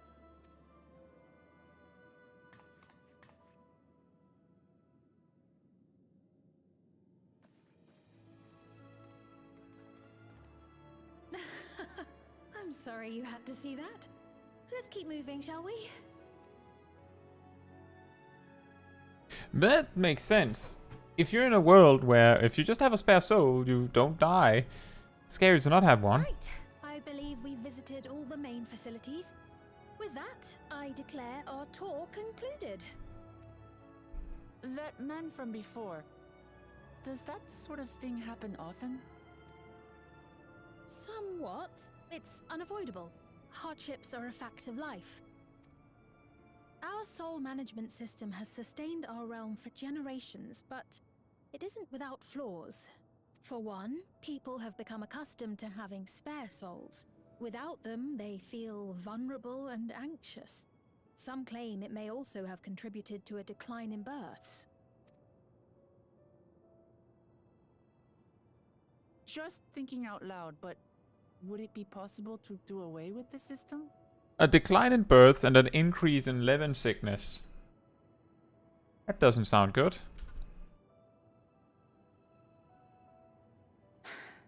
No.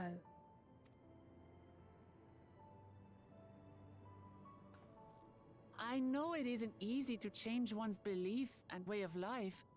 The Mamolja had their reasons for their reliance on blessed siblings, much as you have yours for souls. But if we defeated Zoraal Ja, you'd be able to make all the decisions, right? Then we could work together to fix things, restore your realm to where it belongs, and see where we can go from there.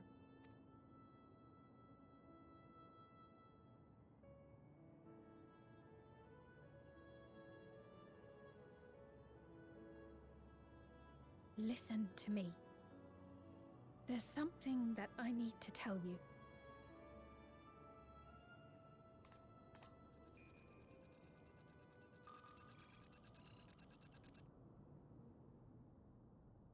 What is it? Actually, never mind. It's nothing of import. Something the guards must not hear. Well, it was lovely showing you around. Of course. Of course. Thanks so much for the tour. We've learned not only about your realm, but you as well. For now, our priority is Zoraal Ja. But once we've dealt with him, perhaps I can return the favor and show you to Lihiola. I'd like that very much. Huh. Player character not convinced.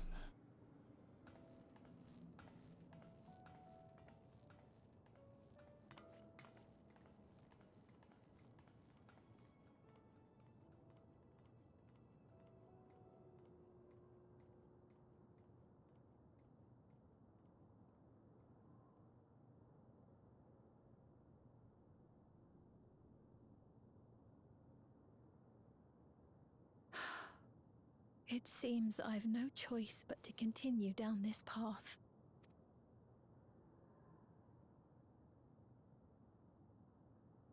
Forgive me, Vau Wuklamat, but I must disappoint you.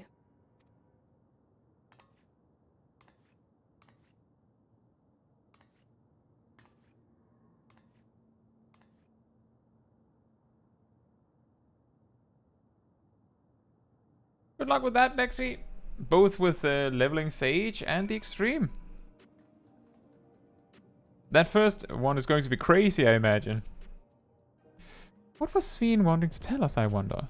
Well, it can wait for another time. We've been exploring for a while now and should probably go to Kalkisha's meeting point.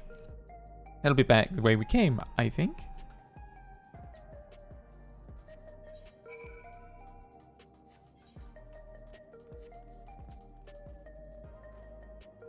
Wee.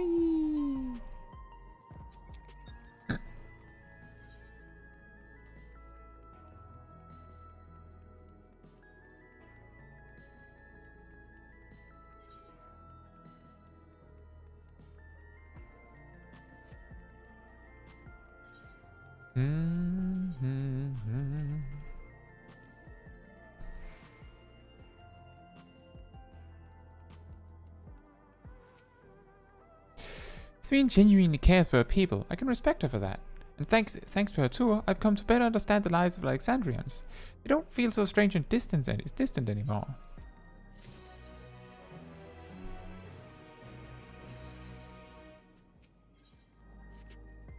So, we're supposed to go to a place called True View in the eastern sector. This conveyor ought to take us there. You know, once you get used to it, they're actually kind of fun. Come on, Caetsu. Okay.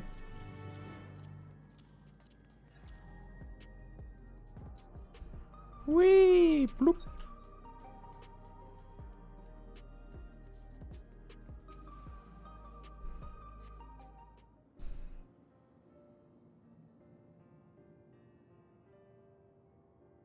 This is the right place, you think?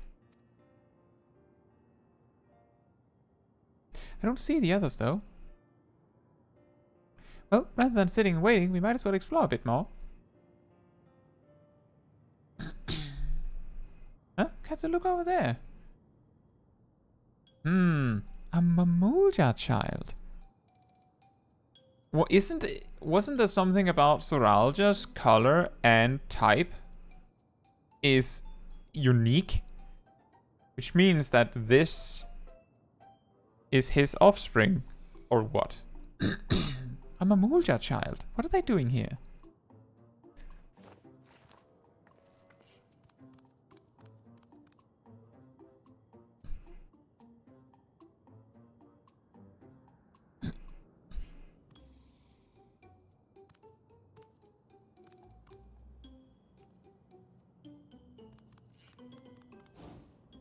Not a very smart child.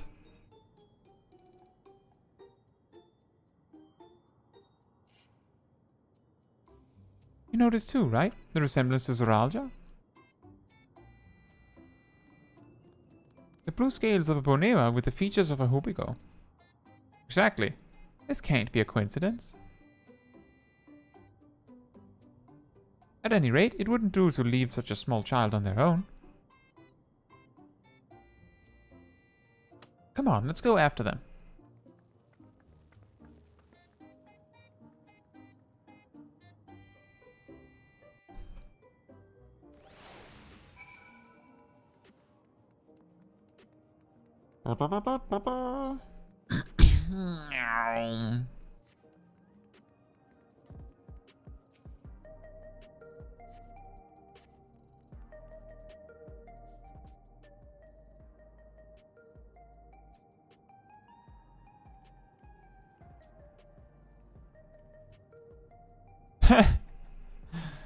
The commercials.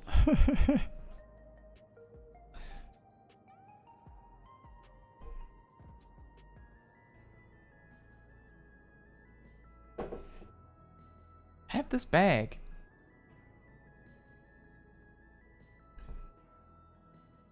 So this is True View. I'm not sure what I'm looking at, but it does seem lively.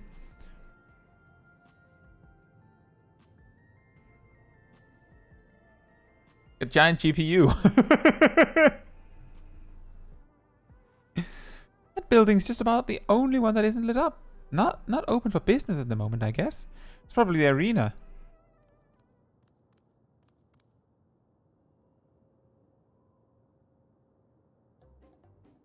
Ah! Ah! I didn't see you there.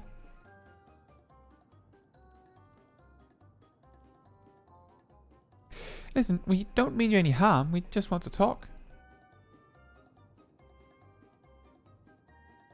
It's a bit odd, don't you think? They run off when we approach, only to suddenly reappear. Could it be they want to take us somewhere?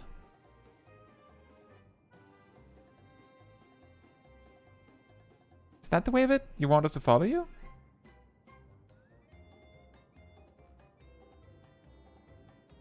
Understands English. So it is. Alright then, lead the way.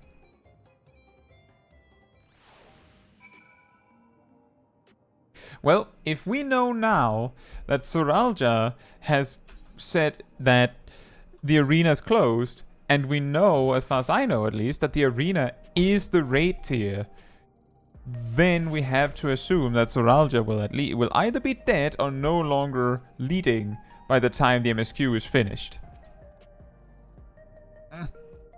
Once you choose to depart, Wuklamart will accompany you. The blue-scaled Hobiku child will then begin moving towards the destination. Make your way to the destination without falling behind.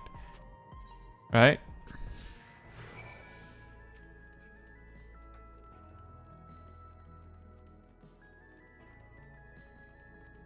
I'll have to come back for the ether shouts later.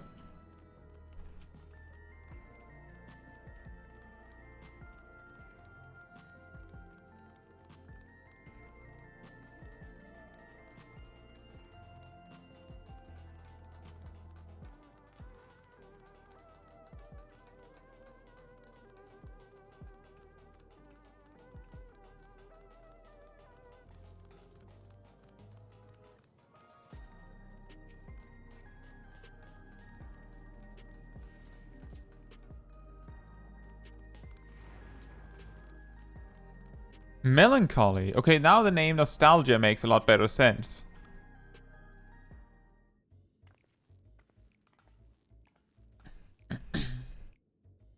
Is this where you wanted to bring us?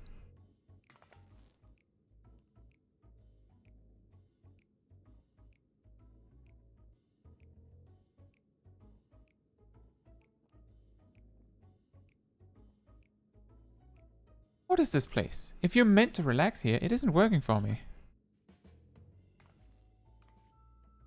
Hey, what's your name? Don't have one.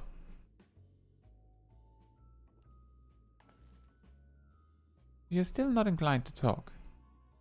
He'll only talk if he's completely comfortable with you. You know him? Nope. After a fashion, but never mind that. How about something to wet your whistle? Adorable as you are, it's on the house. I recommend our special Her Majesty. I recommend our special Her Majesty. I'll prepare one without liquor for the boy too.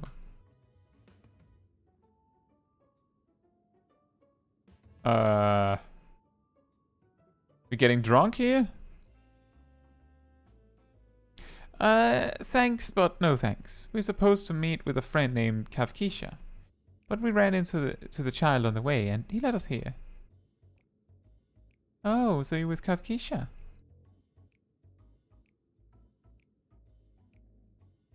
Uh-oh.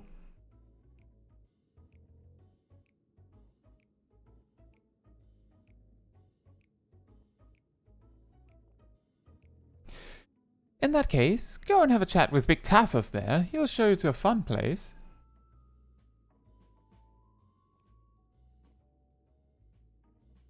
What about it? What about him? I don't think he's in a mood to talk, so he can tend the bar with me.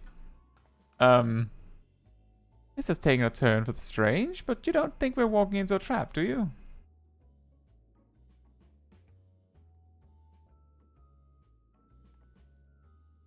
Can we give it a big old shruggerino?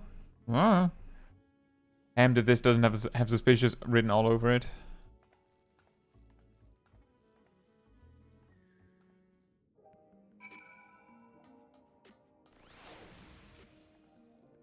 What is this fun place meant to be? Is Kavkisha there?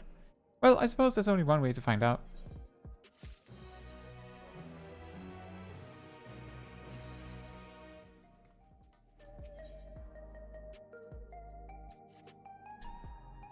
This area is normally off limits, but Kavkisha has told us about you. Just follow the corridor and head into the room at the end.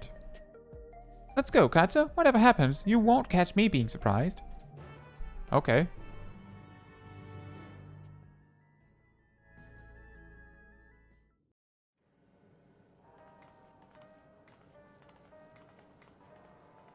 Wonderful! They're here! We've only just arrived ourselves.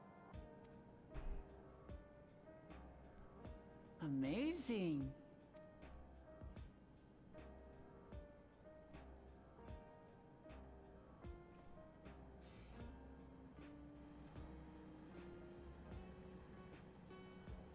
I bid you welcome to the back room. Oblivion's humble headquarters. A hideout tucked behind a drinking hole. Brings back memories, doesn't it? Yeah, it does. Our members here are mainly creators and adapters. That is, scientists and engineers who specialize in electro. They use their skills to provide support to our field operatives. Geralt, Shale, be so kind as to give our friends an overview of your duties. Why is he not wearing a shirt? Here's your outfit. Why does it not have a shirt? Because look at you.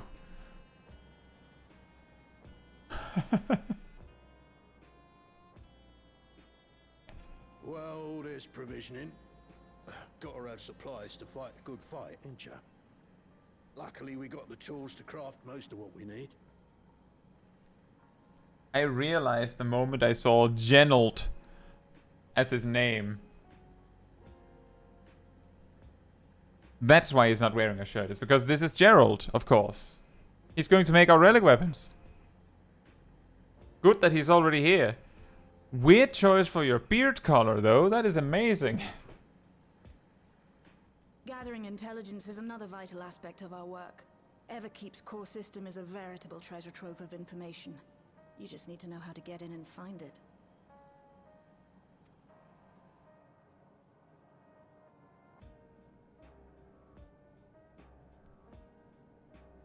We also handle surveillance and communications, watching the enemy's movements and coordinating our own, that sort of thing.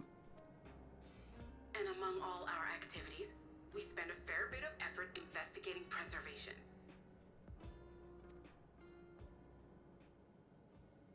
The organization credited with laying the foundations of electrope technology.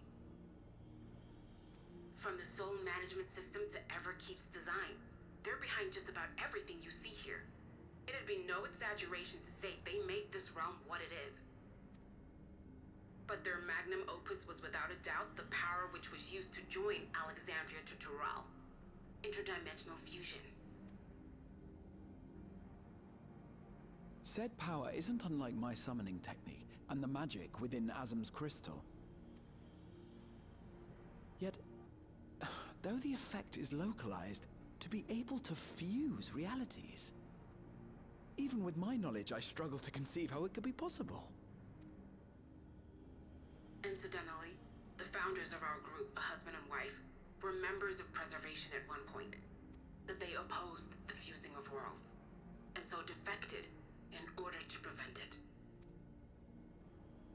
While not entirely unexpected, given what we have seen, this is still quite the revelation. By the by, that's an interesting earring you have there. A novel way of carrying a data storage device.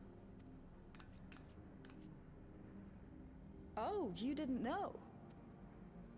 Well, as a precautionary measure against machine infiltration, we scan everyone as they enter. And when we scanned you, we detected a small quantity of electrope.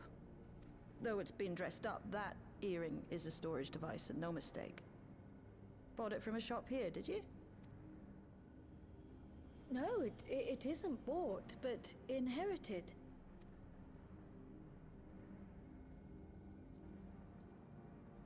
Ah.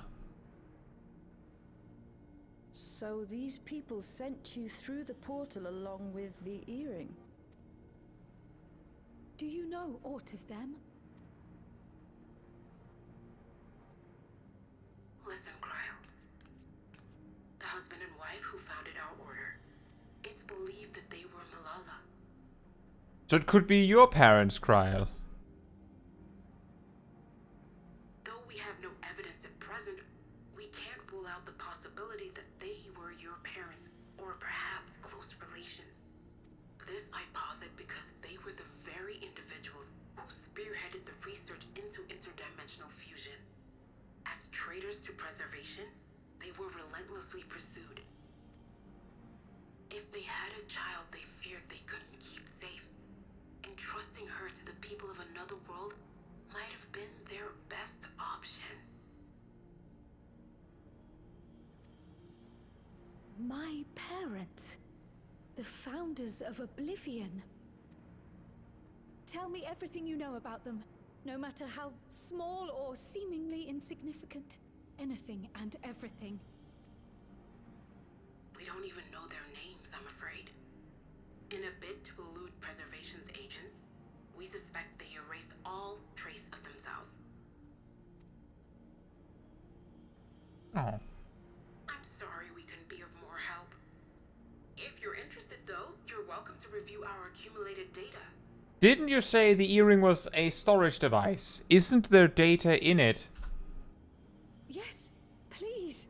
As an individual and member of my order both, I wish to learn as much as possible. I should also like to peruse the data. Where the joining of realities is concerned, I may well be of service. Of course. Feel free to peruse to your heart's content. Thank you. If you like, I can examine your earring. I have to say, the prospect that it belonged to our founders has me itching to take a look. I like her. She seems nice. Yeah, listen. I dare say we have enough eyes to pore over your records. Is there any other way we might be productive? Not right now. We're still waiting for Zoraal Ja to make the next move. In that case, Alice, would you mind accompanying me? The Ellison sounded like she was very excited to be there. Just in general, she just sounded very, very like yes. I want to talk with her.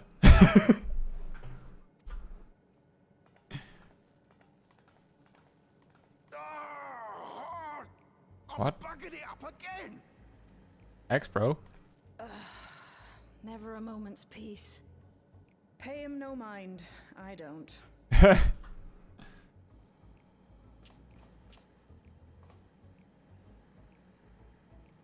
Oi, you two there. One of you give me a hand, would you? Don't matter who.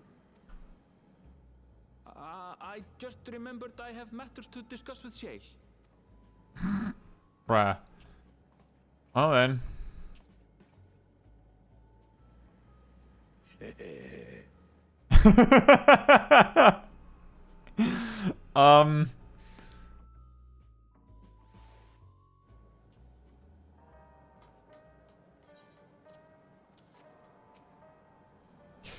So you had to see me passion spilling over. Happens when you put your heart and soul into your craft, you know? Yeah, I know. And not to be weird or nothing, but I felt a sense of kinship when I saw you. As if we've met in another life. We have. Anyways, as I was saying, I need someone to lend me a hand. I haven't slept for 2 nights now. Not a single wink. And I'm ripe to collapse. Can't afford to, though. Got folks relying on me, see? But if I'm to keep at it, I need you to fetch me my favorite energy tonic. Bruh. That voucher's good for 2 cans. 1 for yourself by way of welcome. Can't get the stuff at any old vending machine though. You need to talk to a bloke named Philemon. You'll find him tending a bar out on the main strip. Off you go now. Why did you need 2 people for it then? He was like, can I get 1 or 2 of you to help? I think.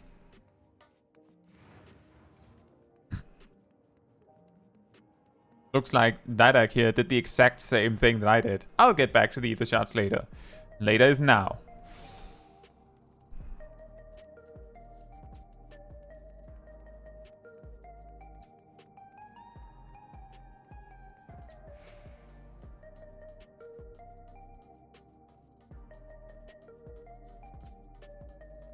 I think this zone will be a nice one to just hang out in.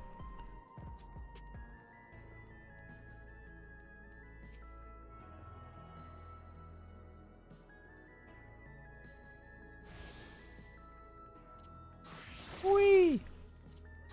Whee! Whoops.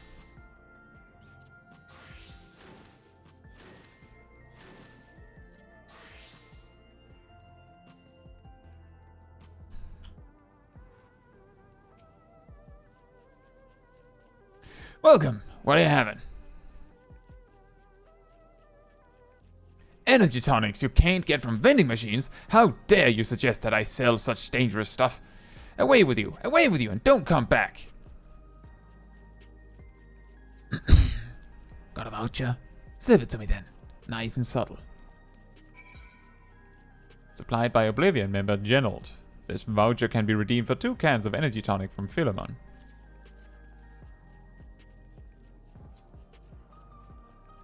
Ah, so you're collecting for Genold. A can for him and a can for you, eh? This is the kind of energy drinks I think Coco needs.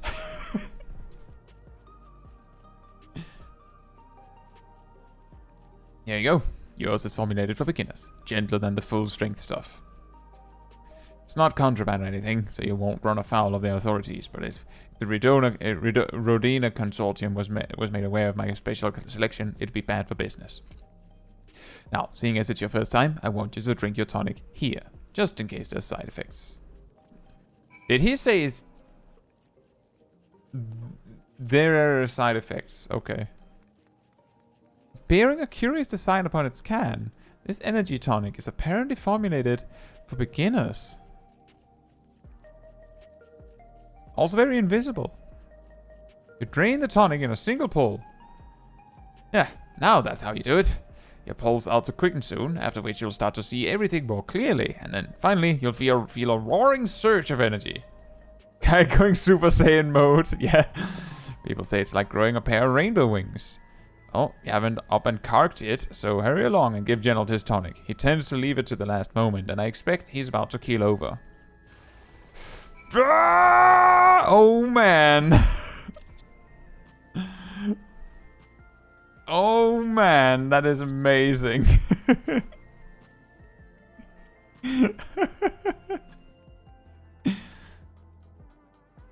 I'm glad I snapped a picture of it before it ended.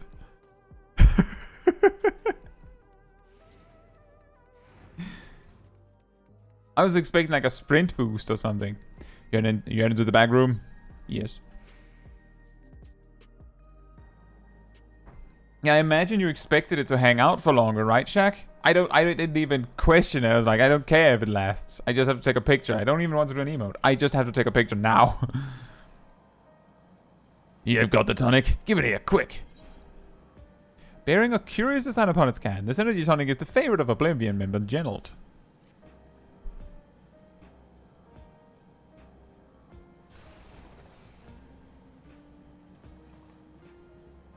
Ah, that's the stuff. Ain't nothing like it to blow the cobwebs right out with a great big kaboom.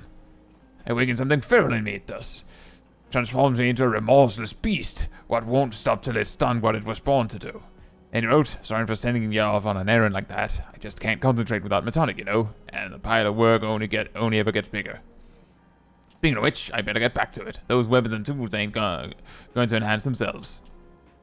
Enhance, you say?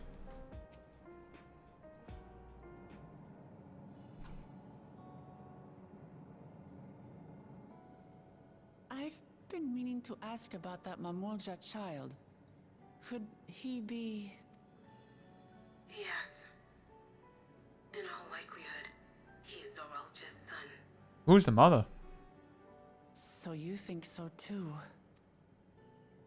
But what is he doing here? He was abandoned, the poor dear. We found him in the Drift Downs a few years ago. To think he'd cast aside his child. We can't say for certain who he was born to, or why he was on his own. But he's a blue-scaled Hubigo, and Zoraal Ja is the only other one around. That being the case, everyone assumes they're father and son. Even the boy has put two and two together. This all happened when he was very little, so he has no recollection of his parents. It breaks my heart to think of it. What's his name? Gulja.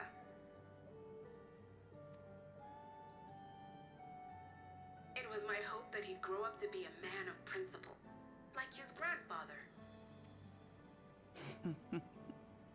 It's a fine name. I should mention that the boy is a little unusual.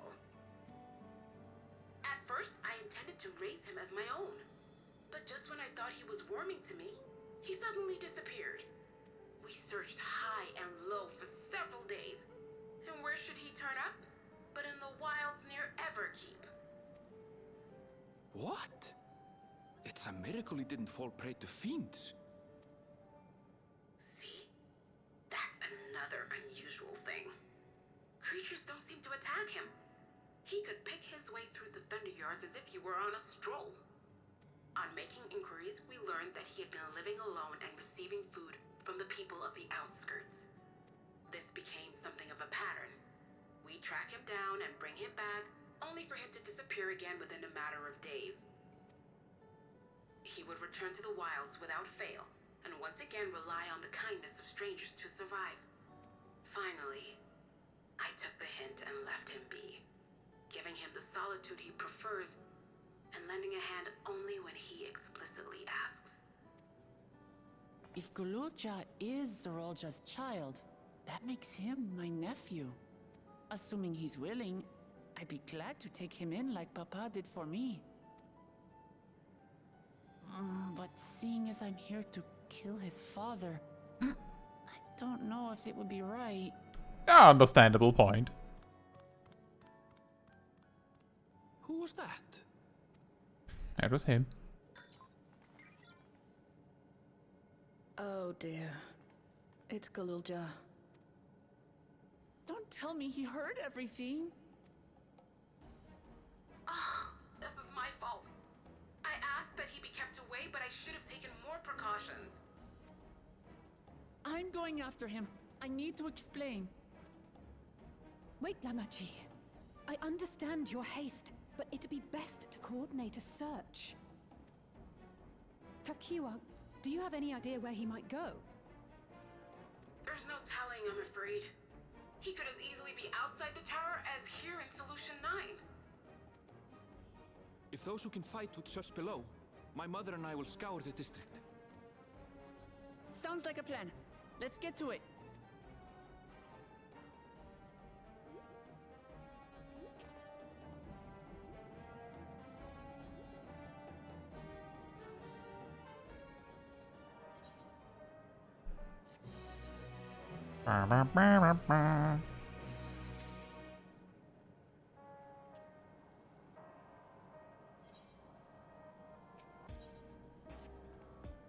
If Zoraal Ja is outside the tower, we need to find him as quickly as possible.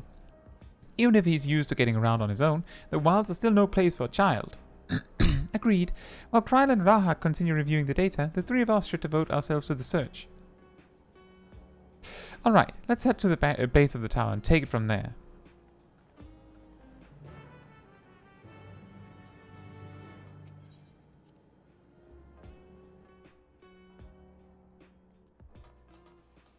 Did I get that one?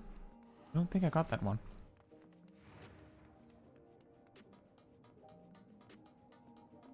I think if I get that one, I might be able to teleport directly out.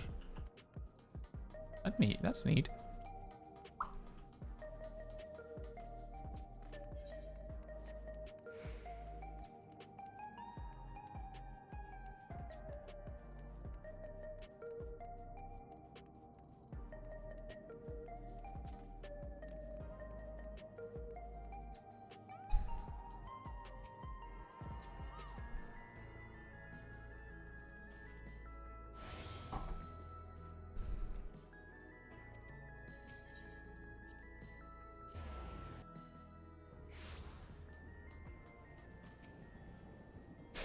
Well, here we are outside, but where do we even begin?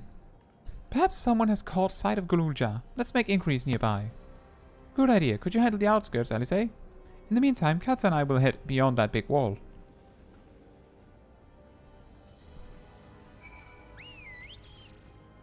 It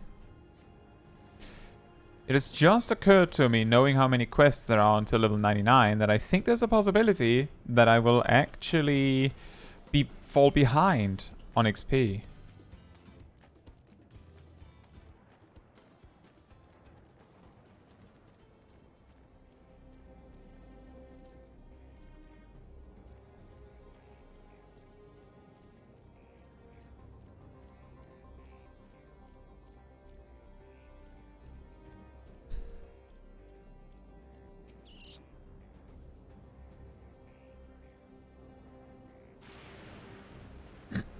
Zoraal Ja doesn't appear to be in the area. However, you catch sight of a group of people a short distance to the southwest.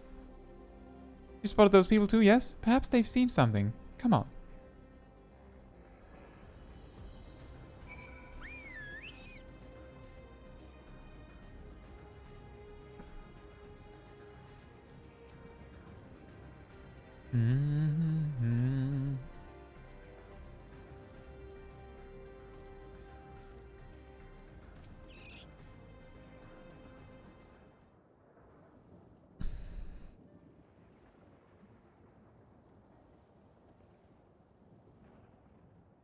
Looks like some sort of salvage yard. Well, let's ask after Gulja. Gulja. Gulja isn't here. Oh.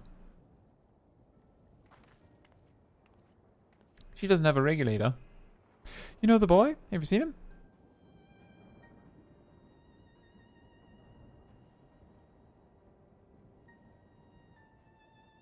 Oh. Forgive me, I didn't know you were...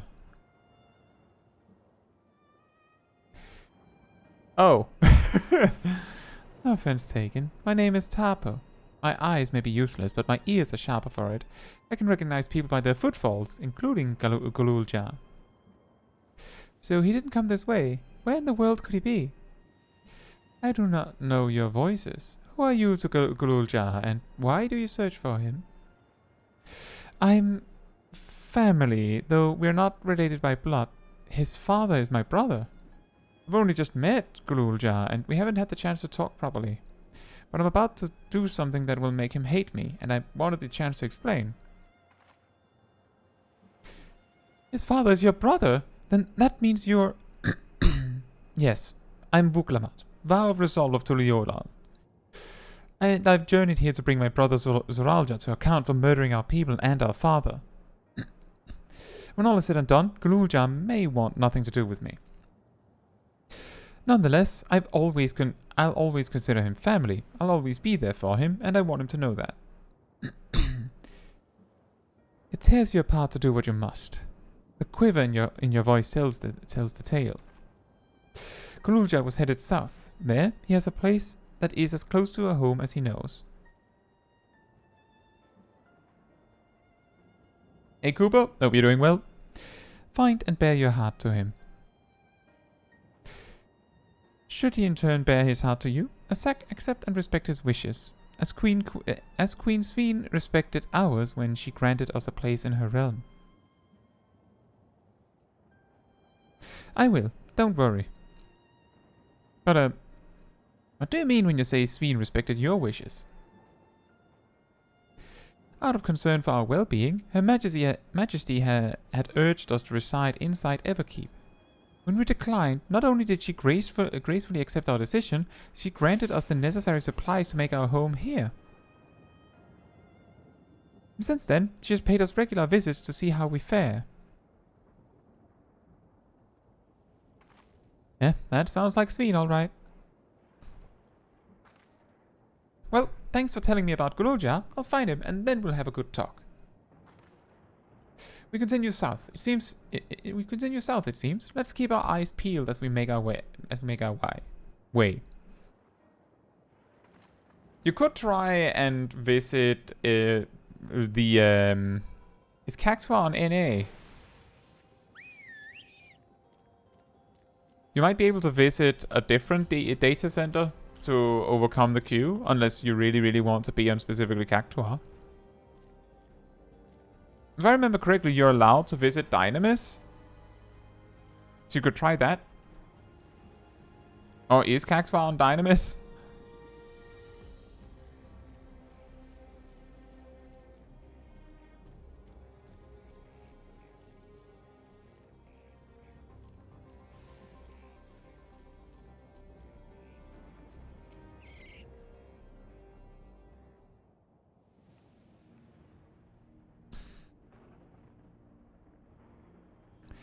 It's a town. A flooded town, and half of it is submerged. The architecture looks nothing like what we've seen so far. It's more Charlian.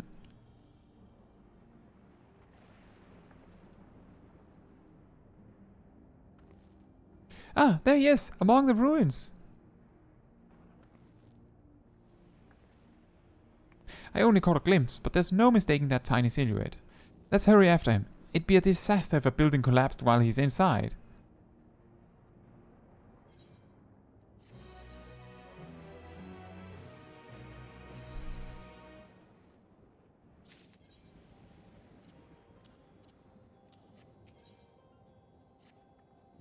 I only saw him for a moment before he disappeared behind a building, but I'm pretty sure Gulja was heading further south. I'll contact Alice on Link Pearl and let her know to join us.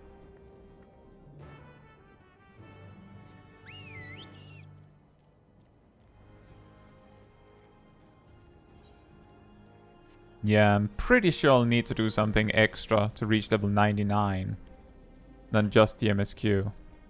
That's good to know, though. Ow. And I do have something. Have some hunt marks. Go and do the Akazadara beast tribes. I don't have them for Viper leveling, but that's probably fine.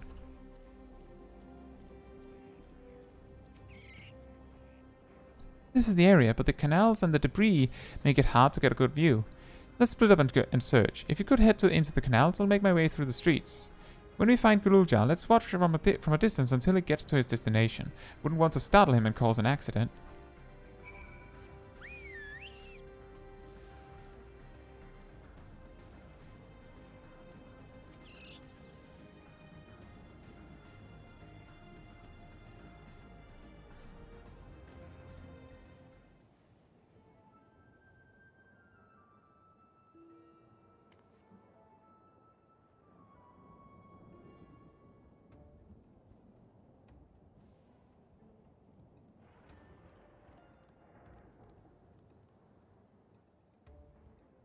You've located Gulja. Follow him quietly without being noticed.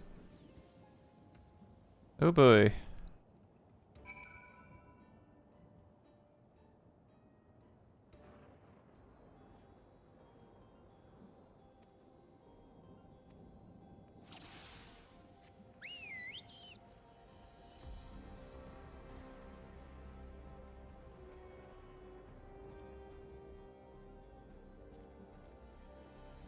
Oh dear. I don't mind these quests, but I'm not the biggest fan of them, let's just say that.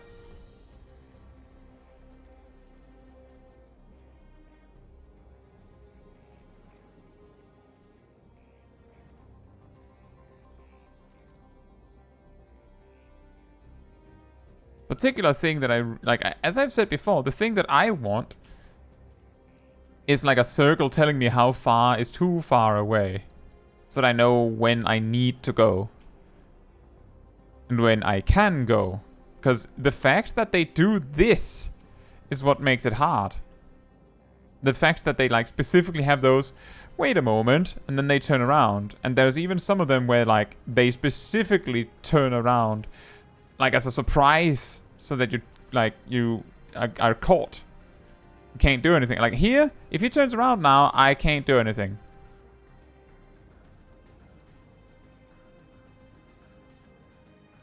And the only thing I can do is hope that the quest designer placed enough hiding spots for me, because I can't do anything. I don't even know if this counts.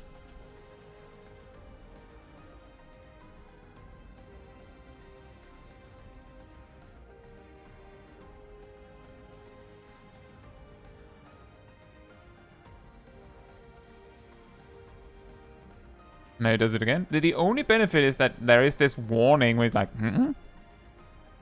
So you know to go run for the hills. But if you don't know where to hide, you won't make it. Like, you need to already know where you're going before he gives the warning sign, or you won't make it.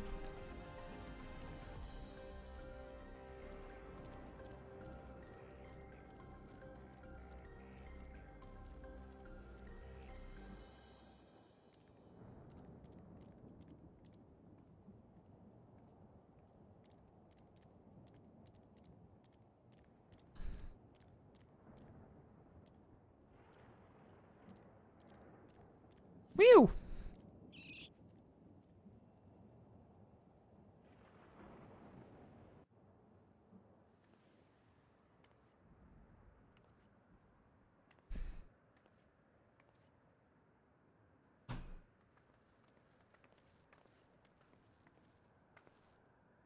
He's come a long way on such short legs. It's a relief he didn't get hurt. What's here, I wonder?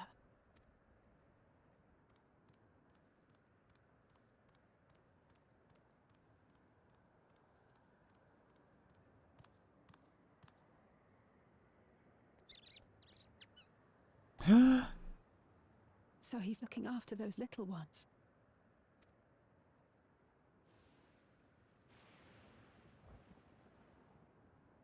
Gulja. Not another step! What? A sentry? Run, Gulja, run! You know the boy. Who are you? And what do you want?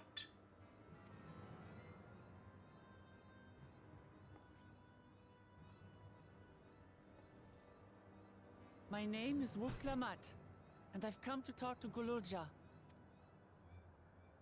Is that so? I'm sorry if I scared you. I want to get to know you better. That's all. And you, my boy, do you wish to speak with them?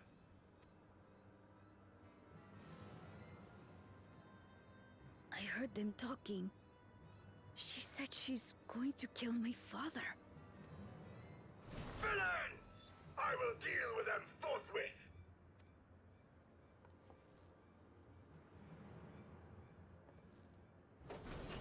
but...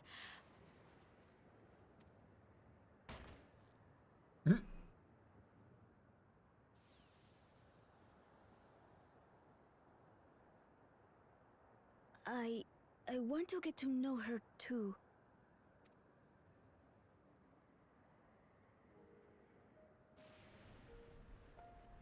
Villains! I see. If that is your desire, then I shall stand aside. I love this guy. All right then. Let's talk, you and I. Lots. Villains!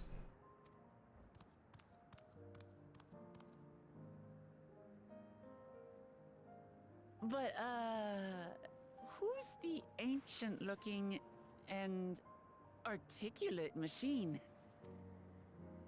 If I look ancient, it is because I am. This has been my vessel for no less than 380 years. Vessel? Otis is my friend. When I was hungry and sad, he came and looked after me. He cooks for me and teaches me all kinds of things. Like how to read and write and not be noticed by dangerous creatures. This machine cooks for you?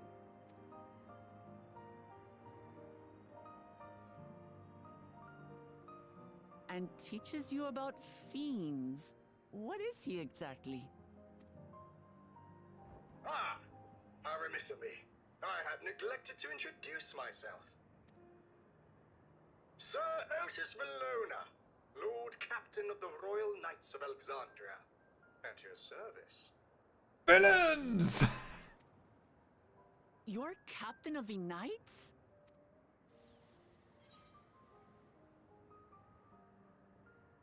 You seem different from other machines. What's your story?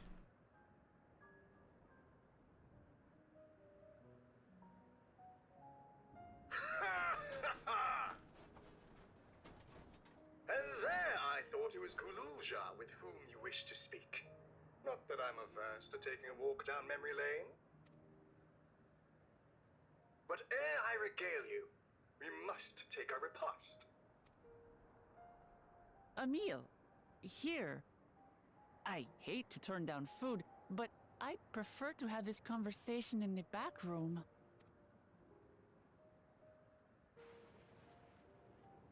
Please, I'm really hungry.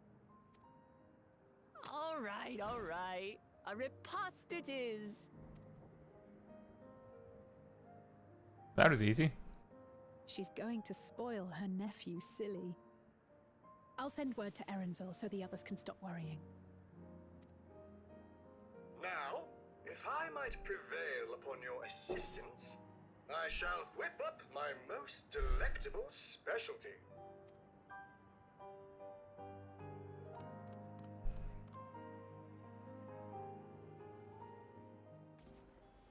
I had a similar experience, Brett, when the first one of those sneaky quests came up in Dawntrail. I walked, and then I saw someone else mount up and was like,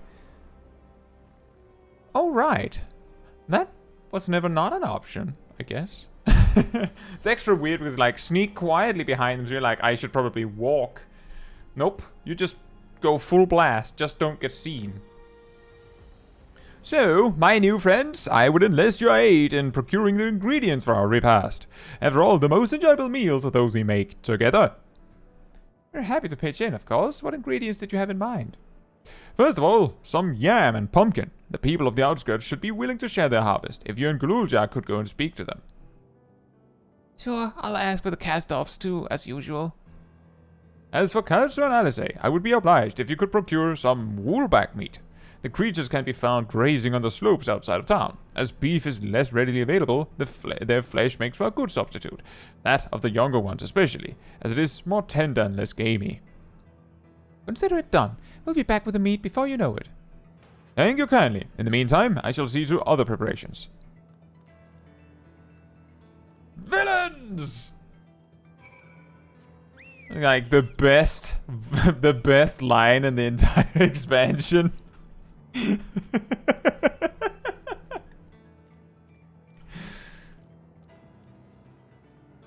10 out of 10.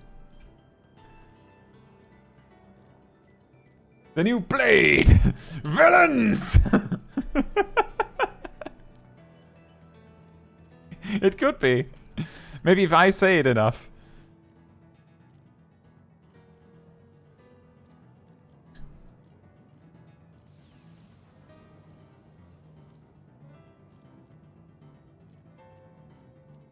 It requires a lot less context to understand, at least. Just seeing an enemy and then just screaming villains at them. Like, you don't even need an explanation for that one. It just works. Look, I'll cook the meat for us.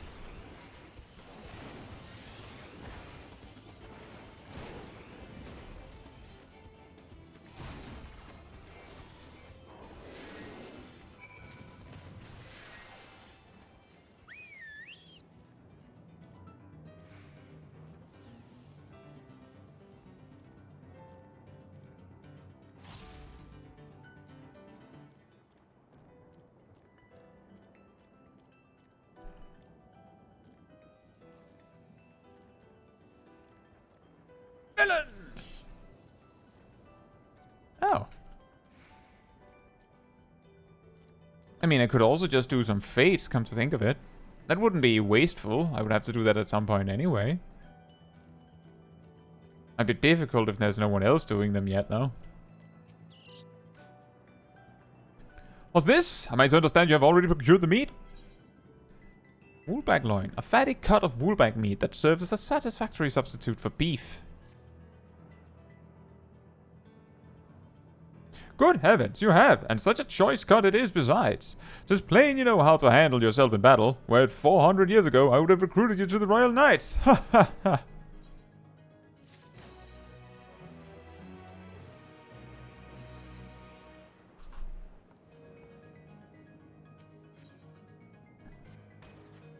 Once Alizé brings her portion, we shall have a glorious bounty to satisfy growing younglings like yourselves. Indeed, I expect there will be ample leftovers to share with the good folk of the Drift Downs. They always appreciate a warm meal. Now, seeing as you have completed your task so quickly, I have another request to make of you. We've exhausted our supplies of kindling electrope, and I should be grateful if you could search the houses yonder for more. In the Old Kingdom, electrope rations were issued to each citizen. While small, fragments may still be found here and there. If you can obtain 5 pieces, say at least 1 ought to be what we require. That is... Wait, if you can obtain 5 pieces, say at least 1 ought to be what we require. That is, the kind that converts lightning to fire. Gulja can identify them by their circuitry, so pray take them to him. The boy has become quite deft at discerning electrope types, and in a very short time, I might add. Now, off you go, and happy foraging!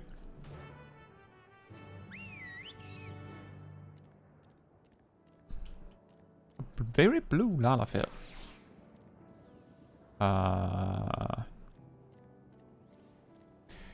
Use the bridge, use the bridge, use the bridge. Wee.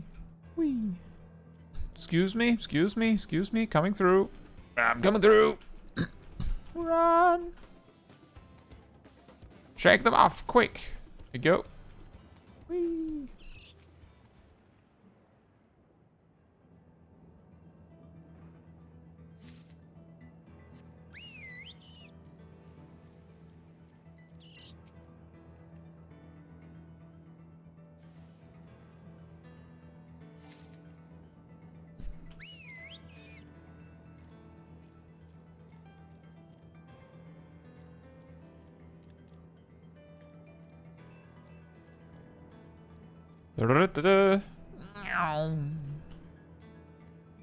Sneaky small dragon. Let's go.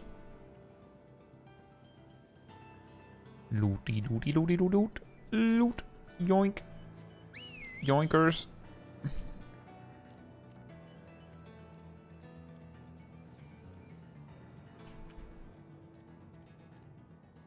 Bam.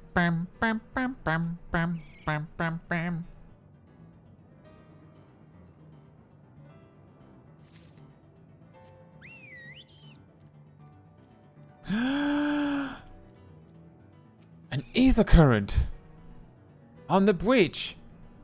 I found an ether current on the bridge.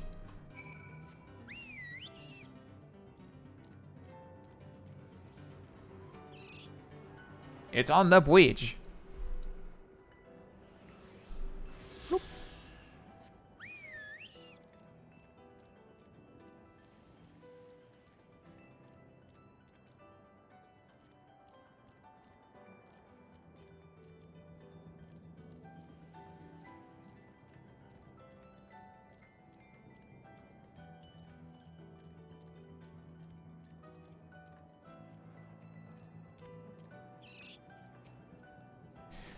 Otis says you have electrope for me?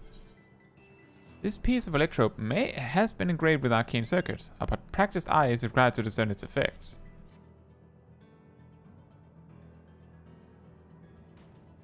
Wow, you found a lot!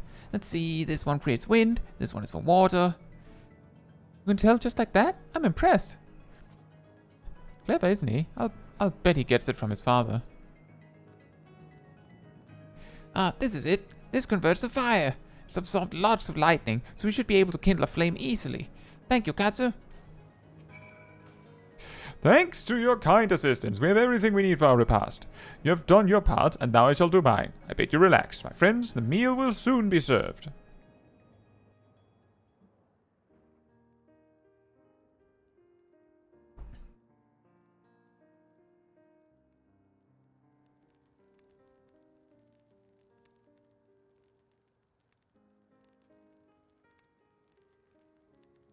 This is the kind of thing families do, Gulja. We have meals together and talk about what's on our minds.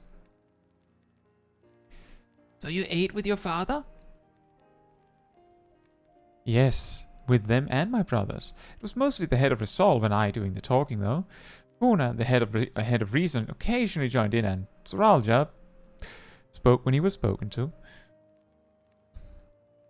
You said that you have two papas. Does that mean one is yours and the other is my father's? No, both are our father. He's what people call blessed siblings. A Mamulja with two heads. Zoraal Ja is his true-born child, while Kuna and I were adopted and don't share the same blood. But that doesn't make us any less a family. What matters is that our hearts are connected. The head of Resolve taught me that. Family. Do you have something like that too? A person you think is family, even though you don't share the same blood? Totally. That's a good question. What about you? I do, and they're very dear to me.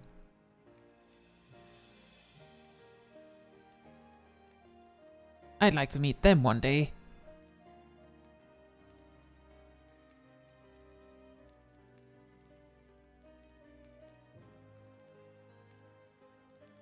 So, Gulja, I'm hoping that we could be family, you and I. Won't you tell me about yourself? You really want to know about me? I do. I want to know all about you. The things you love, the things you hate, anything and everything. I want to know all about you too. Well, this is going to be a long night. That reminds me, we were hoping to hear your story too, Otis.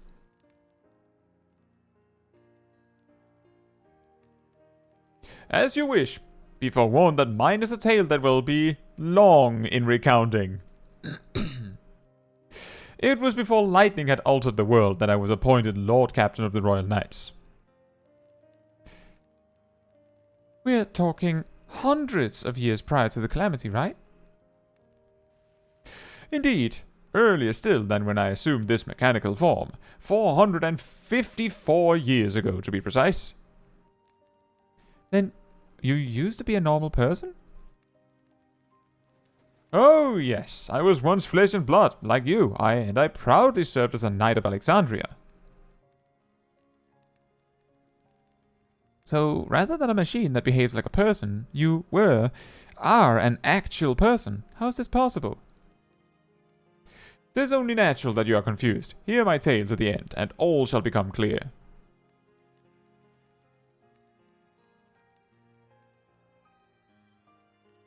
I do wonder why his robot frame looks like a Mamul jar when presumably they didn't have a Mamul jar here until Zoraal Ja came around.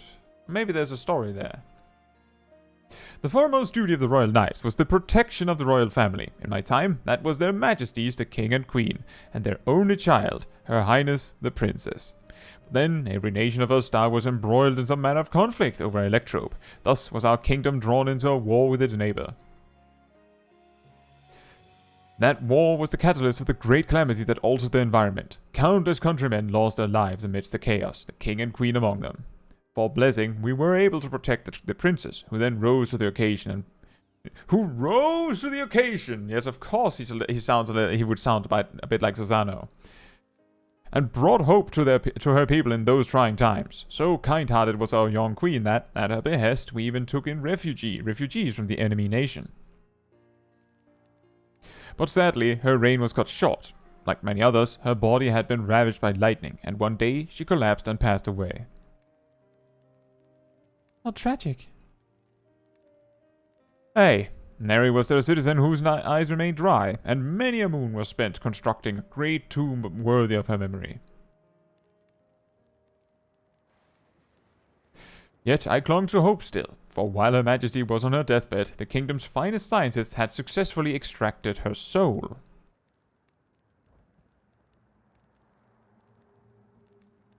Did we hear that right? Extracted her soul? Our flesh may wither and die, but so long as we are remembered, we may live on. This age-old belief had always comforted our people, but as casualties mounted in the wake of the calamity, we sought to make it into reality through the power of Electrope. In time, we succeeded in developing the means to preserve the soul, and it was used to spare the Queen eternal death. Yet, it wasn't enough to simply prevent the soul's departure, for the ultimate goal was to recreate a person as they were in life, and this required that their memories be further extracted from their soul.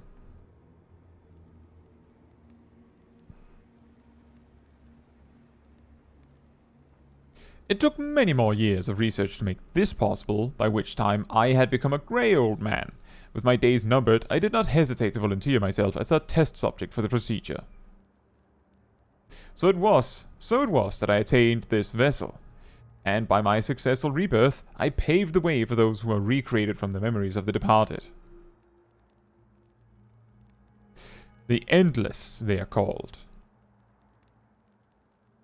If your tale is true, then the queen that your people brought back to life. Is that Sphene? Wouldn't be Sphene, would it?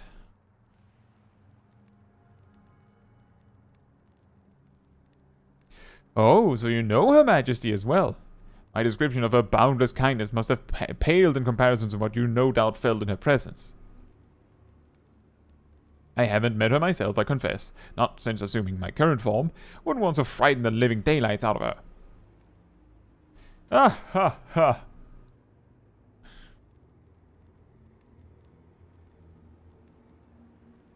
Does that mean that she's actually a robot?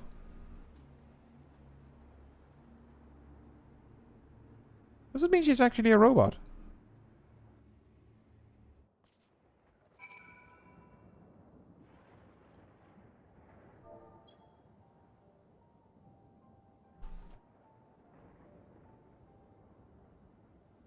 The Endless. So all this time, Sphene wasn't alive? She lives, yet she does not. It is admittedly a difficult distinction to make. Having inherited the memories of a departed soul, an Endless feels, thinks, and acts precisely as that person would. In that sense, I believe they are alive. The Alexandrians know about this, right? It can't have gone unnoticed that Sphene is perpetually youthful. No one really knows about the Endless. People who wear regulators don't even think about death. Everyone sees that the Queen doesn't change, but they just accept it. To them, it's just who she is.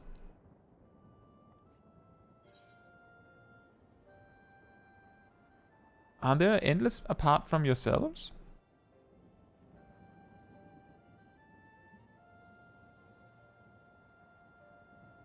Well, there should be as many enders as... While there should be as many enders as those who have died, I believe they are limited in where they can exist. Queen Sphene is unique in her ability to appear before you.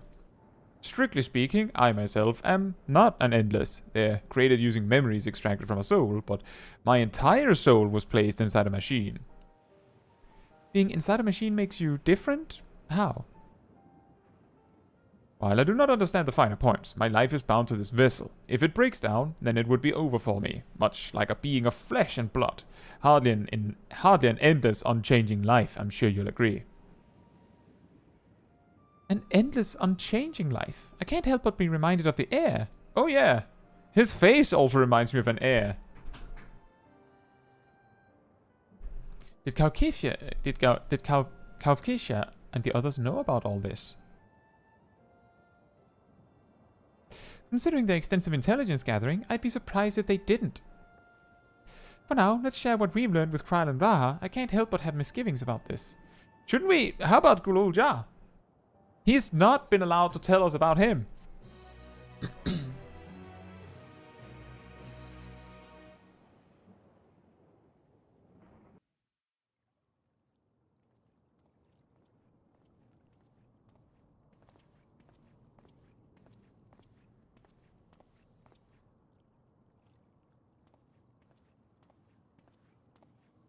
Nahe, is that you? Good gods, Elenespia! It's been too long, my friend. Where have you been all these years? What have you been doing with yourself? Hold on. They say Queen Sphene has guests from outside the barrier. That's you, I gather? It seems so. I'm looking for my mother. Do you know where she is? Your mother? Sorry, but what was she like again? What? It's Kafkiwa. You know, the one who was too adventurous by half? Who journeyed with the Dawn Servant? It's not ringing any bells. You can't be serious. Ours was a tiny little village. Surely you remember her. I really don't. It's all a blank. Is anyone else here from the village?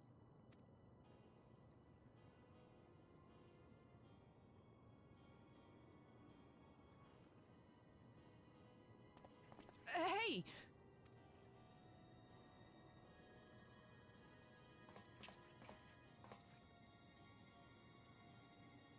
Huh?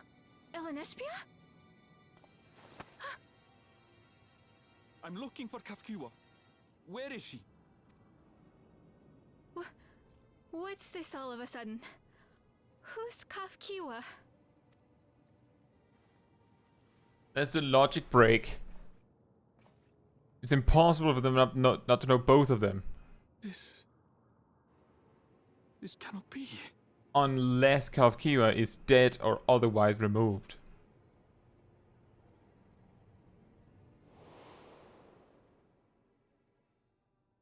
Is Kafkiwa an endless in the little robot thing?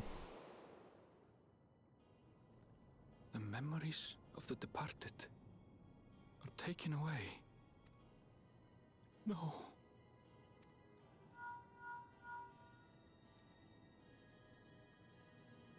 Alexandria, where are you? The others will be here soon, so hurry back, won't you? Do you hear me? Say something, would you?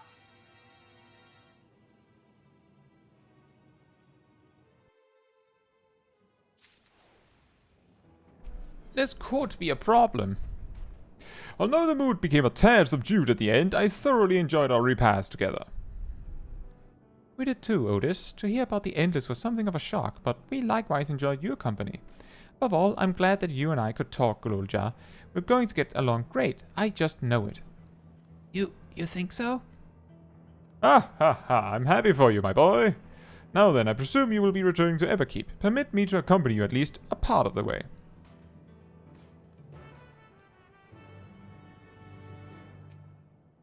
A about Sphene. It doesn't matter to me if she's an endless, whether she's alive like you and me or not. I've seen enough to know that she has a good heart. What worries me is the burden she bears. We still don't know what it is. I expect there are things she can't tell us, not with Zoraal Ja watching, but at the very least, I'd like to know what the endless are to her. Sorry, I didn't mean to delay us. I just felt the urge to share my thoughts with you. Oh, on the way back, let's make a quick stop at the Drift Downs. I want to tell Tapu how it went.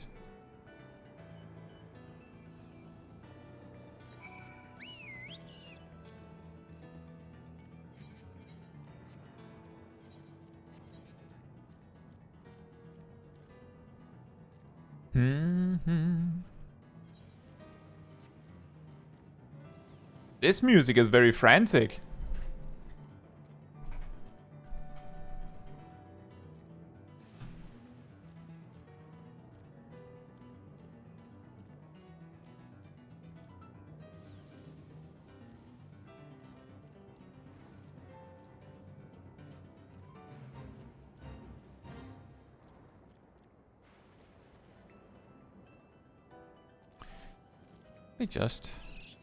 I know that I'll need XP anyway, so...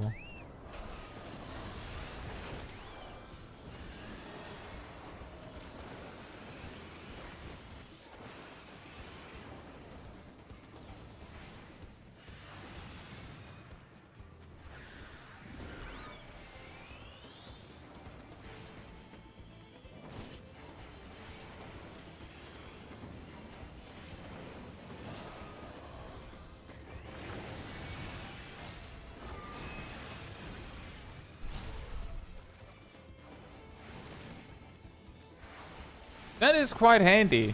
To have so many polyglots that you can spend 2 and just be like, ah, I'm good. I have more.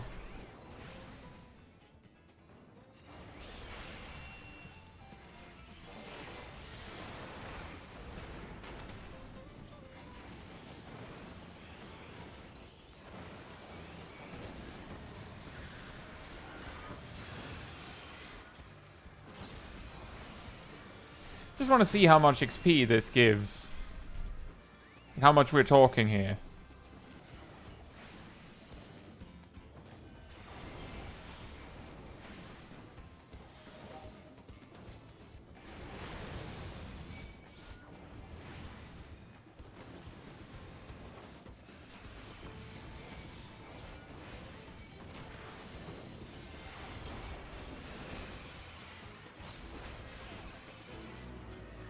$400,000.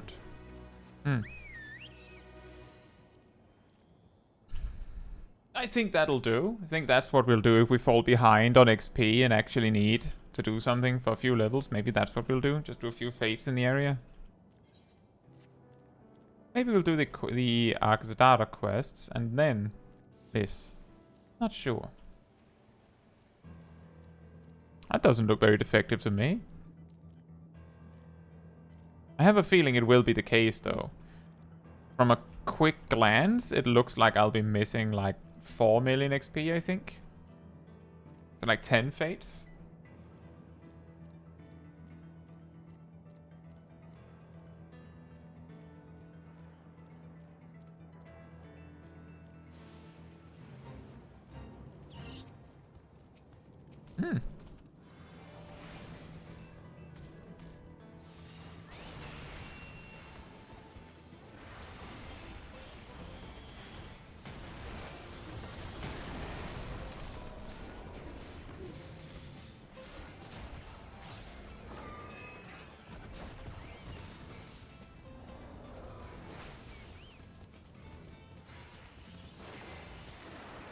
Should have done that in the opposite order.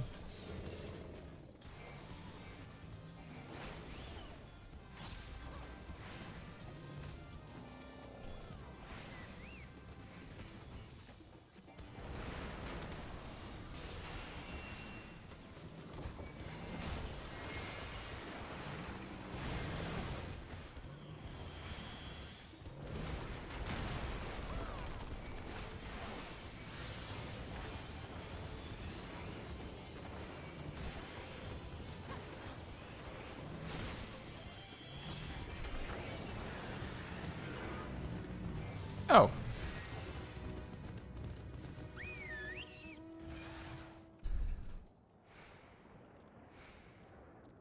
It's on the way. Should have done that one too. Whatever. It's a little too far away, I feel.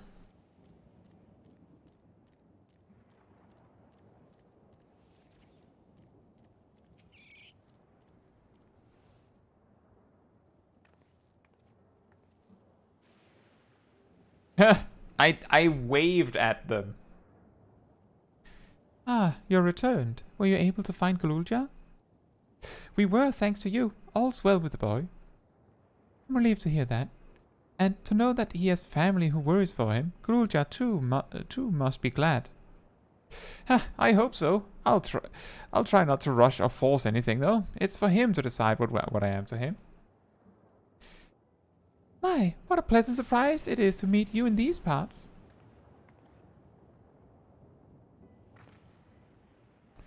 Sphene, what are you doing here? Visiting my people? Are you doing the same, perchance? I suppose we are, yes.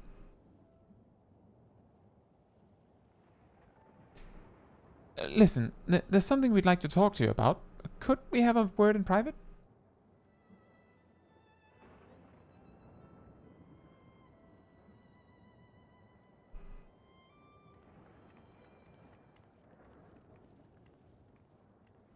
Yeah, I do agree, Angel. Coco would probably be very happy. So much bunyo.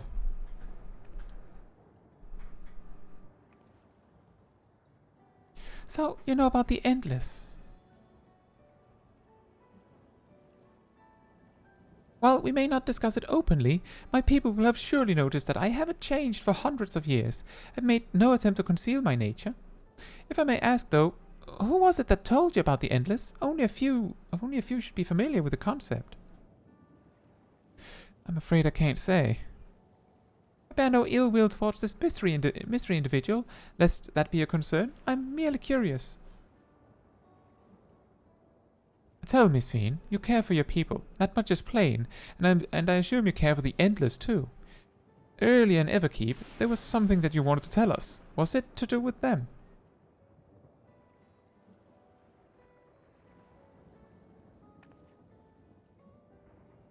The Endless are as dear to me as my living citizens. They are as much my family.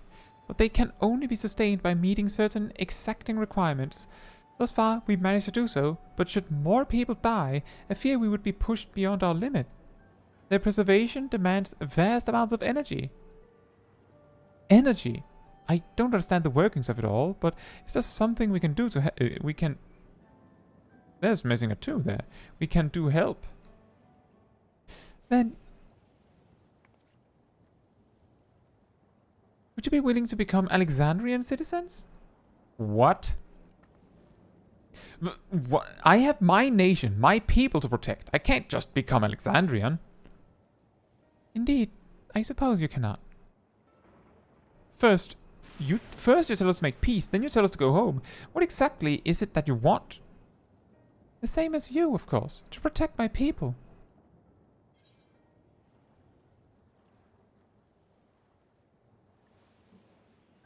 Tell us more about the energy the Endless need. Is it souls?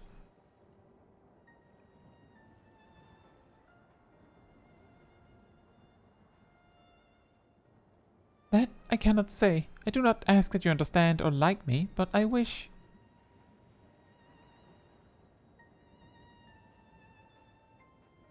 I wish we had been born on the same side of it. Bye. Hey, what do you mean by that? Wait, Sphene!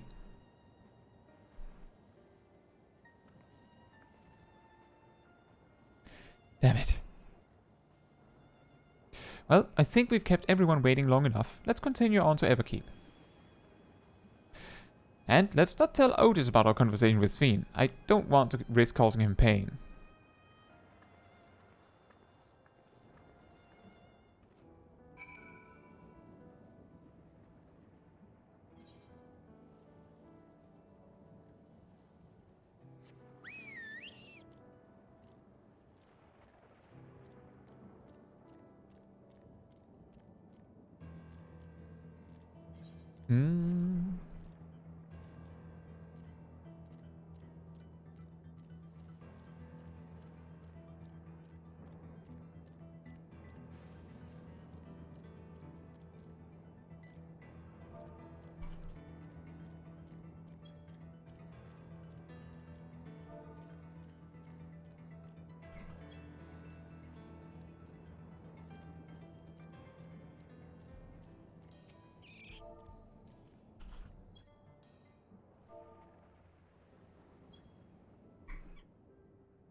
Why don't you come with us?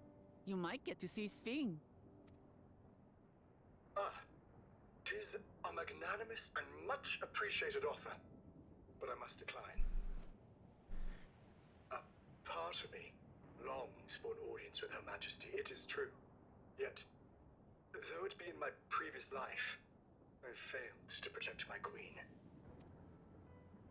I couldn't bear to show my face before her. And such an uncomely one besides. I don't know, you look very friendly.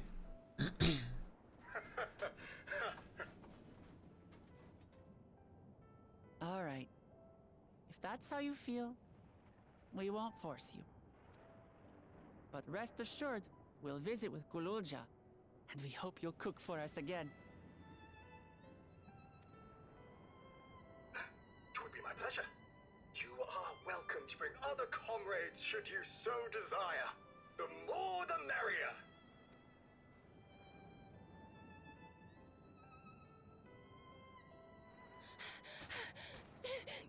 I've been looking all over for you.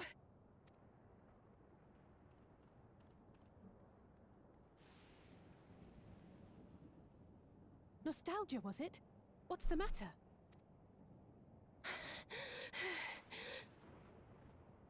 It's Zoraal Ja.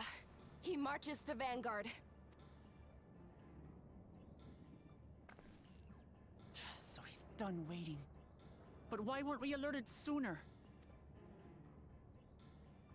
Our transmissions are being jammed. The lookouts couldn't get through to us.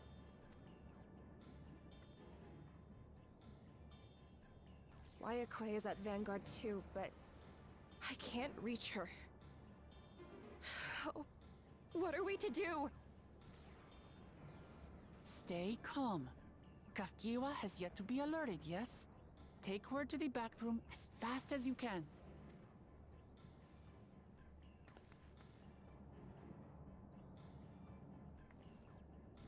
Our link pearls may still work. I'll try contacting those in Tuliolo.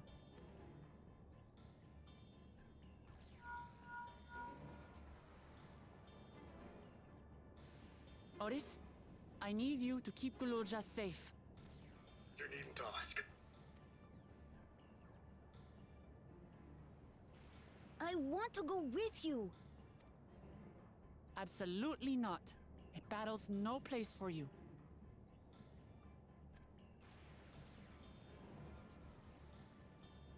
Gulja, the people of the outskirts must be evacuated. For this crucial task, I require your assistance.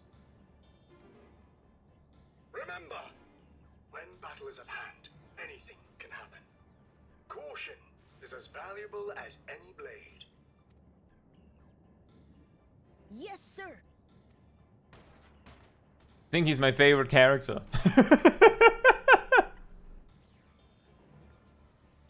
I managed to get hold of Alphino. He'll inform Kona. Good. How's the situation in Tulichola? There's nothing to worry about, or so my brother assured me. With such short notice, though, I doubt they'll be fully prepared.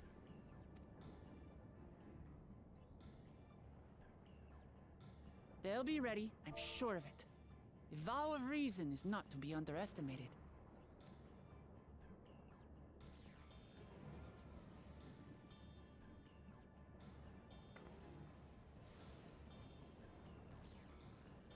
I'm coming, Zoraal Ja, and we will finish this once and for all.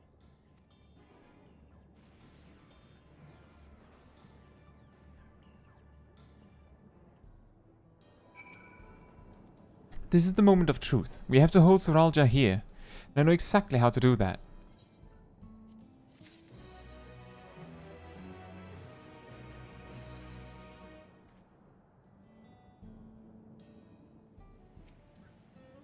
Upon speaking with Ruklimat, several cutscenes will play in sequence.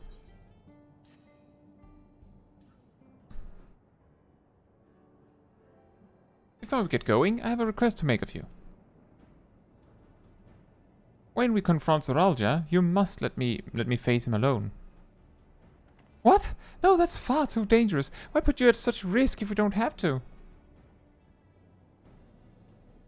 we have two priorities. The first is to hold Zoraal Ja within the dome and protect Tuliyollal. The second is to free Wayakwe if she's been captured. To make sure we succeed, I need to play the worthy foe for Zoraal Ja. If I come at him with help, he'll likely lose interest and proceed with his attack on the city. That's why it needs to be a duel. Even if Tuliyollal is better prepared this time, it's true that it would be best to avoid another battle, and failing that, we might at least weaken Zoraal Ja. Rest assured, I'm not going into this without a strategy. Our time in the dome has given us invaluable insights into Alexandrian culture. The use of regulators, for one, the secret to Zoraal Ja's strength. Could you just smash the regulator? Like, just attack that? Then you mean to...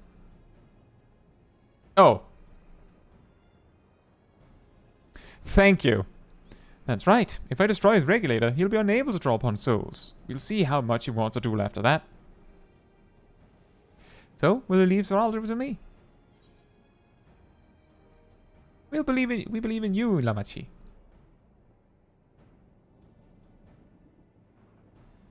Thank you, Caetsu. It's true that this is your fight, and how you choose to handle it is your decision. But if we see you struggling, or Zoraal Ja attempts to call upon his minions, we will go to your aid. Fair enough. Knowing you'll be there, I can give it my all. Together with Kuna, I'll keep Tuliyollal safe. Jack says sounds like imminent dungeon or trial. I think, well, it's still level 98, so not yet. But we're getting closer, and I know because I know which quest gives the dungeon.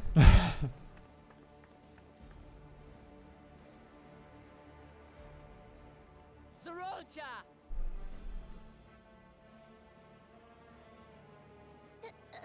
Hello.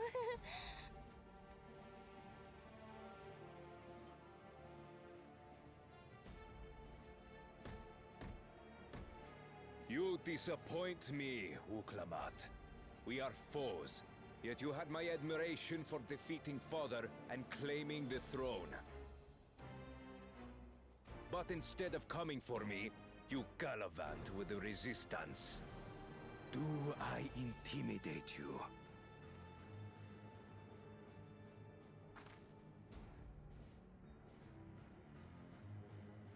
I am here, brother. I did not run, nor hide. I have come to kill you. Let her go. Your quarrel is with me. And will you settle it one-on-one, or call upon all and sundry yet again? Not that it would make any difference. No. Like Papa did, I'll face you alone. Really? You believe you stand a chance? Have you forgotten how it ended for Father? I remember you couldn't win without relying on other people's souls. Alone, I may be weak, but so are you. So be it. Do not regret your decision. Release her. Oh, thank you. Oh, I thought I was done for. You don't.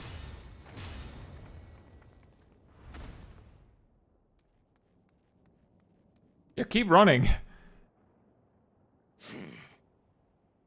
Had you let her die, you could have dealt me a telling blow. Your compassion will be the end of you. I'm not letting anyone else die.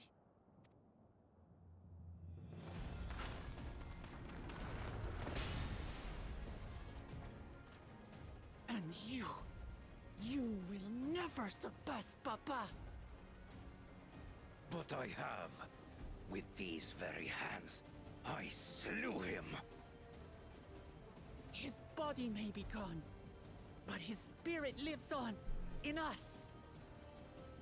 The Yokui's delusion is catching, I see. It's no delusion. Papa's love for Tuliyollal gives me strength even now. Ah! Nice. Come, let's get this over with. For my people and Sphene's. How gullible you are! All of this is Sphene's doing. Her objective is to harvest all life outside the barrier. Our interests happen to align, hence our alliance. Liar! Sphene would never do that! The King of Resolve speaks the truth. How did she...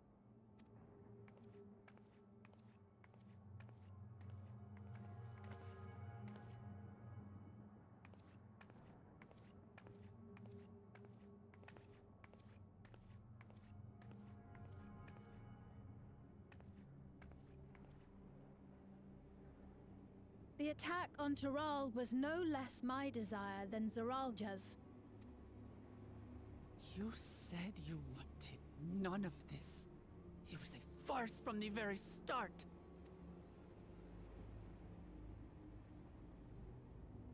Yes, I used you.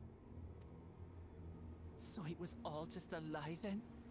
What you said about loving your people as family? About wanting to see them smile? I do this for them. For what it's worth, I'm sorry I deceived you, but I had no choice. If I'm to save my people, I must take the lives of yours.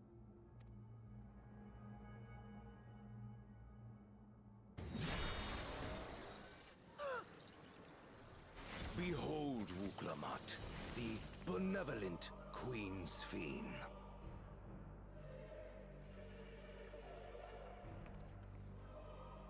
An illusion that orchestrated a massacre. That explains how she could be in the city at all, like in Tuliolal. Endless, or machine, or whatever you are now, you bear the memories of the person you once were. You should still have a heart. When you speak of slaughtering my people, do you feel nothing?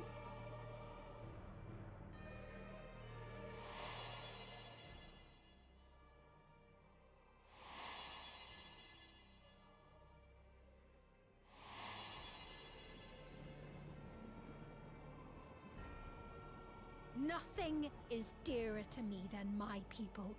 It matters not whether they are living or endless.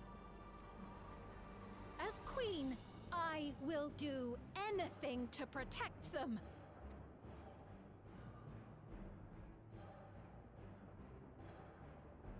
If it were you, could you have found another way?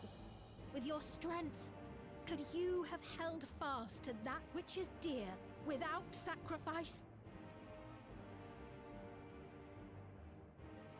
What exactly do you seek to do? What are you protecting your people from? Oh, that thing that happened when they attacked Tuliolal, where one of the robots were like holding out a thing and like sucking up something from the corpses. They're taking souls. Oh man. They're looting. They're combat looting. You waste your words. There is no turning back.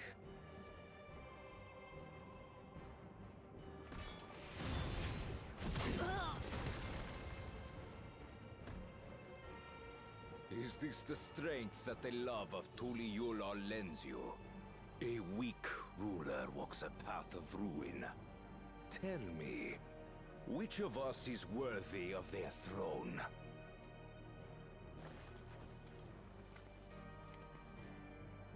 I already know. It will never be you!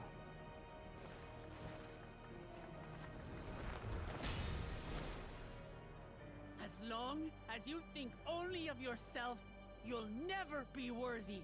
You'll never surpass Father or me!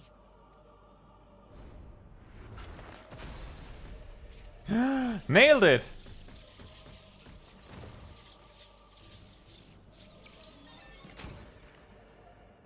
Poof. You can't rely on souls anymore. It's over. Don't think you've won yet. Oh no, far from it.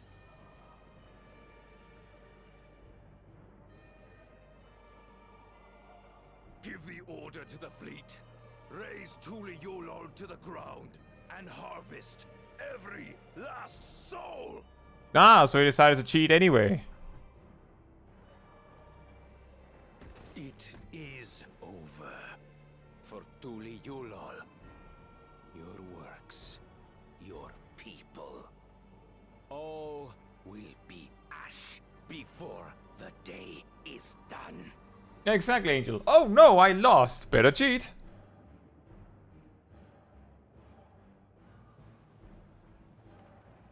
Don't tell me you've forgotten. I'm not the only Dawn's servant. Meanwhile...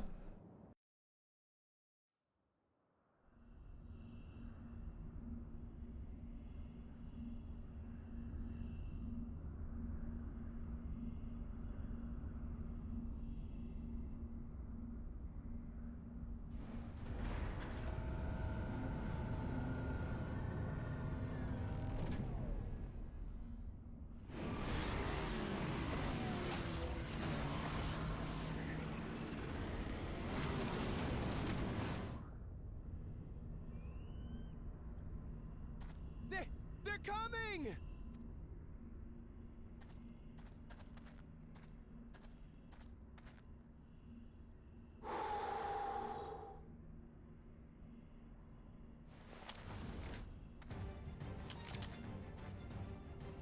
Well, come on then, you 10 bastards. Nice. If I didn't know better, I'd say you're enjoying yourself. I'm Head Sauro. Nothing gets a hunter's blood pumping like a little danger. Well now, it seems we have that in common. I haven't felt this alive in a good while. Did they land? Why? I think we had the aerial advantage.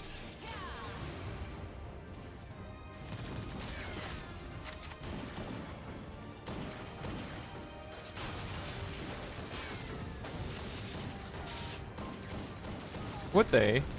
Wouldn't they? They came flying down on motorbikes with cannons on them.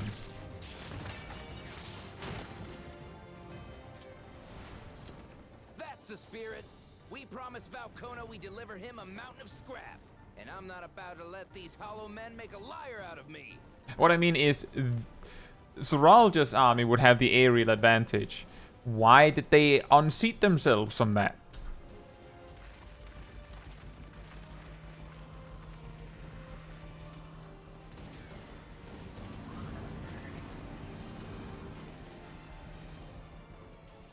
Hey kid, the ones below are yours.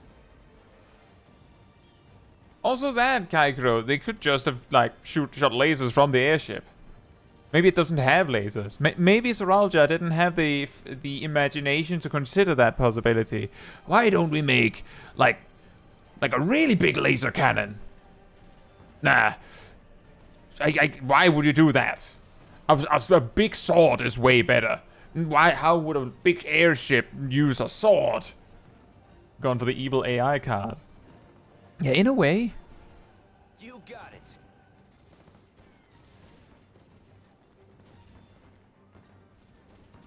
Wait, what do you mean below?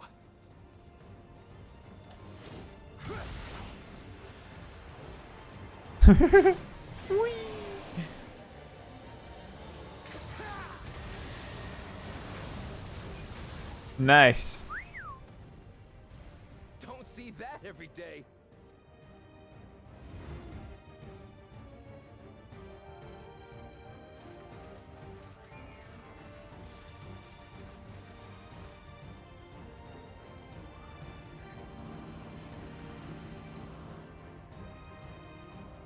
Spear! I choose you, Thancred! Use double down! Sporting, and this despite our best efforts to thin the enemy ranks. While it's not quite what we had planned, I'm glad we chose to remain in Tural. As am I. 'Twas an unexpected but welcome opportunity to join in the defense of this realm. And to his credit, Kona did ask very nicely. Still, it's a pity his brother had to delay our pleasure jaunt. But business always comes first.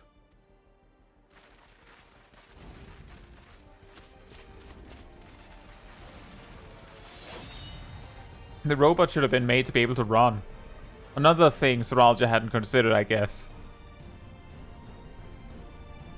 Well, they can run. Sphene ran. And she was one of the robots.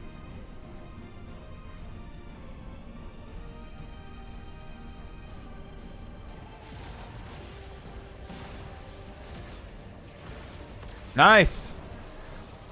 Shoot the fireballs!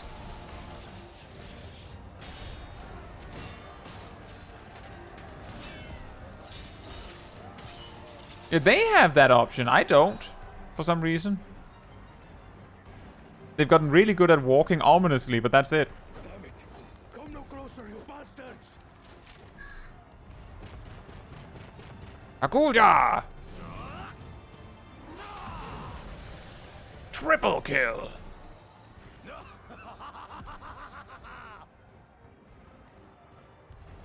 That was a near thing. Are you all right? You... Save your life. Yes, I know. Don't squander it. I never thought you of all people would come to my rescue. Gulja. Thank you. Oh, still rings odd in my ears. The thank yous. But I could get used to it. Yeah.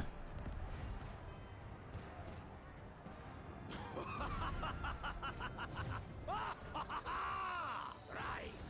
We're not done yet.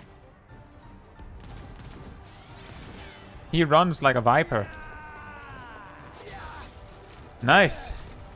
That's a big sword.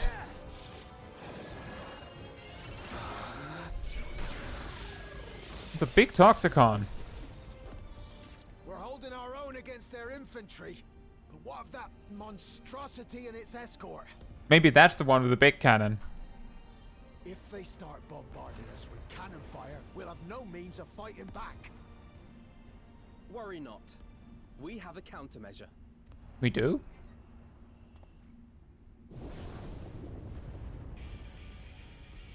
Oh!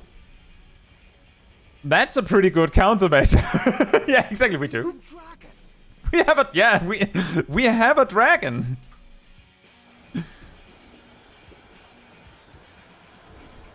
Again, the whole Void arc, or arc in Endwalker with Void, makes sense because he owes us.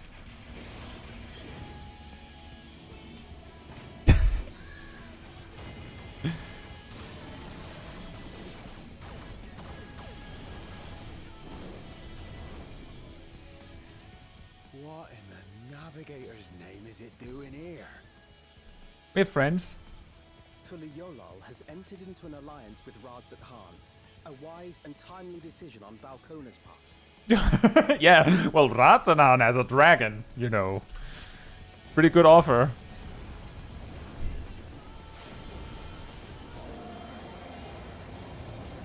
What? Is he bringing more dragons? He is bringing more dragons!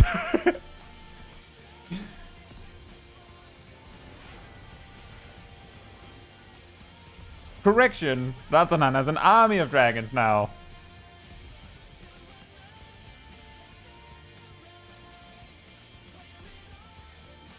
Oh. Right in the nick. Tuliyollal shall never forget this debt.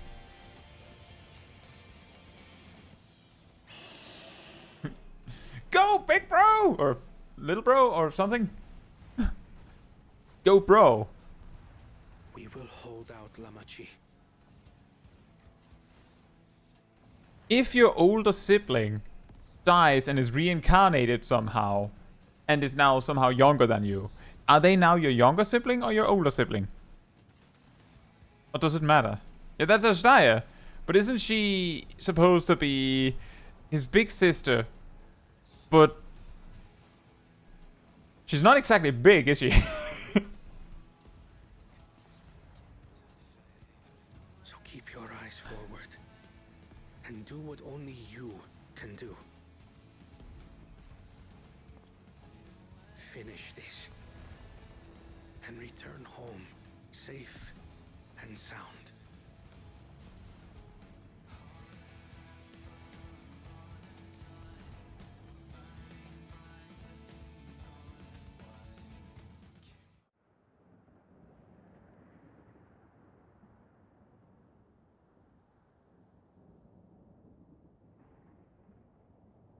Mm-hmm.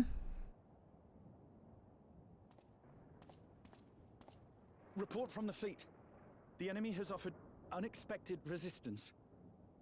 We've been forced to withdraw. Womp womp. Useless. All of you. Stop!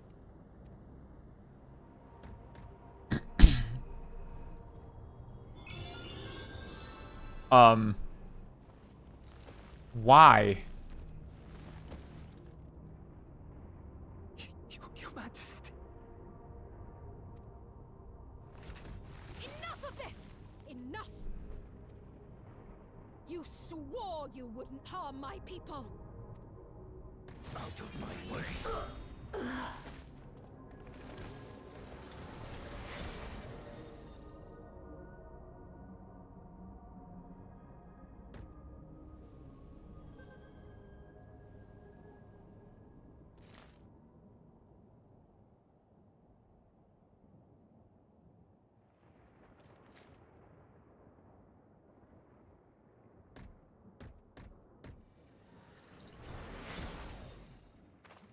Have you gone mad?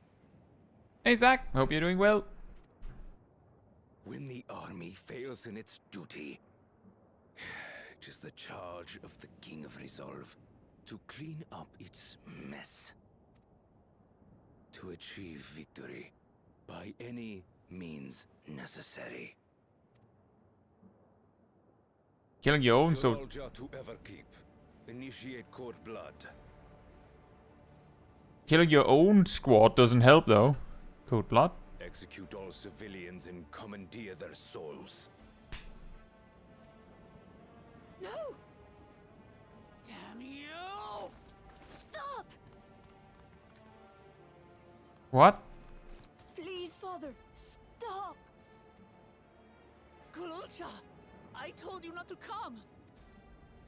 Gulja. Ha! You must flee, Gulja.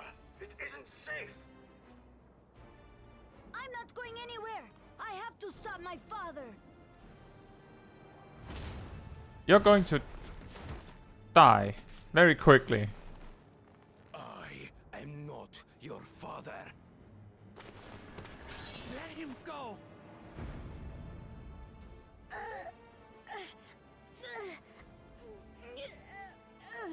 Using a child as a shield.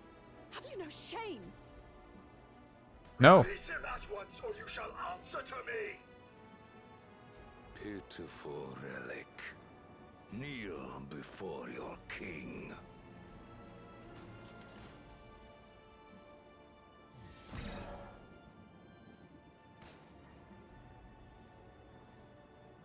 No! Otis! Otis? What's wrong? Find me at the top of Everkeep. There, we will determine who is fit to rule.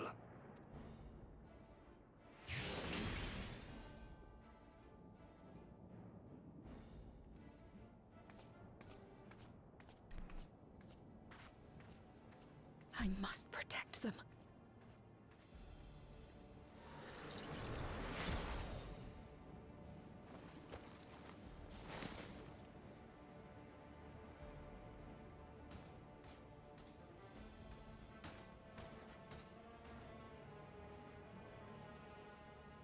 No, does that mean Otis will be a boss? No. Well, he better have the voice line then. He better have the voice line. So we can say villains whenever we get him in a boss fight. We must hurry back to Everkeep. Zoraal Ja thinks nothing of others' lives. He will kill his own people. Chances are we'll have to face a good part of his army, with Otis among them. Let's take care. Let's all take care.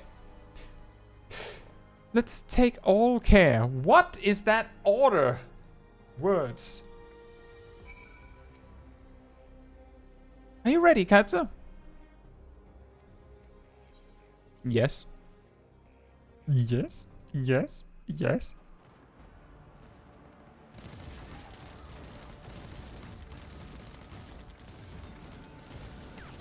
Yeah, I know. that was really ridiculous of an order of words.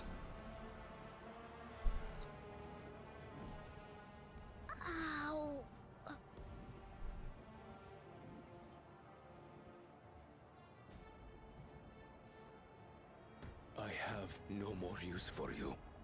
Be gone. Father, wait! Father! Otis, Hamachi, you have to stop him. You have to. It just sounded weird that it said let's take all care. I was like it makes sense. It just sounded weird. I expected it to be any other order of those words. Like let's all take care.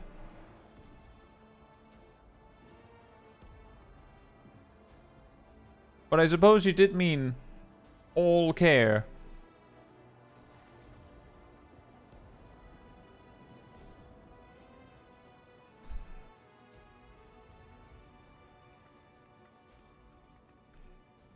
How did that deal sound about now, Sphene?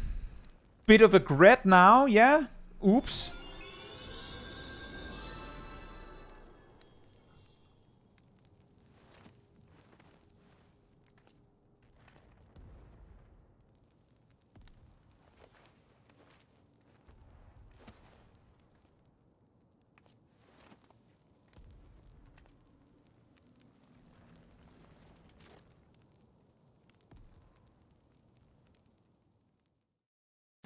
What's the point of being able to respawn if you just respawn at the exact same spot, huh?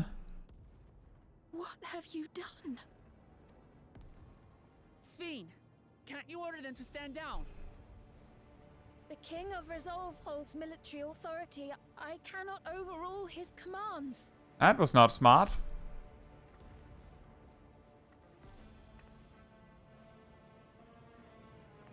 If there's something you can do, then do it!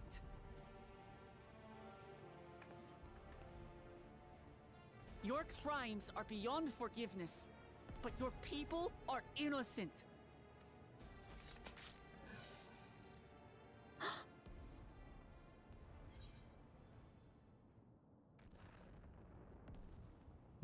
Hope you don't mind if I obliterate. Hope you don't mind if I obliterate your army. Finally, something to flare. I deceived you all, and still... The talk can wait. When you said that you wanted to protect your people, I trust you weren't lying. Of course not. There's nothing I wouldn't do for them. Then let's split up and get to work. Do what you can do.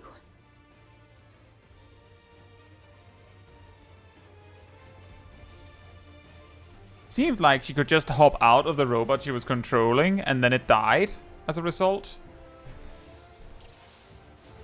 Please, everyone, lend me your strength. So couldn't she just like switch to every single robot? It's one-time use. Ah, of course. That's an interesting authority. You already tired?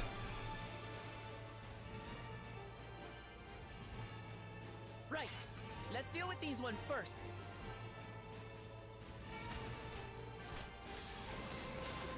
Maybe she lost authority? Well, she did it just just after the order was given. So surely she like can still do that.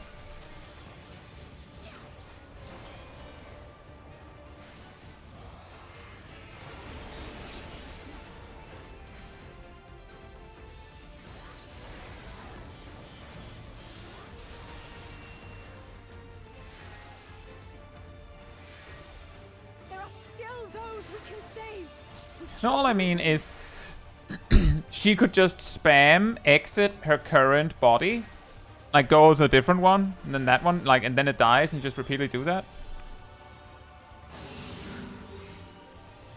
I'm suggesting. I don't know. Like, maybe there's something more to it.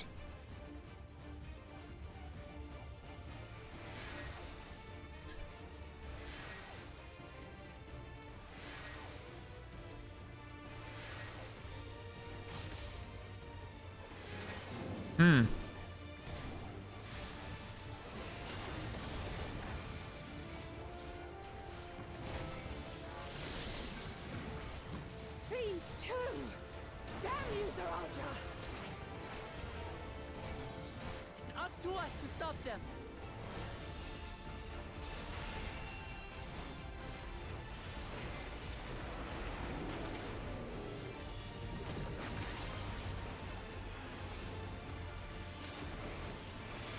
You know, having this many polyglot spaces really makes it a lot smoother to just use them when you want to.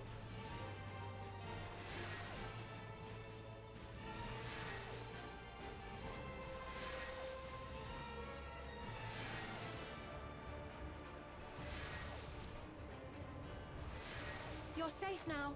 Be I at have no ease. souls left. If I get killed again, I take deep breaths.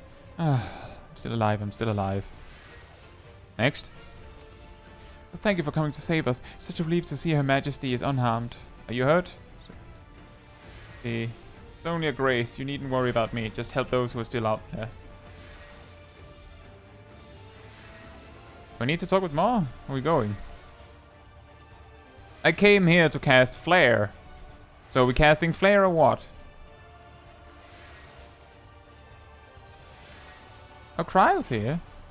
Gra's here.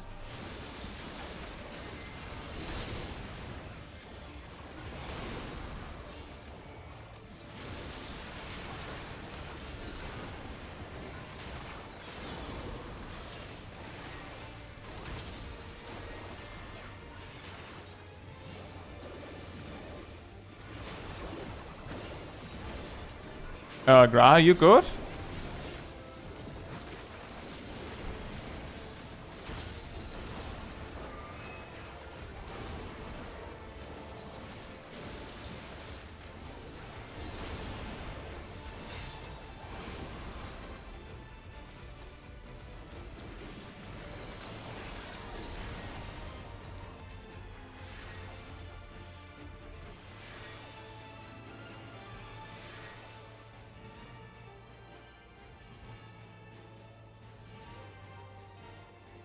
Looks like that does it for this area.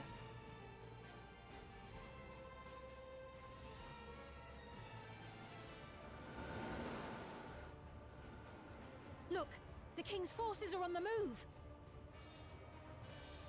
There are still civilians on True View.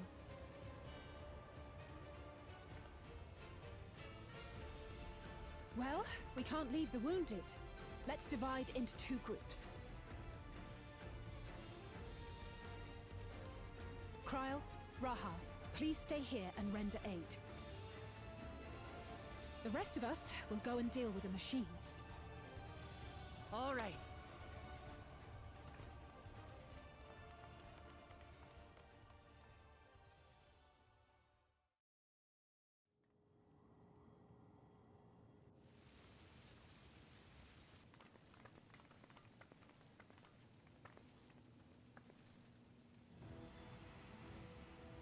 Otis, you've got to wake up.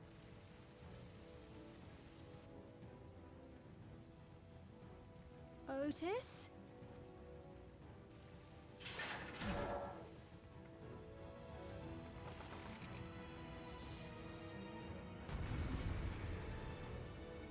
He didn't even say the line.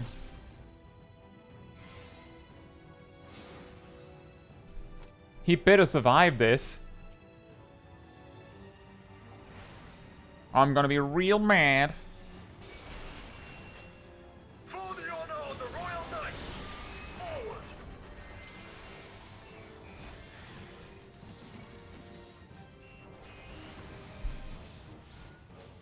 Well, who wouldn't want to shout villains?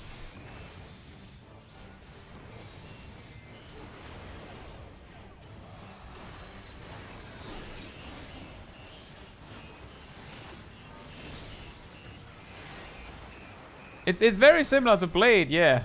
Snap out of it, Otis. Blade. Recognize us. First formation! Show them a knight's valor!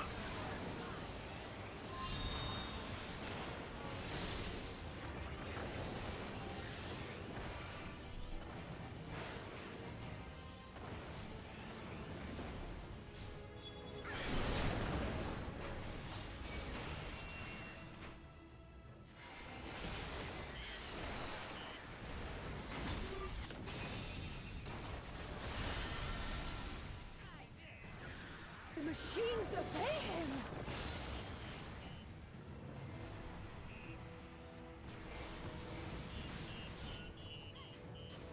I should not have used transpose there. Second formation!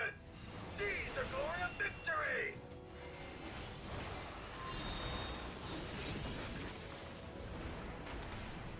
Ha! Perfect. Less perfect.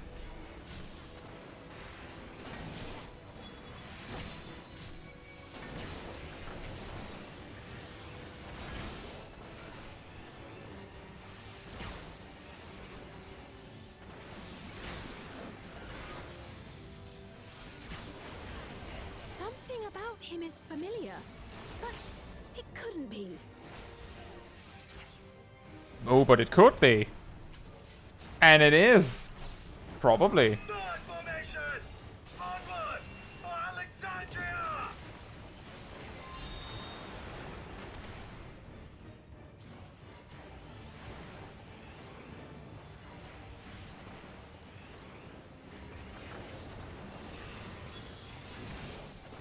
It is him, the captain of the knights.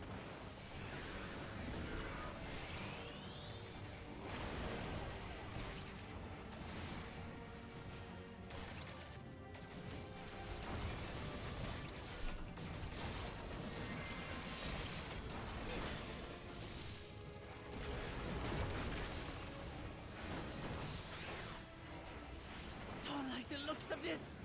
Everyone, keep your guard up. Oh, magic barrier. Nice. Ow.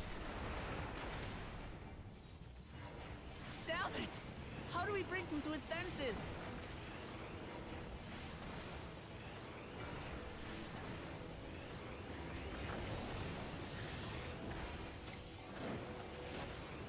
If he still remembers me, then perhaps.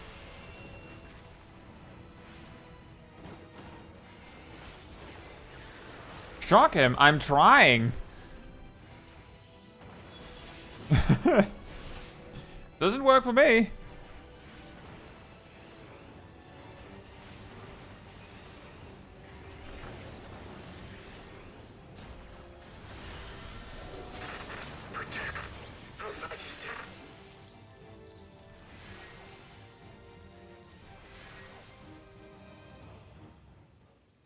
I'm using high thunder. Is there higher thunder than that? Right, he's deactivated. It should be safe to approach. Never mind. Otis! No!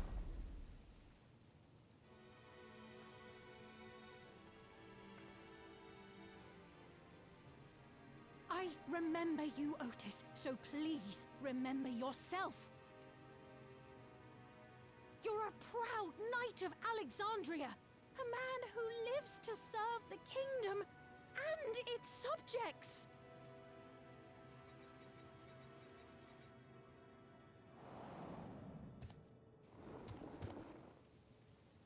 Orc.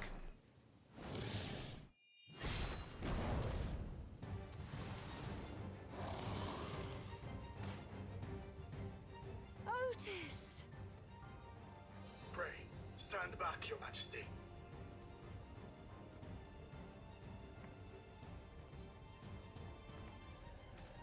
I am Sir Otis Bologna, Lord Captain of the Royal Knights of Alexandria. Bing. Upon mine honor, you shall harm neither my fair queen nor our citizens.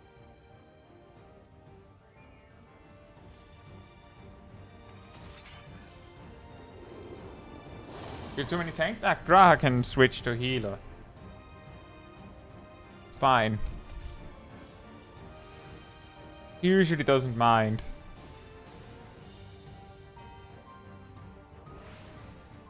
Gridrud. Apologies for the trouble I caused.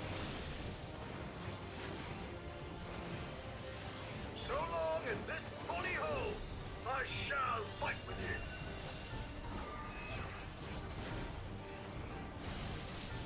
Ah, he switched name.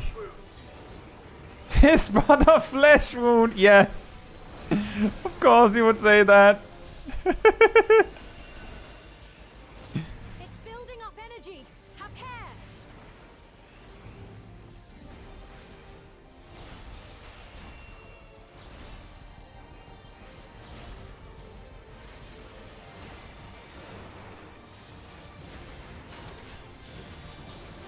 For queen and country! Ah, it's the opposite of Durante.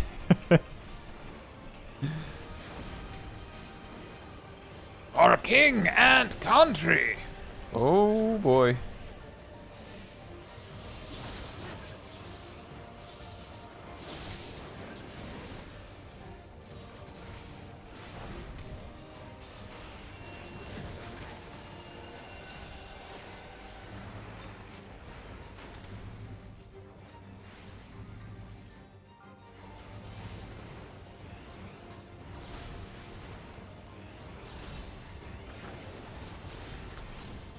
Didn't make that one.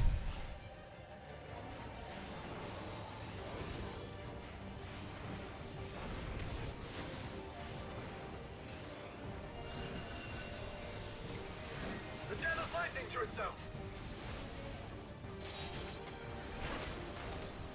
Let's split up and deal with them.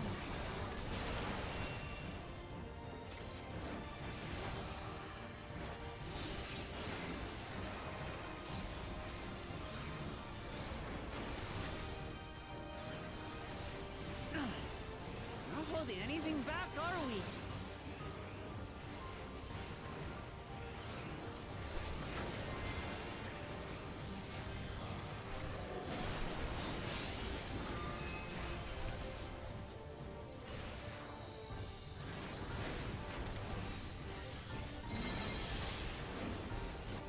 Leave this to me. Behold, the blade work of a royal knight. Nice! Oh boy. Such tremendous lightning. So many. I can't stop any of these.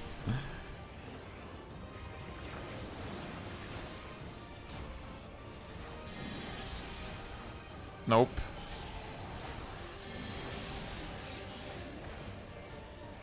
Wait, it cancelled? Angel says, for some reason mine were less tanky. It's because you're a tank. Angel, if you're a tank, you get a more a damage boost essentially. If you're a DPS, you get a tanky boost and a healing boost. So that's part of the reason, but it's also scripted. Upon mine honor, we shall weather this storm.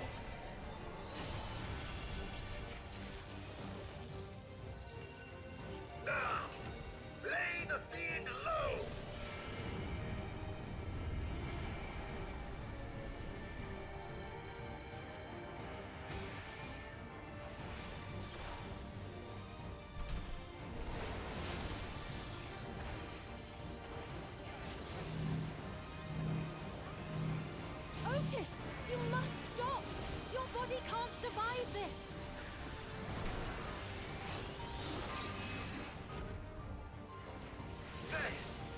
not yield, even should it cost me my life.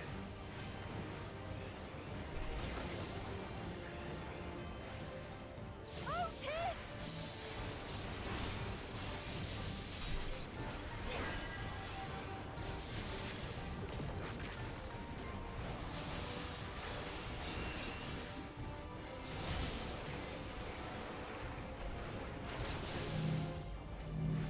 Please, Alice A, are you serious? You're the one who could move.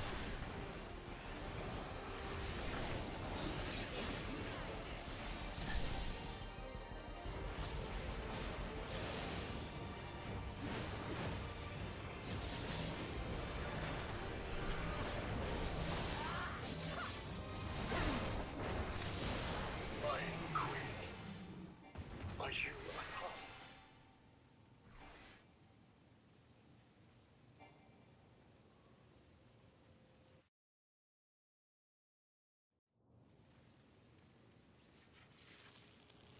It looked like it jumped from like 9 to 1.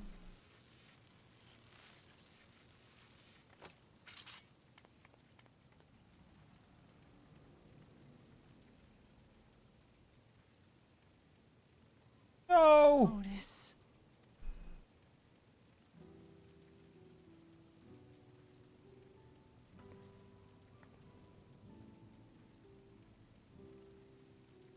Thank you, Lord Captain, for the delicious repast, for everything.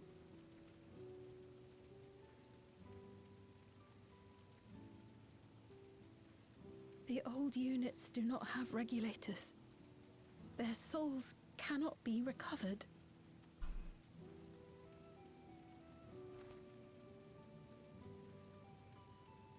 He is gone. The Otis who so valiantly fought for us.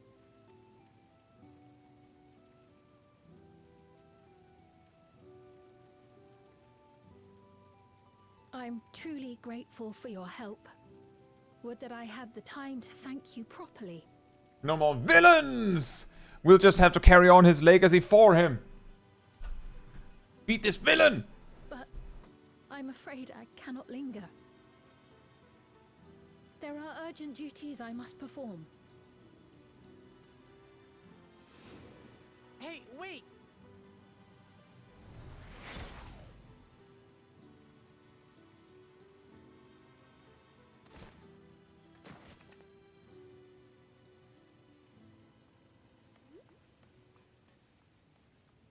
Is everyone all right? We're fine, but Otis is... I think that was part of the reason why she kept telling him to stop, was because he didn't have to. He actually didn't have to. But he was so, Otis is Otis, and he had to. So he's the one who was looking after Gulja. Thanks to you, Solution 9 has been spared the worst. But the situation on the other levels is grim. We're currently assessing the full extent of the casualties. In the meantime, could you help us treat the wounded?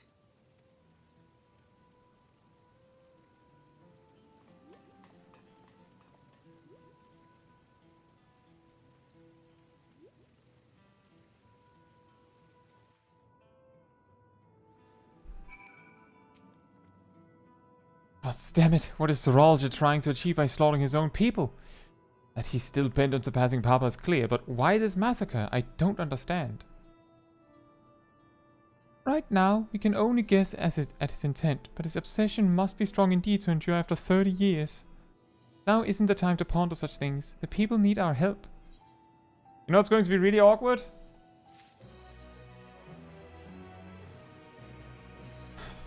This is a really awkward time to no longer satisfy the level requirement, isn't it?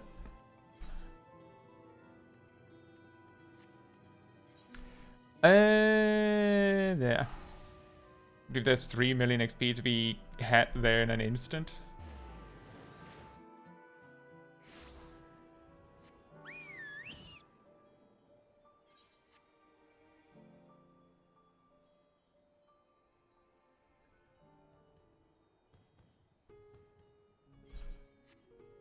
Conveniently, like 30 minutes after daily reset as well.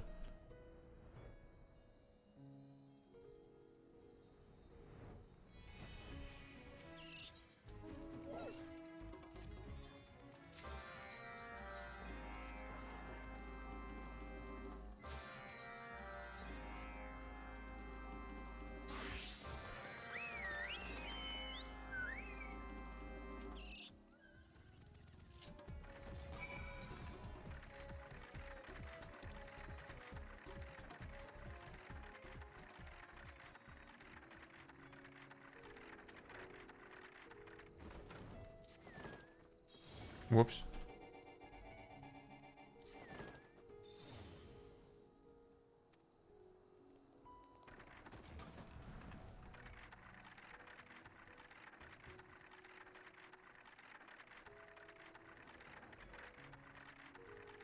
That must be weird. Wuglamat like, all right, we need to help these people. And I'm like, just a moment.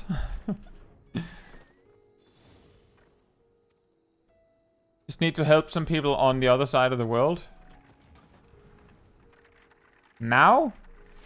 Yes. Yes? Maybe? Sure. Why not?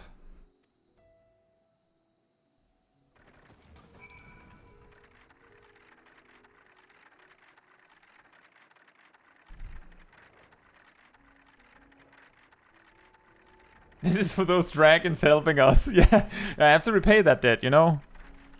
Now? Right now? Are you sure? Yes.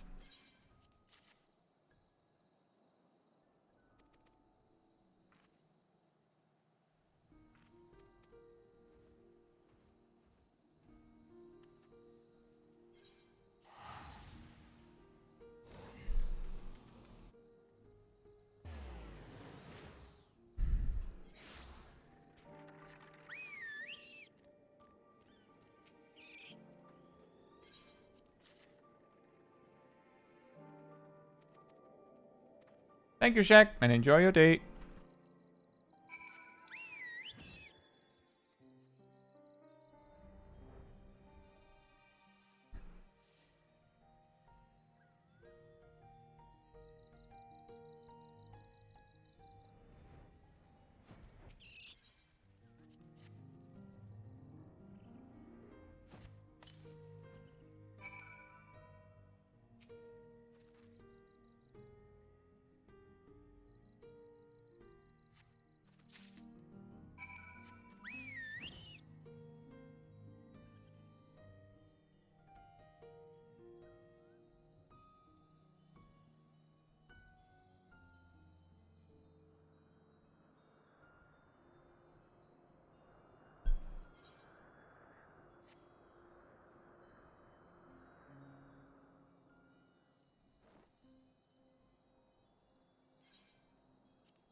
Does that mean that the third major aetheryte in at Levenland is entirely optional? A little weird. I mean, it's not the first time, or like, not the first time that has happened, but it feels so unusual these days. So close. What else? Pixies. They give like 1 million. Yeah, the 5th zone. Apparently it's called Heritage Found.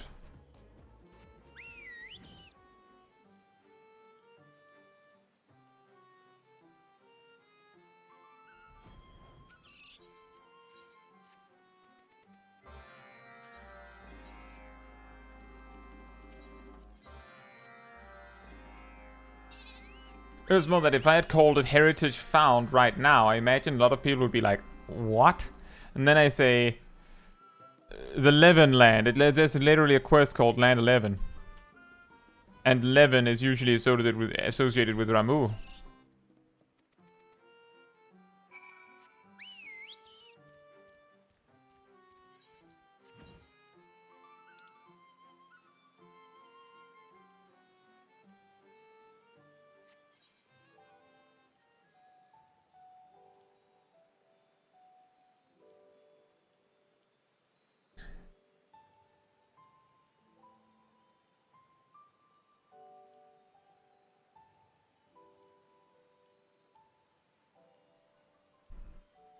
But yeah, if you ever hear anyone go, ah, no, you don't need anything but the MSQ to level to 100, here's your evidence. I've gotten a small amount of extra free XP on top, but I've basically only done the MSQ with Black Mage, and I couldn't make it. I was like 4 or 5 quests short.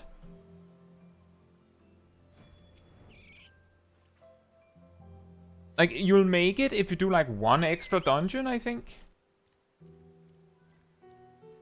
I think they didn't take into consideration that they got challenge log. That could be.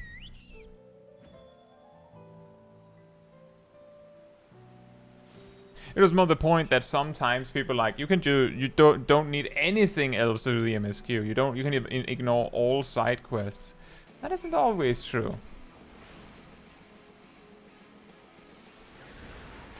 Yeah, if I had the challenge log for Black Mage, I would have probably had made it, but I spent... Actually, I got the commendation, I believe. I'm pretty sure I got the commendation XP on Black Mage. So... that also counts for something. But the most of my challenge log was spent on Viper, I think.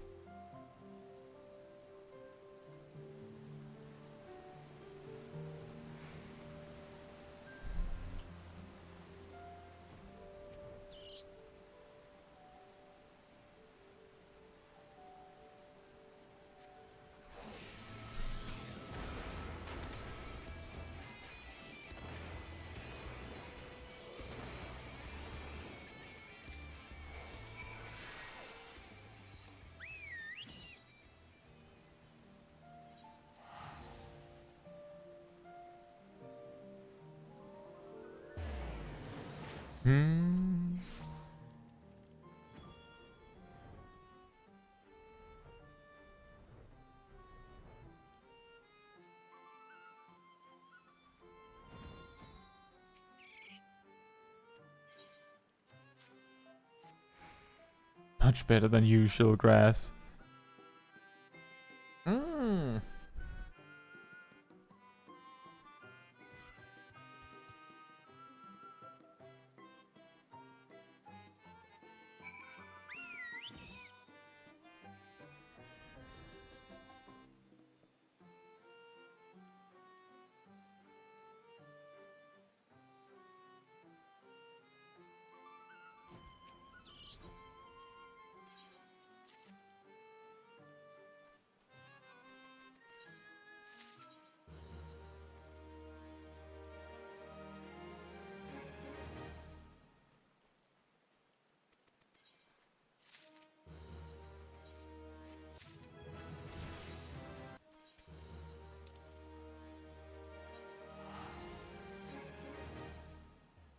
There we go.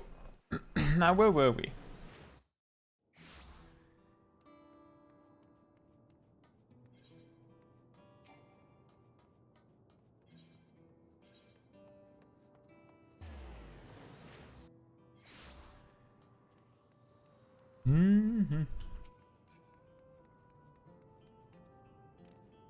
I wonder if that player came from doing the exact same thing as me. I've been thinking, by wearing regulators, the people of Alexandria had been spared the fear of death. That's because the device not only resurrects you, it also erases your memories of the departed. The very notion of dying would have become vague, if not forgotten. To be killed over and over, I can't imagine how traumatized the survivors must be. Even if they're not physically hurt, they would still need care. At a time like this, the citizens need their queen to console them, but where has she gone?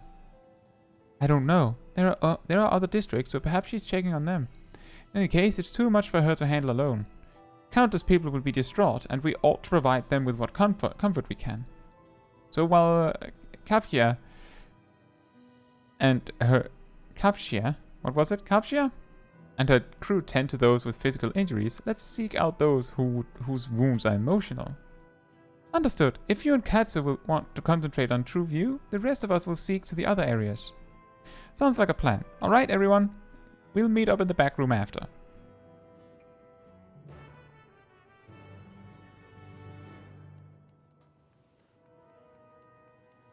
Well, I've heard specifically Erenville say it with an F sound.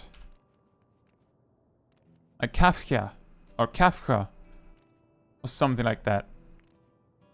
But I've also heard Alice forgo that. But I've only heard Alice forgo that.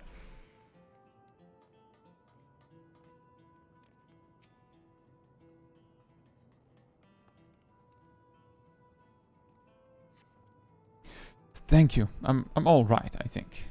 Say, you were fighting with Queen Sphene, weren't you? Are the rumors true then?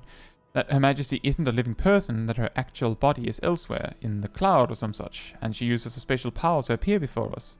I'd always wondered why the Alexandrians never questioned her true nature, but now I think I understand why. She personally fought to protect us. That's enough for me to know she's a worthy ruler. Doesn't matter what she is. Okay. If you say so.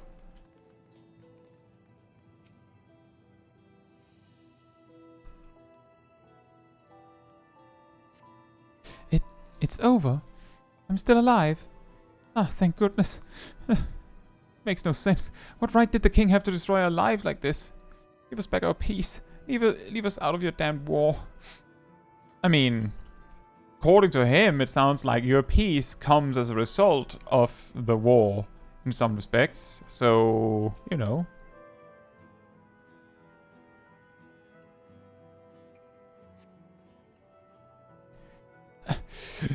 Never have I been so scared in my life. I died in an accident before, but it was nothing compared to this. To be killed again and again and again. It was a living nightmare, and King Zoraal Ja was behind it, you say? Since he suddenly appeared, he's done nothing good for us. He thinks only of war, ordered more soldiers to be produced, and now he unleashes them on us. He's no king of mine. He's a murderer, and someone needs to make him pay. I'll be on it, buddy.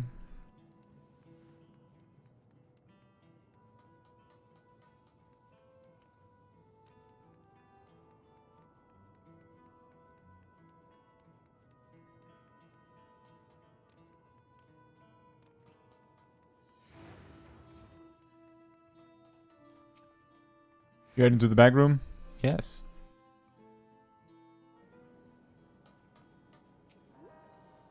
It seems things are somewhat under control, while Alice and the others are still out there. I couldn't help but worry about Gulja. He hasn't uttered a word, and small wonder given his ordeal. I'm going to talk to him about everything. Bright as he is, there's no use hiding it. He'd eventually find out, and it hurt him more. Very well, above all, he needs to know that he isn't alone.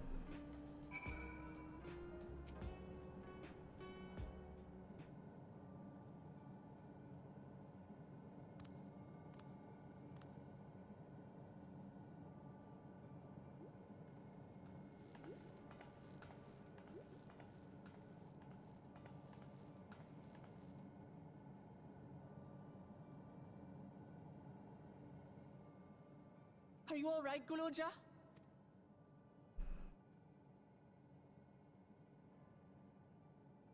Lots of people are dead because of my father, aren't they?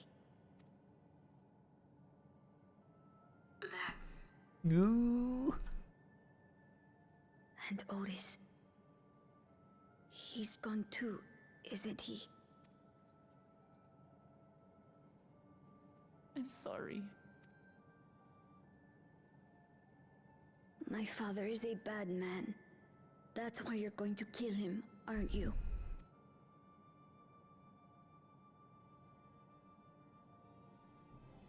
Oh, sweetheart. Look.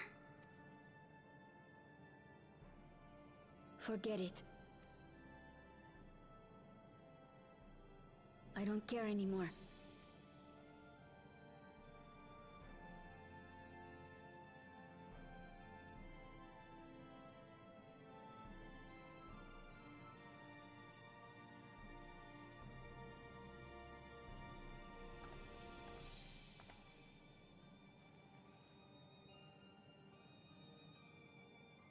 Listen to me, Gulja. You're right. We're going to confront your father. He invaded Tuliyollal and hurt my people. As vow of resolve, it's my duty to bring him to justice. Don't you think of him as family anymore?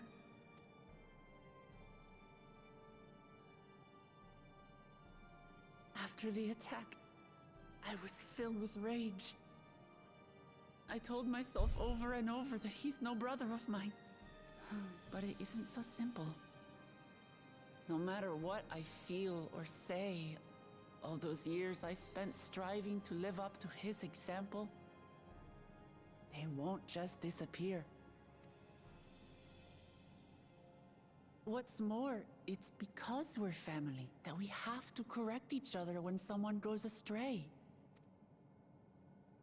That's why I must confront my brother, like your grandfather did, even though it cost him his life. But Otis is gone now. If my father was gone too, then I'd have no one. What are you saying, Gulja? Take a look around.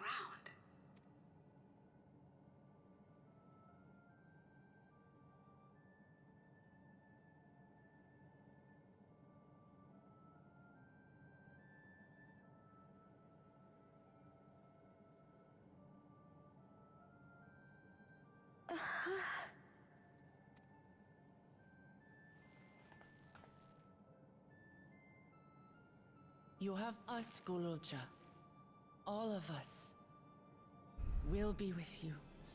Through thick and thin. You're not alone. You'll never be alone again.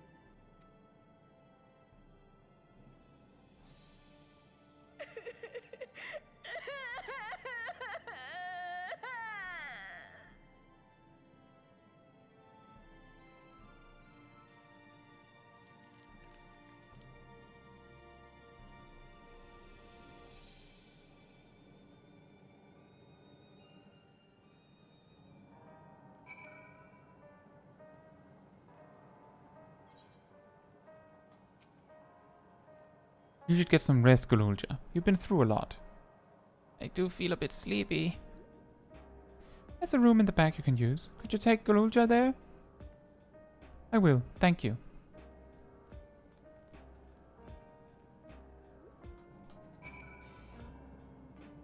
Wow, that was a long, hard quest. I sure am glad I was level 99 for that. The things I would say to Zoraal Ja as a mother... but I'd better not get started. Instead, let me thank you. We couldn't have gotten through this without you and yours. Until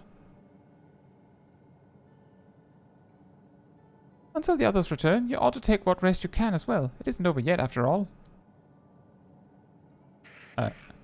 You could prepare for... Otherwise, feel free the back room.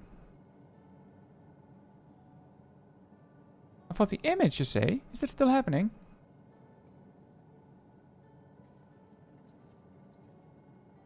Well, it's an old worn thing. There's bound to be a few hitches. There's nothing to worry about, though. We'll have a meeting to discuss our next move in a little while. So, until then.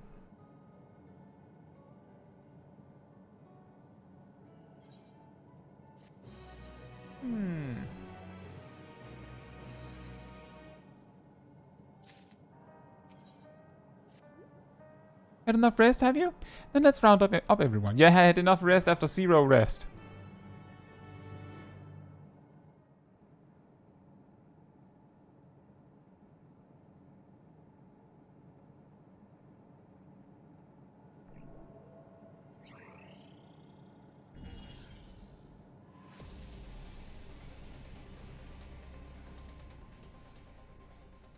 During your confrontation with him, Zoraal Ja bade Wuklamad come to the tower's summit. Problem is, the elevators have been locked down due to the state of emergency. We've been working to lift the access restrictions, but frankly, it's not looking promising. Are there any other ways we can get to Zoraal Ja? We believe so.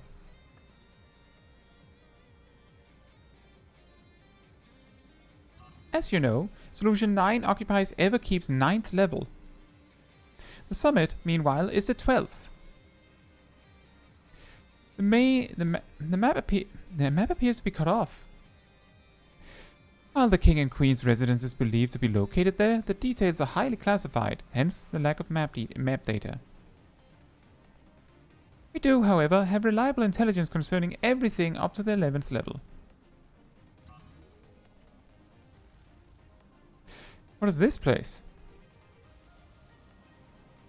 That is Origenics, the facility where souls are separated and refined for use. The process begins at the base with the extraction of souls from regulators and fiends.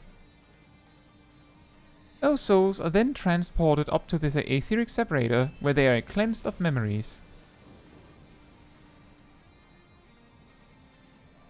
Finally, they're packed within soul cells for distribution.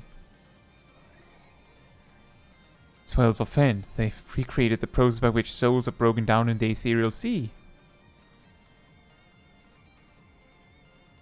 An affront to nature, I know, but ethical discussions must wait. The salient point is that the facility extends vertically from the 1st to the 11th level. Now, if Zoraal Ja intends to strengthen himself with the people's souls, as we strongly suspect,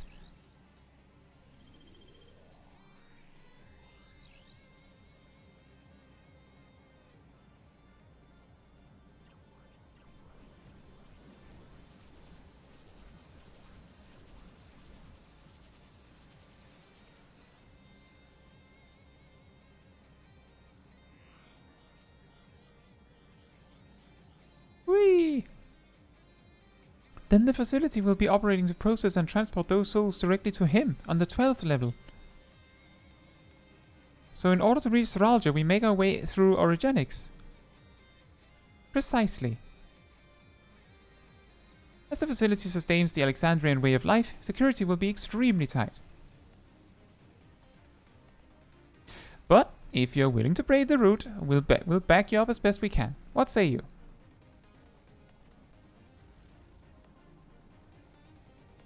Goes without saying that we're going.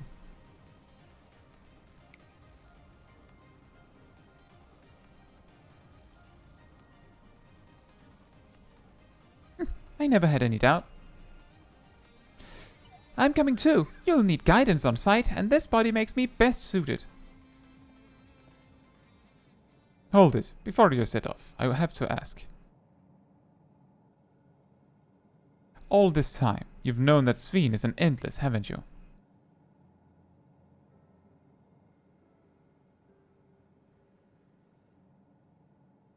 Yes, we have. Why didn't you tell us? Honestly, it didn't seem relevant to the matters at hand. More complicated to explain than it was worth, and a distraction from our efforts to deal with Zoraal Ja. Speaking of which, we should get moving. Those who are sallying forth, we gather in front of the tower.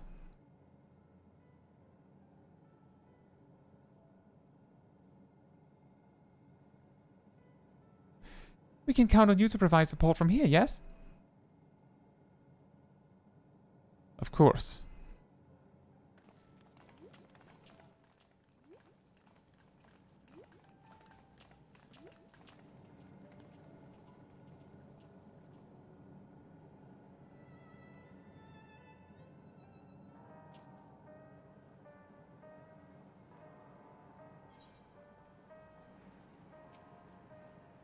I need to talk to you about... Never mind, it can wait. Lest you wonder, I have no objections to remaining here. Someone needs to keep those in Zoraal informed. Best of luck to you. Wow, these quests are going really fast suddenly.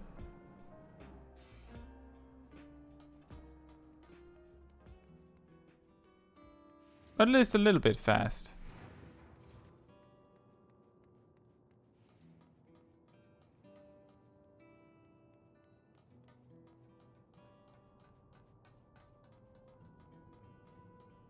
I think we'll take a short break before the dungeon. Both because I've been eyeing the timer. I've been eyeing the amount of quests. I'm doing about 3 quests per hour. No, really, seriously, about 3 and a little bit. And I will actually run out of time because, like, this stream, like, I talked about this yesterday. If a stream goes over 12 hours, then YouTube will not save the VOD. It will take me a total of about 12 hours with this pace to actually finish. So I need to make this, like, I need to, like, start a second part. And that's also pretty fitting, because I also need something to eat. So probably after, like, getting the quest for the dungeon, which is, like, now, or in a little bit, I suppose, if it doesn't give it immediately, I'll round up the stream. There'll be a short break, and then I'll start a new stream. It'll be a short, like, notice, but I will start a new one. Right? Right. All present at the counter for? Excellent. We make for the summit in one push. This will be a grueling climb, so see to it you spare no preparation. The entrance to Origenics is located on the back of Everkeep. We can reach it by the water. Come, we head to the pier at the drift downs.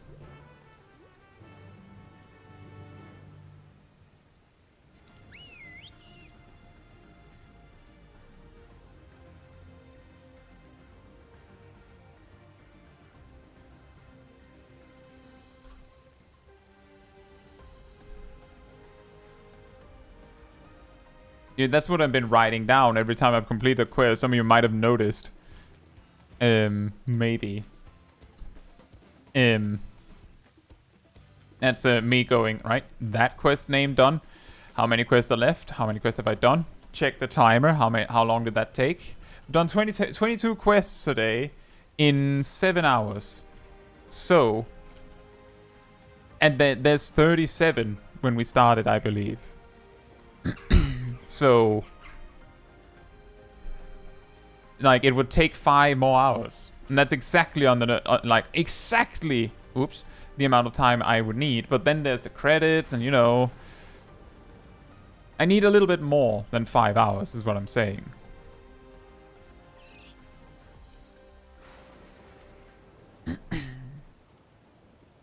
I will now explain how this mission will unfold.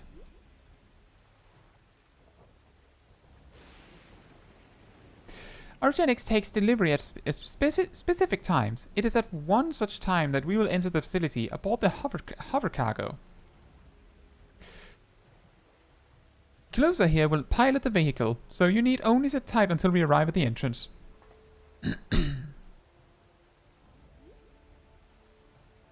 Our friends in the back room will create a diversion so we can steal inside. After which we make our way to the summit, striking down any foes that bar our path.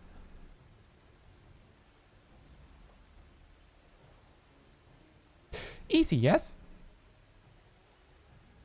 Easy to say, perhaps, but we'll manage one way or another. That we will. In anticipation of the unexpected, we should maintain contact with the support crew and adapt as necessary. Indeed, I shall use the communicator I borrowed from Shale to keep them informed at all times. I see everyone has a grasp of the details. Good.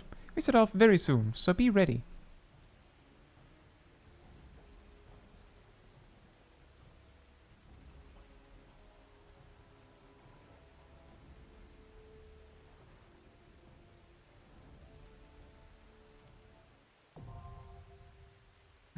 Origenics, of course.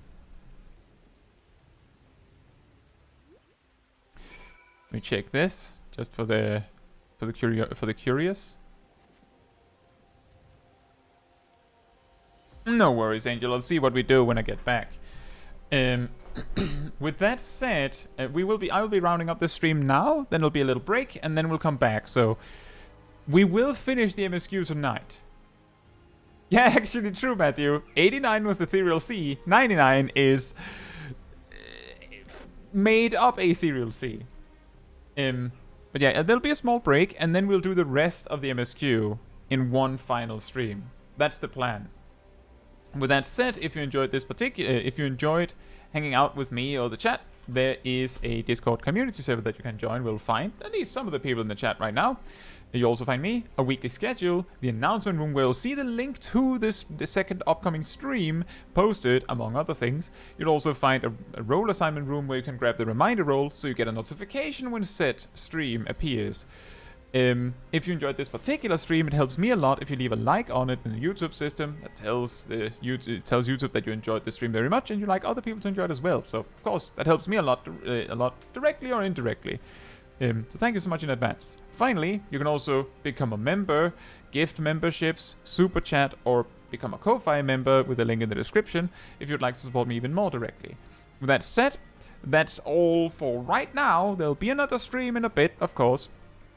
But with that said, good evening, good night, good morning, or afternoon, depending on where you are in the world, and I hope to see you all in a little bit, actually. Bye-bye.